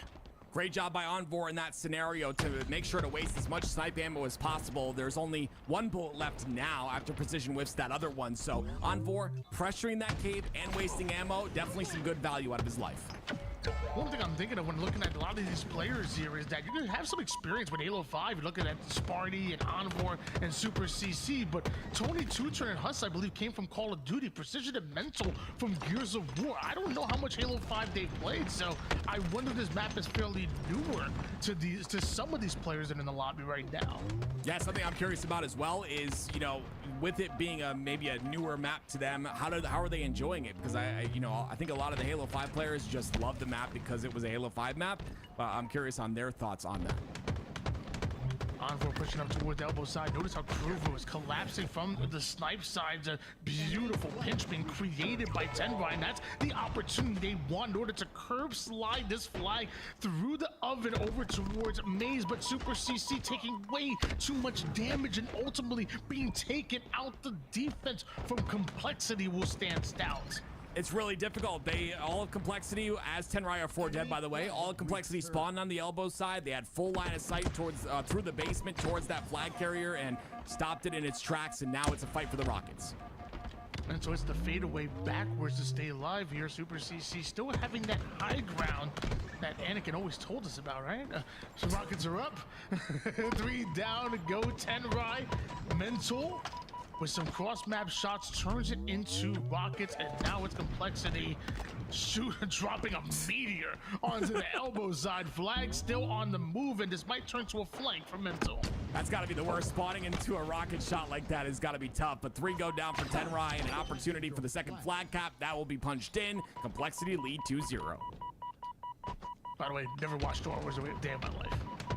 That's horrible. Just wrestle around with the reference that I don't even know. 2-0 lead in favor of Complexity right now. Tony 2 Tony 2 kills, but he might turn it to 3. Good enough for the assist. Now you're seeing Tenrai approach the base of Complexity. They pulled plenty of flags, but haven't been able to cap one just yet.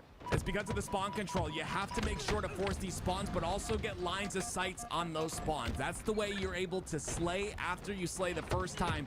And it's this opportunity right here. It looks like they're going to go for that elbow side run, but they've got to deal with Sparty. He's the last player alive, and he's gotten a kill already. And make that 3. He's gotten 3, Tony. A triple for Sparty. You know Sparty got that dog in him. Says Sparty McFly as he McFlying across the map. Precision having that sniping up 2-0 right now, when quickly starting to collapse on the base of Tenrai. This could be the 3rd flag moving here real soon if things continue like this. He's precise as he precisely breaks down the defense of Tenrai. That flag already on the move through the window side. Gonna hesitate just a bit here. He has some fools to snipe. I'm still quivering. I think there's a dog inside my house somewhere, but Precision's not quivering. He is getting doubles. He's hitting shots. 4 down for Tenrai once again. The flag is being run now, and the spawns come out onto elbow. It's up to Complexity to deal with those spawns. It's not a dog in your house. It was just me. I was doing an impression. Oh. Sparty punches that one in. That's going to be a 3-0 for Complexity. And maybe I need to get into voice acting because that dog impression was apparently spot on. It was something. It was something. It sounded like the dog was drunk or something. It sounded like the dog was drunk, or I don't know, too many treats. I'm not sure. Dogs can't drink alcohol. You don't know that. Aquarius game 2, Slayer. Tenrai have a chance here, Tony. Why do they have a chance? We've talked about this many times. Why do you think Tenrai have a chance here against Complexity when they lost game 1 that convincingly? Oh, I know that because they have an Envoy. Okay, good answer, Tony. Yeah, here we go into game 2. Oh, I love you, Tony. Into game 2 we go. And yeah, I agree with you, actually. Envoy is disgusting. He's got that passion, got that energy. Pair that with Tony 2-turn. If you were here in season 1, Tony 2-turn's energy is turned, as the kids would say. And I mean, that energy could, catapult them to a victory in this Slayer.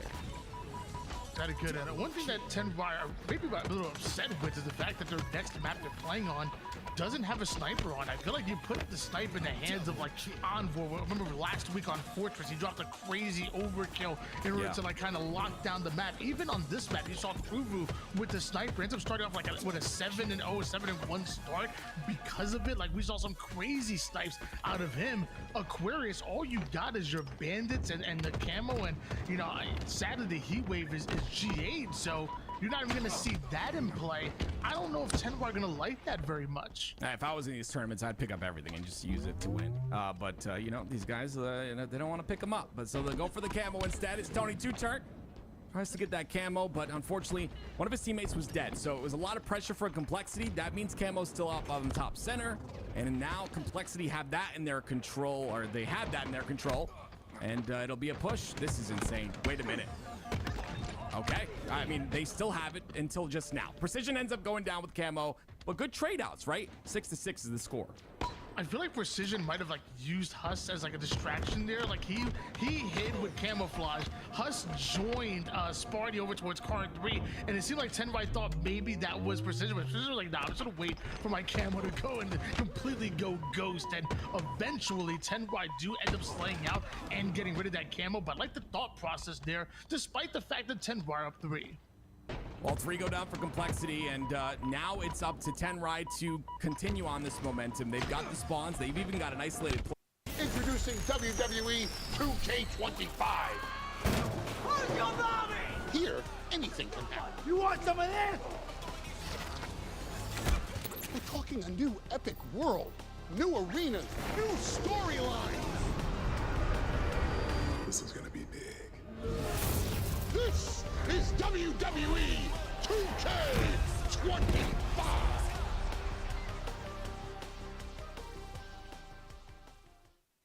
Out of Complexity. 2 down again. It's been this case over and over. The trades are really solid. A little bit of bait and switch that's working out, like you mentioned earlier with the camo, Tony, and Complexity starting to come alive. Camo's up. That it is, and right now Super CC and Tenrai have to settle for the cross map shots, which are not going to be enough to ultimately take down this camouflage player. So last time that camo was burnt almost immediately. This time Huss making sure he checks every single corner, playing this so cautiously. This jump is going to be devastating for Tenrai unless a prediction grenade lands right in the throat of Huss there. Precision catching a bit of a different angle. Huss is going to join him, but just too little too late. 3 down, eventually go Tenrai. Luckily, Sparty lays down the law. Yeah, Sparty getting that double is huge. And again, they continue to keep this lead. Tenrai has been in a position multiple times, but they're not able to capitalize on it. I just noticed Precision. Let's go. 17 of the team's 19 kills. Wow.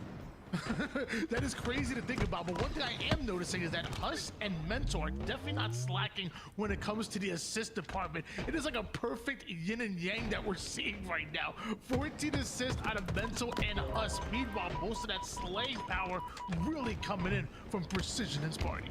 I like how Sparty's playing right now. He's putting that damage in and staying alive, being very quick to stay alive, not hesitating whatsoever, gets out of the angle of the shots, and because of that, he's able to continue to output damage. He's still alive on this life as well. Huss gets that kill, and it's, again, 26-23. Complexity with 3 down for Tenrai. Take control. They've been fighting for this mid-map control for so long, and finally Complexity are able to earn it. Therefore, kill advantage now swings in their favor. Meanwhile, nades are being chucked left and right, forcing Huss backwards, while the rest of Tenrai go after Precision, then target Sparty, trading out their lives right now. Complexity have control, but now Envor has P2. I like going for the thrust. You got to make sure to utilize all of the equipment on the map. Everything to your advantage. It's very, very important to do so. And, you know, in Season 1, we never saw people really focusing on those equipment, on that equipment, but now everyone's timing it. Speaking of timing, Mental, pretty bad timing right there. Pops the camo, ends up dying. It just lands right on that grenade. Highly unfortunate. Meanwhile, a one-shot Huss having no business surviving as long as he does. And now, happening at a more, that couldn't be a worse timing for them, because now Complexity's lead grows 35-27, make it 36 right now, as Huss and the rest of Complexity are dismantling the defenses of Tenrai. I mean, that's such beautiful play by Complexity right there. That string of events right there in that situation, they got 4 down and all 4 of them stayed alive. That is what you want to see always in a Slayer, and it wasn't 2 staggered players. It was all 4 players up at the same time, and they got a clean 4 dead. That's just beautiful by Complexity. Wow. That's gonna hurt in the morning. I say that's worth 10 kills right there. I think it's 40-39 right now, bro. I said Ninja's worth 10 kills, bro. It's tied up in my head. Yeah, I don't know what happened to Huss there. He just kind of ran forward, and Tony somehow turned around quick enough to get that Ninja. But still, it's an 11-kill lead, so a lot more work to be done here. Oh, Tony two-turn not done. And you gotta think to yourself, well, what if we saw this level of gameplay earlier on in the game? Maybe they wouldn't be down by double. What up, Risky? Damn, you got that founder badge? Pretty lit. How does Slay start to favor 10 right I like now, that, brother. I like that. Just too deep, and 6 more kills is all that Football as well, Complexity homie. need. Yeah, Complexity can just kind of lay off the gas pedal a little bit here. Like you said, all they need is trade, so they're not really, you know, playing this. I would say not playing the same way they were at the very start of this game. Regardless, it's that big swing with the 4 kills and all 4 of Complexity being alive that really put this game out of reach for Tenrai. I mean, again, we always talk about it. It's still possible, but it's going to take a lot. That it is, as it's 47-36 right now, and we're seeing Mental and Complexity just flying at 10 right, no regard for their lives, let alone the lives of their opposition. Kruvu may have been able to take down Huss, but has to go down to one-shot precision, ends up finding him, and that's the ball game there. 50-37, eventually Complexity. Yo, Mortal, thanks for the Twitch follow, as well as Dragon. I think I already said Dragon. Appreciate you, bro. And you mentioned how even they were at the very start. There's 2 players with 7 assists, and then 2 players with almost double-digit kills.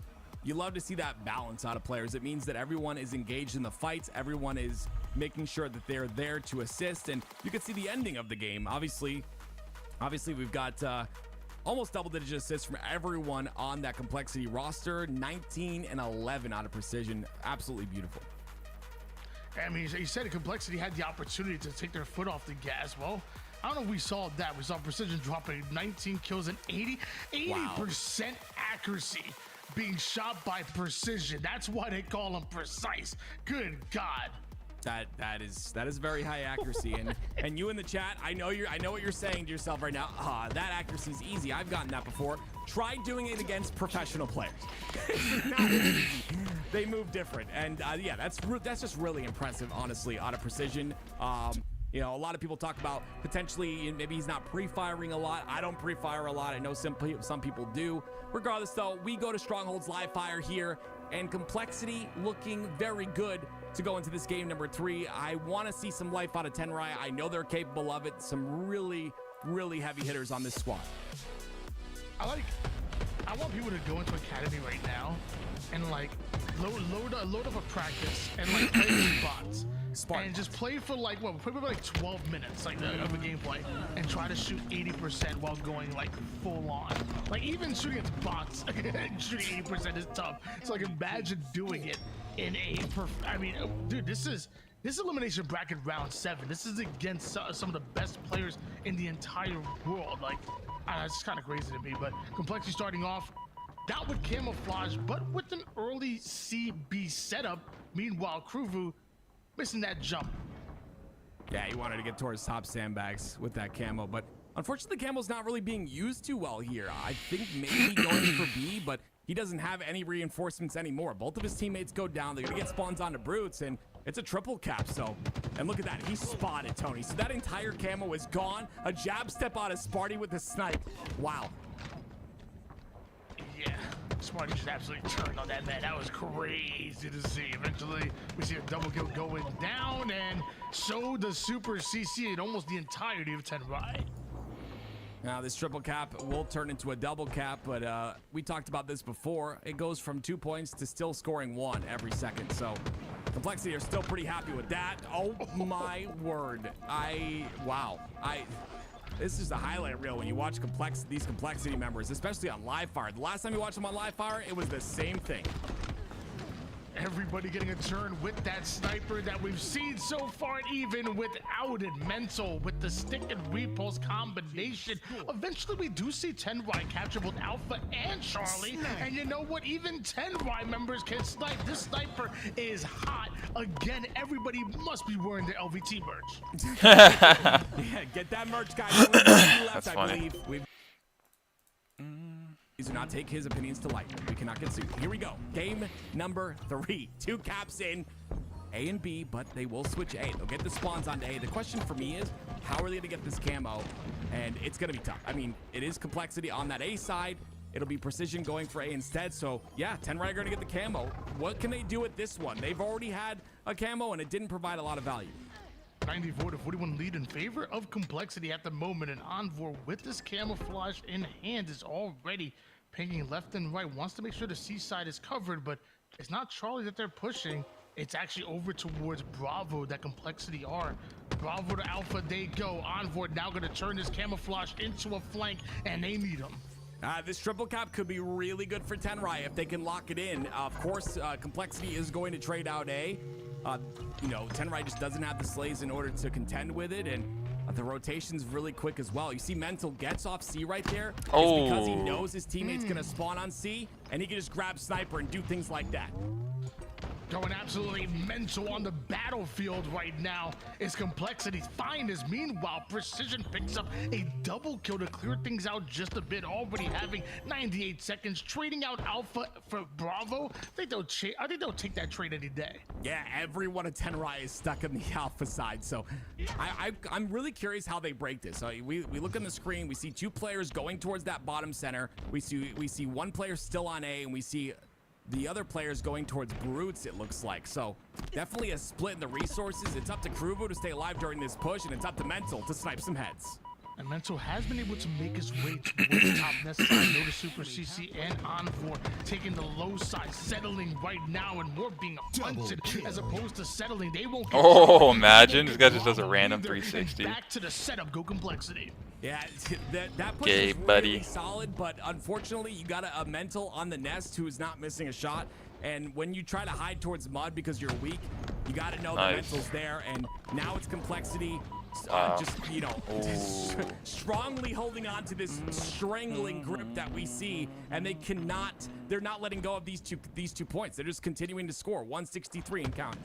Mental seemingly playing with Guy them doesn't over take toward any the A damage side, there. but a triple push out of Tenrai right through the mid-map towards Charlie. It looks like the bottom tower side is clear. They're able to take C, and while Complexity to focus on Alpha, Tenrai reposition, pushing the Bravo side, forcing Complexity back, but right back into the hands of Mental with this snipe. Can Tenrai steal Bravo? I absolutely love the pace at which Tenrai moved towards that nest side. It was a very quick curb Damn slide good play by Envor. after getting C, but the rotation from Complexity answered that immediately. Now it's a counter rotation, and now Tenrai have A, but they've given up camo.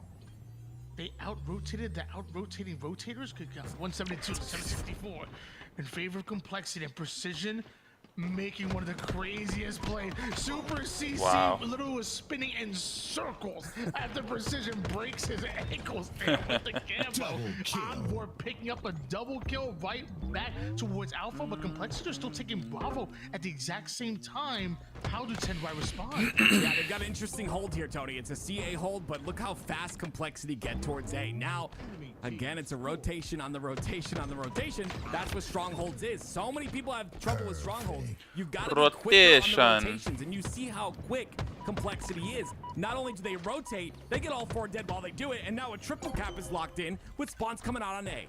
And this is where things go from bad to worse if you're a fan of Tenrai, because right now Tenrai have a chance of being cycled by the remaining members of Complexity. This triple cap is being held. Mental drops a triple and lined up Super CC. If that roof wasn't there, he would have had one of the nastiest overkills.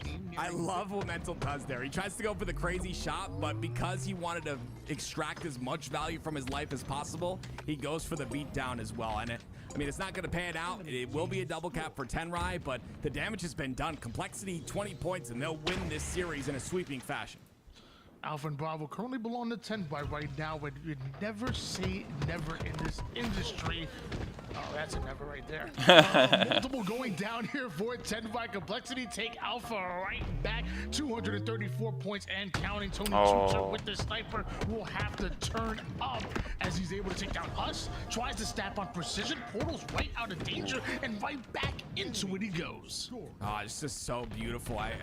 They get the couple dead, and you know, Tenrai feel really confident with that first pick, but immediately Complexity come off a spawn, pressure again, and they end up in a scenario where they're continuing to score. It's not in triple cap fashion, but the double cap is enough, Tony, and that will be enough for the sweep. 3-0. Complexity move on. Ain't gotta go home, but you gotta get the out of here as Complexity Tenrai being sent home. That's funny. Complexity week after week, slowly but surely, are starting to look, like the team like we expected to see. Okay, early complexity, on in the offseason, early slaughtering. on in this season. Just because you start off. Oh, slow now we're gonna get doesn't mean you have to sweaty. end their complexity It's gonna be pull like off that 3-0 losers sweep. quarters or Will some we shit. Continue to see them Losers thrive. round 8. I don't even Yeah, I think know. they look good, but this was their first test. Now it's their next test, and we'll see how that test goes. Of course, we've got other matches, but this will be the lower bracket tomorrow. Tomorrow it will be Complexity facing Luminosity. So excited to see how that one goes, and you see the rest of the squads down there as well.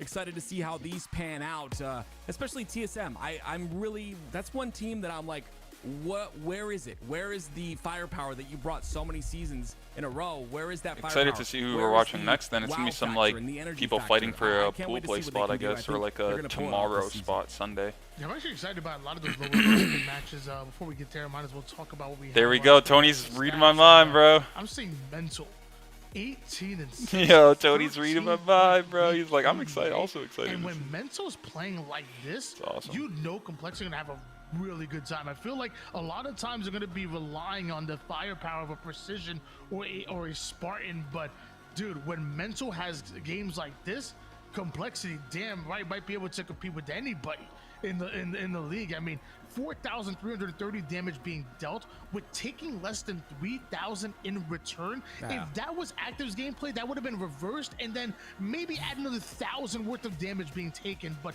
Mental showing us exactly how not to play like Active. Yes, exactly, Tony. And yeah, I'm much more complaining than Mental as well. Probably a lot of tilting too, so good thing no one's watching me play.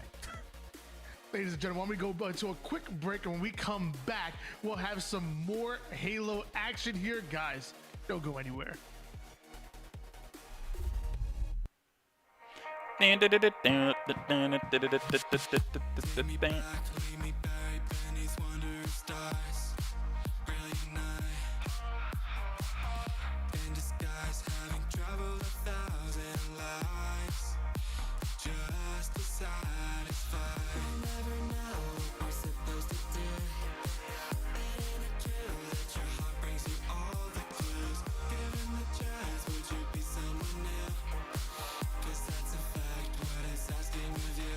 All right, all right.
This shit always makes me want to play, bro.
This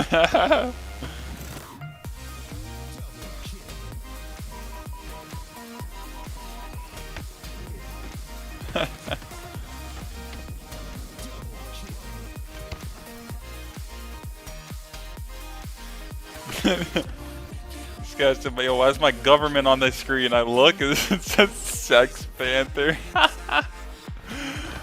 Yo, that guy's funny.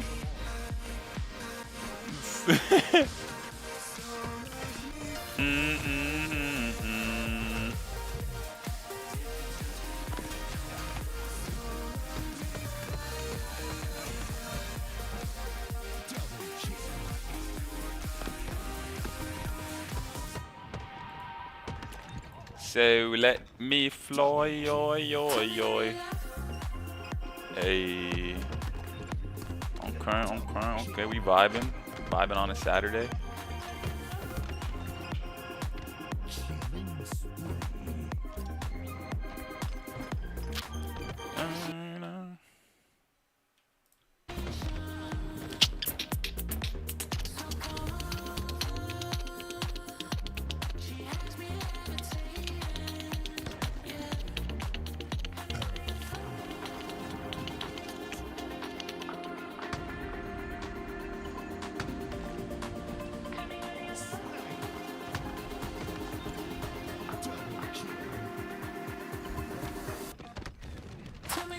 Boom, boom, boom.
Tell me who do you love? Alright, they're setting up the next matches, baby. Let's see who's gonna make it to tomorrow's games, bro. And I actually get to watch after work tomorrow, which is pretty cool. Usually I'm done work at like fucking 6 or something. Tomorrow I'm done at 2, so I can come home and catch the ending, depending on how long they play. But start at 12 maybe. I don't know. Not too sure. Fantasy. Tell me, who do you love?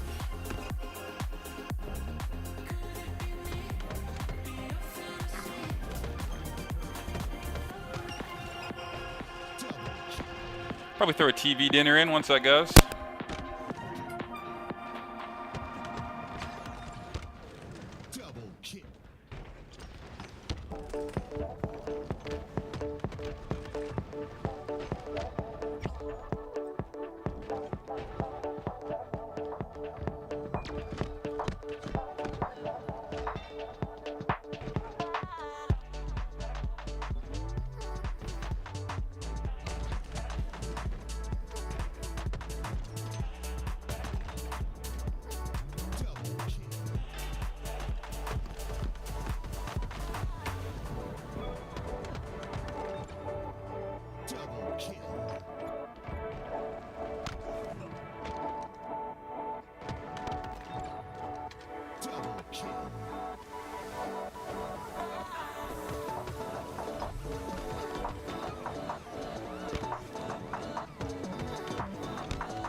go, baby.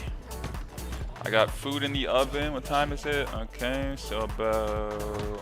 Okay. Let's get it.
Get it, baby.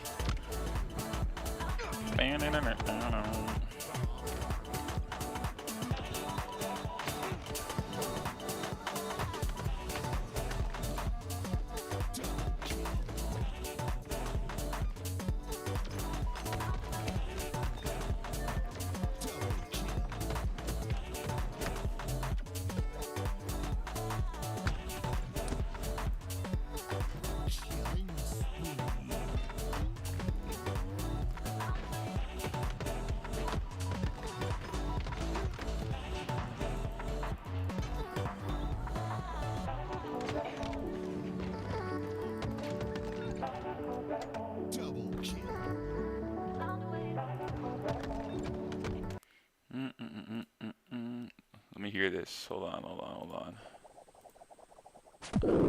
I gotta hear this, bro. Oh wow, that's loud as fuck.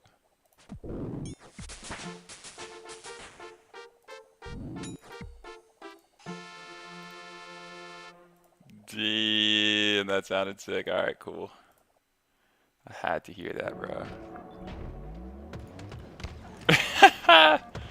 That was lit.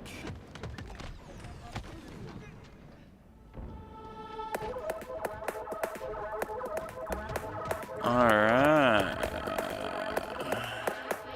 Seen the light in the dark, but it's been a while. And just remember, it's the heat from a heart beating next to mine. But I surrender, 'cause everything I touch seems to crumble, and everyone I love leaves me broken down. Everybody runs when they see me now. So I put my hands up in the sky, reveling the storm clouds as they pass me by. Now there's no escape, I realize I'm death in the land of the living.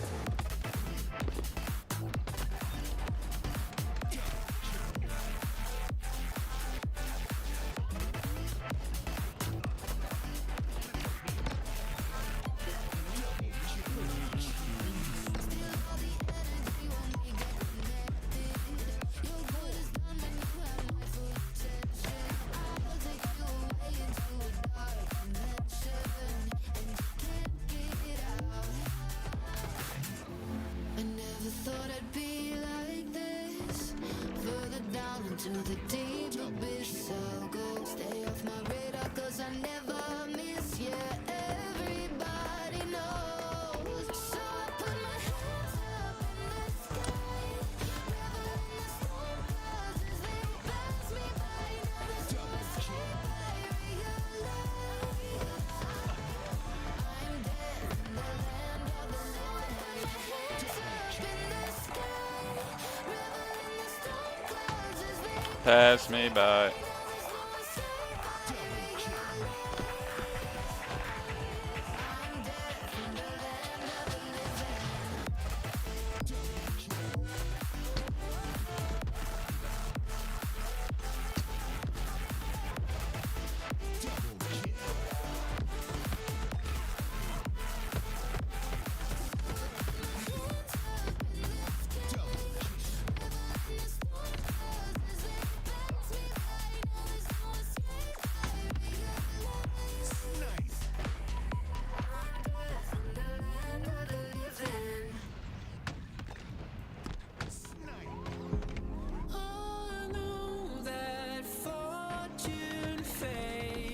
need you with treasures I don't hold. And though the shine is dulled, that's how I'll always think of you. You were a young one then, but everyone begins. We were just children, heaven was a dream away. Running from monsters, I wish I could say that the keys that you were searching for and the giants of the past have turned to dust. The world is ours to take, and no, it's not too late.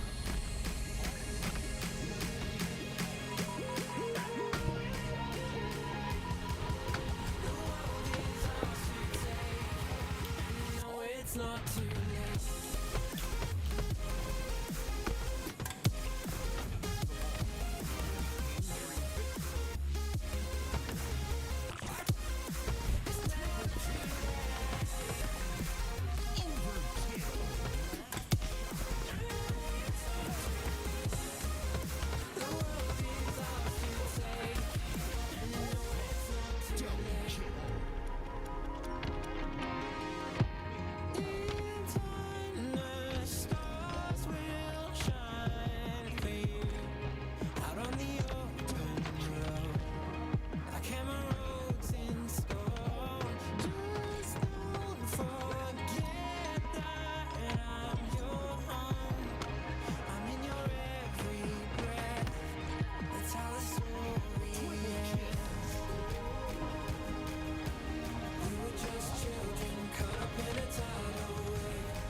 Too late.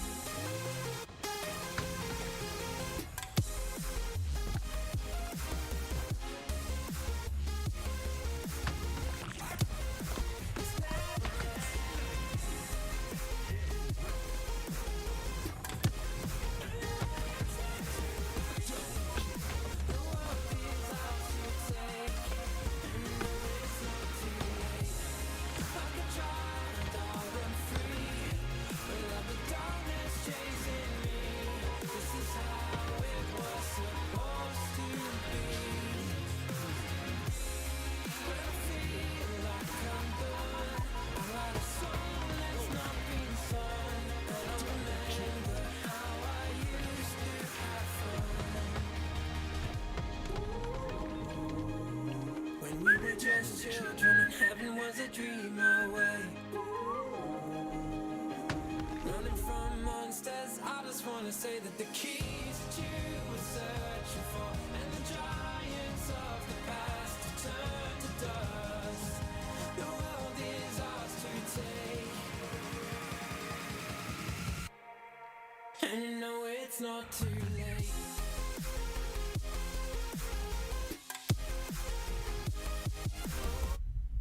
Welcome back, ladies and gentlemen, to HCS Open go, baby. number 2, day 1. Of course, we got another day tomorrow and a lot of great matches tomorrow, but today we've got another one for you. It's going to be Triggers Down versus Icarus. Very interesting matchup here, Tools. Players on Icarus, definitely players that grind a lot. Stefano Biscuit's definitely one of them. Here we go. Spar is another one. They constantly grind matchmaking. Will this be enough, though, to take out a Triggers Down who has some legends on it? Yeah, Icarus is such an interesting name for a team, right? Because it's like the higher you go in a tournament, the more you're like, is this a story that we are going to see written once again, or can they be like Daedalus and keep themselves close to the ground? This is gonna be a tough match. Triggers Down, very, very good. They took top 6 last weekend. Very interesting. Yeah, I love this roster, and Descendant, Ezo, Collect, and Lethal. It's funny, there's a post from Lethal that says, this is the 3rd time I've heard that I'm back. He doesn't. So yeah, he hasn't gone anywhere, folks. Yeah. He's in his room. In fact, I miss the old Lethal, man. The straight to the office Lethal. Yeah, remember those days. But yeah, I mean, definitely fits well in this roster. I feel like the roster really works out. I think the entire roster full of some young guns with that massive potential, and then you got Collect and Lethal, who are definitely been there, done that type of players. Of course, Lethal 3 assists to start this game off as Collect goes to run this flag towards the maze. So far, I mean, we've seen this all day long with this map. You give a team an inch, they will take it a mile. Triggers down already so far back with that flag, but Stefano was Stefano was able to get to that flag. Unfortunately, Ezzo had other plans for him. Professor gets a kill on the Lethal as well, so it's going to be a little bit tough for Triggers down to get this pull. You see they're going for the slays first. Collect the last player alive, and this will be a potential counter cap, but the elbow spawns come out and stop Chills from pulling that flag. Yeah, Chills gets around that corner. It's likely that goes back home, but Icarus staying close to the ground, not getting too ahead of themselves, and eventually getting that return. Return goes in for Triggers down as well. Still pressure out of Icarus on the base of Triggers down. There's 3 down. Lethal, the last player alive, has to try and do as much damage as possible, but he falls as well. And with the spawns coming out on the elbow side, this flag is all but gone. Descended the first one, I believe, in position to do any sort of damage, but he's not going to have an angle. There is also one player on that elbow side.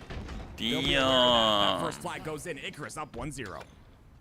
Wow, great counter opportunities to be found. The slays come in at the right time and are able to sprint that flag back home. Unfortunate part, though, is look how condensed they are on the map now. Descendant was able to get in through the elbow side, and this is going to be just about every player falling down on the map. I don't think there's anywhere these guys can run from Triggers down. All 4 go down, and this might be the quickest counter you'll see. And the thing you should worry about for Icarus is the continuous pressure that happens while they get that flag cap, right? It's still pressure on the base. Lethal in a great position to contest on these rockets, puts enough damage in for Collect to clean up that kill, and another player goes down inside of the basement too. So 2 down for Icarus once again, make that 3, and it'll be another run through the window here as Collect pulls the flag.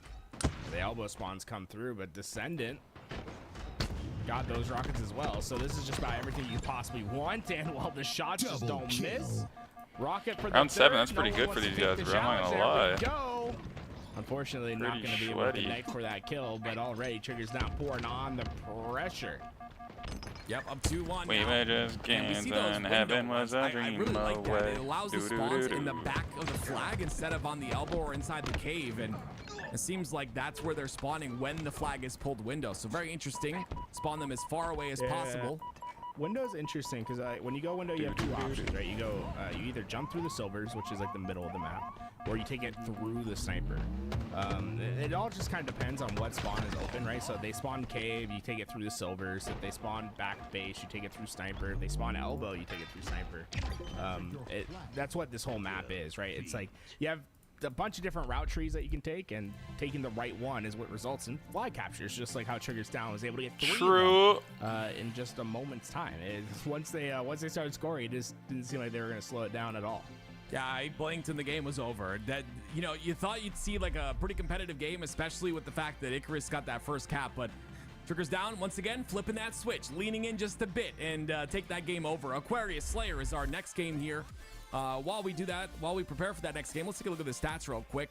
Descendant and Ezzo, the young guns on the squad, both 9 kills and only 4 deaths for the Descendant there. On the other end of things, Professor 8 kills. Oh wait, there's a goose alert.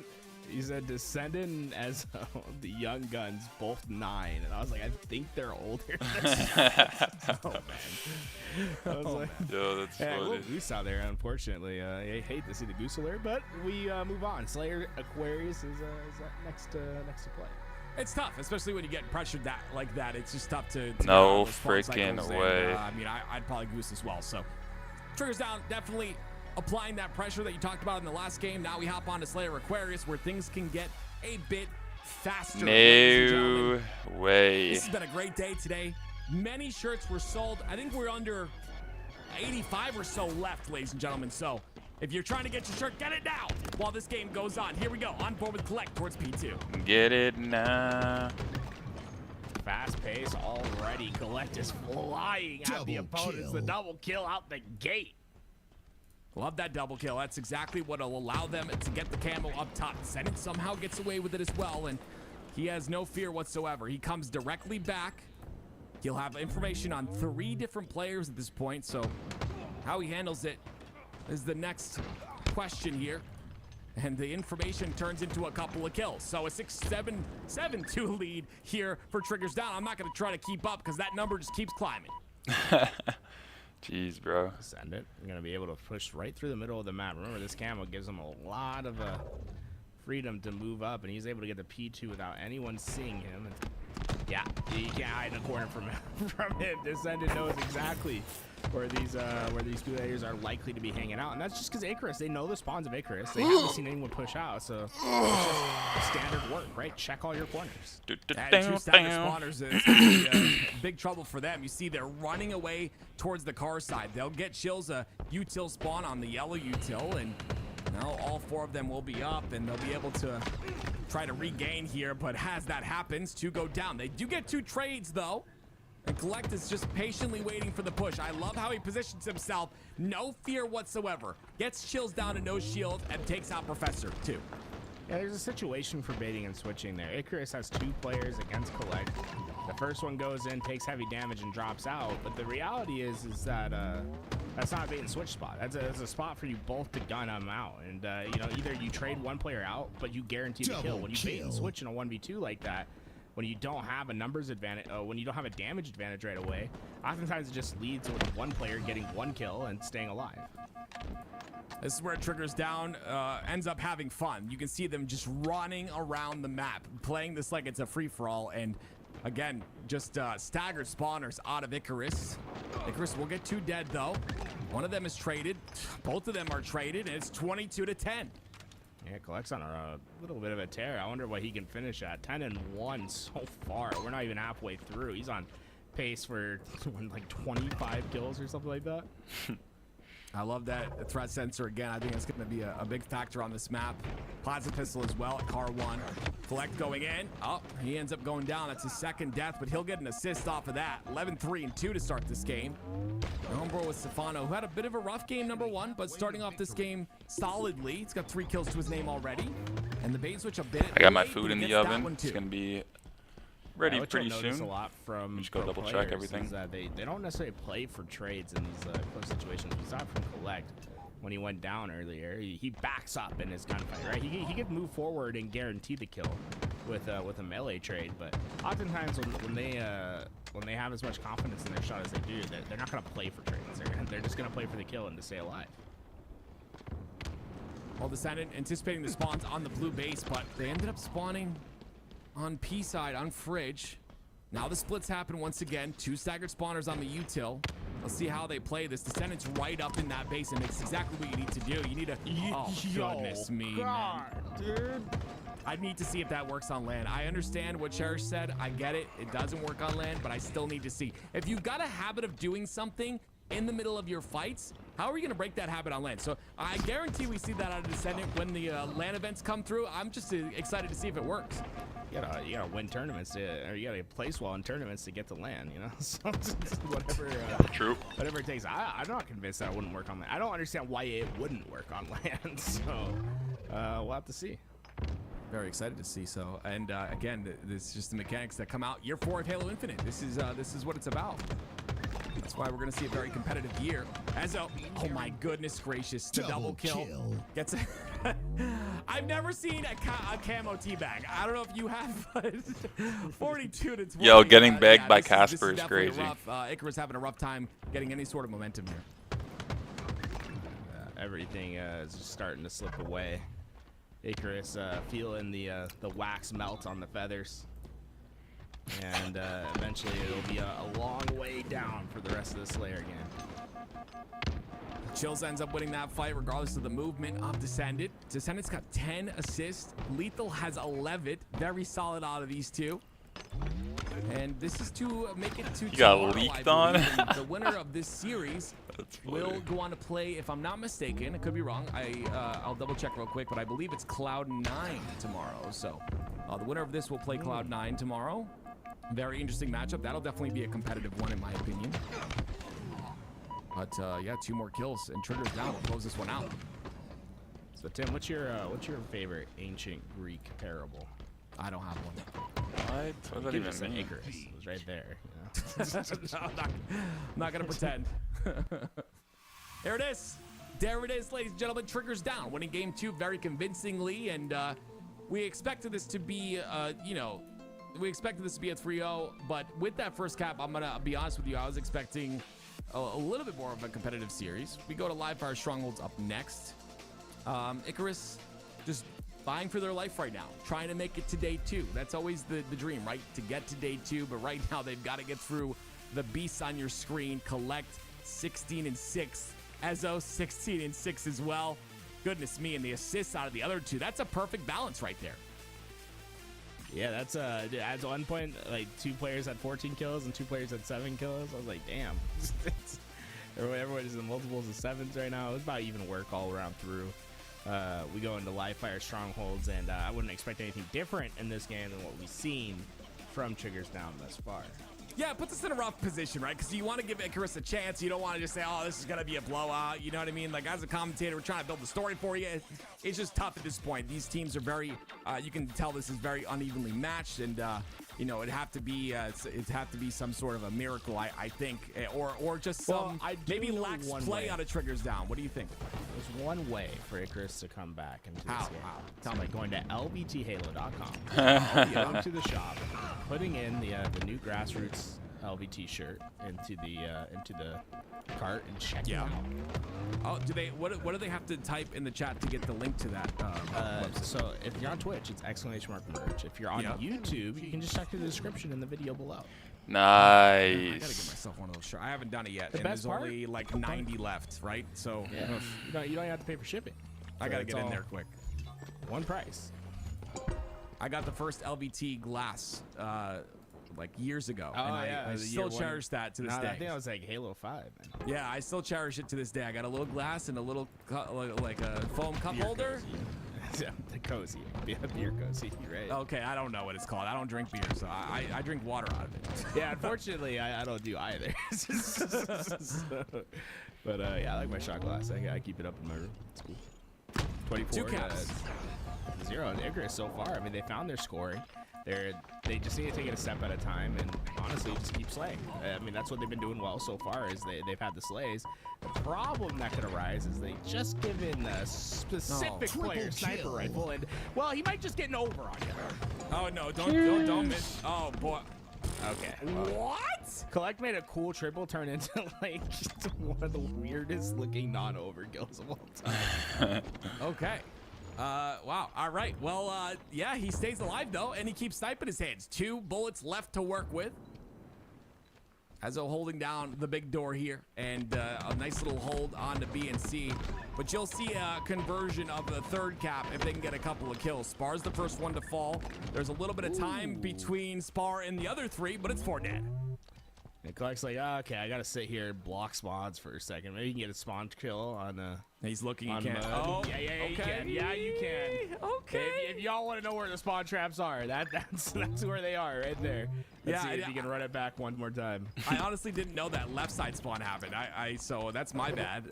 He was looking at the middle side. So yeah, if you don't look at a spawn, it'll happen. So he'll probably collect those more than me, which is definitely good because he's a professional player and I'm not. Yeah, sometimes you have to wonder how much they know. Like what useless they are. They should pull it out. Will they ever pull it out? Stefano, hey, nice double kill. It's big because of camo. They can get away with camo. They'll have an opportunity at least to stop the scoring of Triggers now. Okay, Nice. I like that. No, I like that. You're taking a Descendant who is obviously very confident with how the series has gone, and he challenges you, and you take advantage of it. So great job by Chills. Now he's got the camo to work with. He's got to deal with 3 different players on the B side, though. He's got a nice flank. There's 2 players behind you. Sometimes you gotta wait a second before you shoot there. Unfortunately, he shot at probably the worst possible time. 2 players immediately spotted him and took him out before he could get the kill. Spar. Oh my, Spar was going for some montage-style shots. But unfortunately, it just ends up Collect getting a sniper back. And let's chill out, put your feet up for a bit, and enjoy the show. Collect's very good with this weapon. I like the patience, though. This is so good. He understands, like, They're all around the map here. This is really good. Oh, to the right. Oh, to the left. Collect. To the left, to the left. Here, man. No, right? He said, "Hit your shots, boy." It's just okay. Never mind. Okay. No, the story's just not true. They lied to us. Papa Bear's porridge was right. Regardless, Spar trying to get B here. It is 2 down for Triggers down. Is that a shot Everything by you Spar? It's a body own shot and by up Spar. He to ends the up getting left. B. Now they can score just a bit. It's Professor that goes directly towards tower. I like this play, making sure to hold down this tower side, but you have to understand the pressure's not coming from anywhere near tower. It is going directly towards that big door and B, and it'll be Triggers down and control at 2 caps again. Descendant just flying right at his opponents.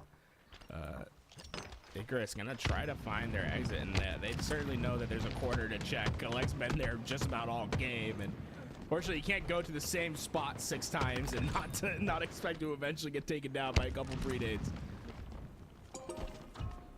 Icarus keep fighting back. I absolutely love that. The double cap goes in. It's going to get traded out with the spawns coming out of the back of C, but Chills, once again, winning another fight. 7, 9, and 7. Chills not having a bad game here. Double kill. When this team goes on the attack, it's pretty, they have opportunities, right? If they tribute one of themselves, they can take down 2 players. It's a reference to Icarus attack. I gotcha. Okay. Famous Yu-Gi-Oh card. I'll have to do some research on Icarus. I'm gonna be honest, I know nothing. For all you Edison heads out there. Oh man. What? What? This is ending up being a little bit of a blowout here. 2 caps, 4 Triggers down. And we'll see if they can finish this off. It's still a couple more points to gain here. 12 kills for Collect and 12 kills for Descendant this time. So Collect's the one to join Descendant, whereas last time it was Ezo. And this round of Slays. But Icarus not really able to find a break. 3 down. An opportunity for them to get C and B. Spawns will come out on A, but at least they'll start scoring. No, this is a true opportunity for them. They'll have a trip cap for a second. If they can find the next round of Slays, like, it's pretty easy to put a team into a nasty spot trap. Nice nade. Chills is popping off, and I love to see it. He's not throwing up the white flag, just not surrendering, just trying to do all he can here. The score continues to go up for Icarus. Well, gotta watch that B side push. Lethal gets a kill on the feed. That's gonna make things a lot easier. I would say a little bit, but I'd be lying. It's gonna make it a lot easier because now it's Triggers down that has to go for a 3v4. But some kills come out from Stefano. Let's forget about that Goose in the previous game. He saw as he brings it up, bro. No way. I don't know if he was out of ammo there. I think he had a bullet. Would have liked to actually see him keep that in his hands. Unfortunately, that reload does cost his life. Spar able to get back into this hill, and the scoring can continue. Okay. Icarus showing a bit of life. You love to see it. Do it. I'm in a dilemma. I mean, we saw some 360s. Whoa. Okay. Come on, for the culture, Your entire team is dead, Collect. I want to see something crazy here. Okay. Yeah, like at least go for one for the culture. Yeah, it's all good. It's 6 points left for Triggers down here. Icarus getting C again. Maybe they'll cross that 100-point mark, but again, it's just really tough. I hate to say it. I'm in a dilemma. Let me see my I food don't ready. like to say it, but it's definitely a tier difference here in terms of teams. But I will say, like, these guys in Icarus matchmaking, they grind a lot, so it's just about getting to that next step. And if they're a team that wants to stick together, this could be what they watch in order to learn a bit about how their play was countered by Triggers down. But that's going to be it, ladies and gentlemen. Triggers down with a 3-0 sweep on the series. A very quick one, but quick and decisive. But again, I liked the fight that Icarus put up. Chills had a great game. I'm very impressed. No, we like watching these matches because it's just like it's like Ohio Let's go, baby. Up against like a filler team in college football. It's like we expect the outcome to be one way. Yeah. But boy, oh boy, if it ever goes the other way, yeah, God, will we be having a lot of fun. It's like one day we're gonna see some crazy comeback. In fact, I worked at UNLV football for a little bit, Tim, when I was in college. Yeah, we had the greatest upset loss in college football history. No way. Wow. when Jackson State defeated Whoever us bet on like that game. 65-58 or something like that, and boy, oh boy, did Cam Newton's little brother really put us on skates. Yeah, it's tough. It's tough. But like I said, if your team, if you're Icarus and you end up sticking together, which I is possible, you can watch some VOD. But ladies and gentlemen, this was only day 1 of the HCS Open number 2. Nice. Tomorrow, you see these lower bracket teams here? We're going to have Bravo and Charlie streams for Cloud9 versus Triggers Down and Luminosity versus Complexity. So you're going to be able to see these matches on the lower side. But shifting to the winner's side, we've got 2 winners semifinals that you don't want to miss. First off, right at the start at 12 Eastern, The top 4 stay the you top got 4. Optic Gaming versus Space Station Gaming. And let me tell you, this is not going to be the blowout you think. Space Station have done great in scrims. They're looking solid. They're improving day by day. And on the other side, right after that, you've got Shopify Rebellion versus Better, which is Trippy's team. More Halo tomorrow, Very baby. excited to see how both of these pan out. It starts at 12, but let me tell you, you don't want to watch any of this without getting some merch, ladies and gentlemen. LVT has their very first Don't wanna merch watch launch. without If the you've merch, missed me baby. saying it a couple of times here on the cast, this is the first merch we've done. LVT has been around for almost 5 years now, and this is the first merch we've done. We've countless times done these events, done these HCS events, had coverage for them, and this is your way to show that you support us at LVT and that you love the content. Exclamation mark merch in the chat. There's under 85 left, and tomorrow when that Optic match happens, we will sell out. I'm telling you right now, we sold 250 last week. We will sell out tomorrow. So if you're looking for this shirt, if you want to wear this shirt at the first event, get your butt to the exclamation mark merch website. It's lvthalo.com. Get yourself the shirt before it goes away. Honestly, I've been blown away by the support we've had on the shirt. Like, we really blew away our own expectations, and I mean, that's just a testament to you guys watching here.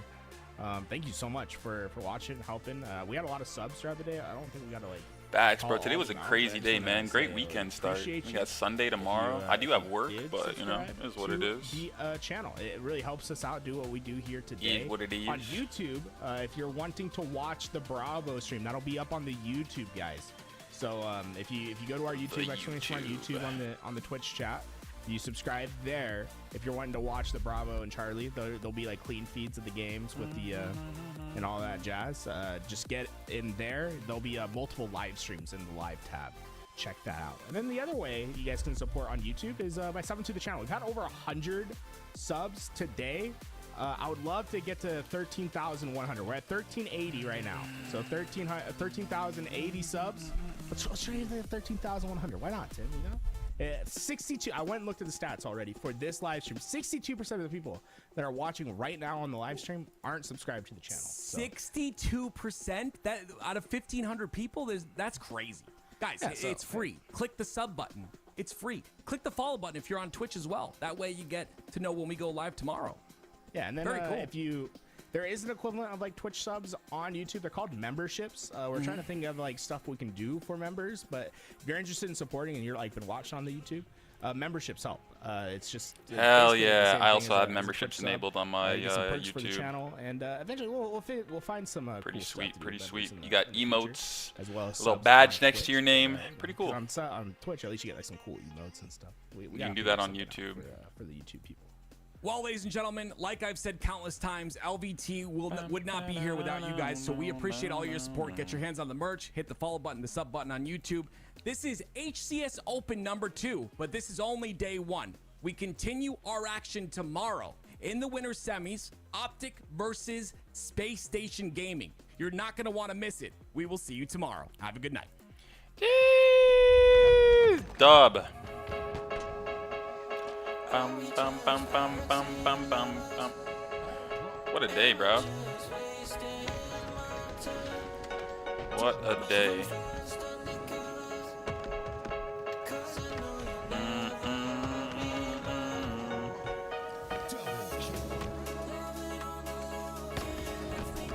Yeah, my food's gonna be ready, bro. I wanted to eat and then play. I was a little late to put the food in, I guess. I didn't know how long today was gonna be. Huh.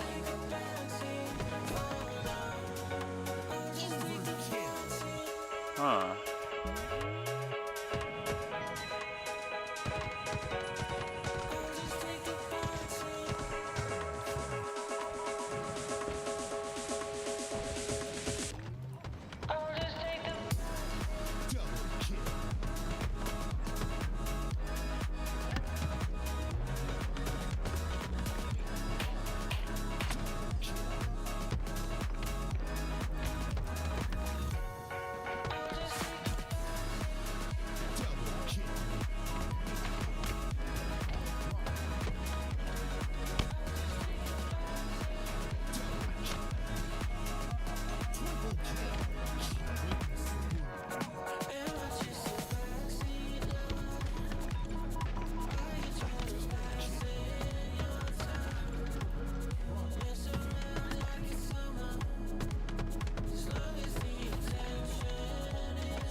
Yeah, if they play replays, I'll watch that while I eat my food, so we'll see.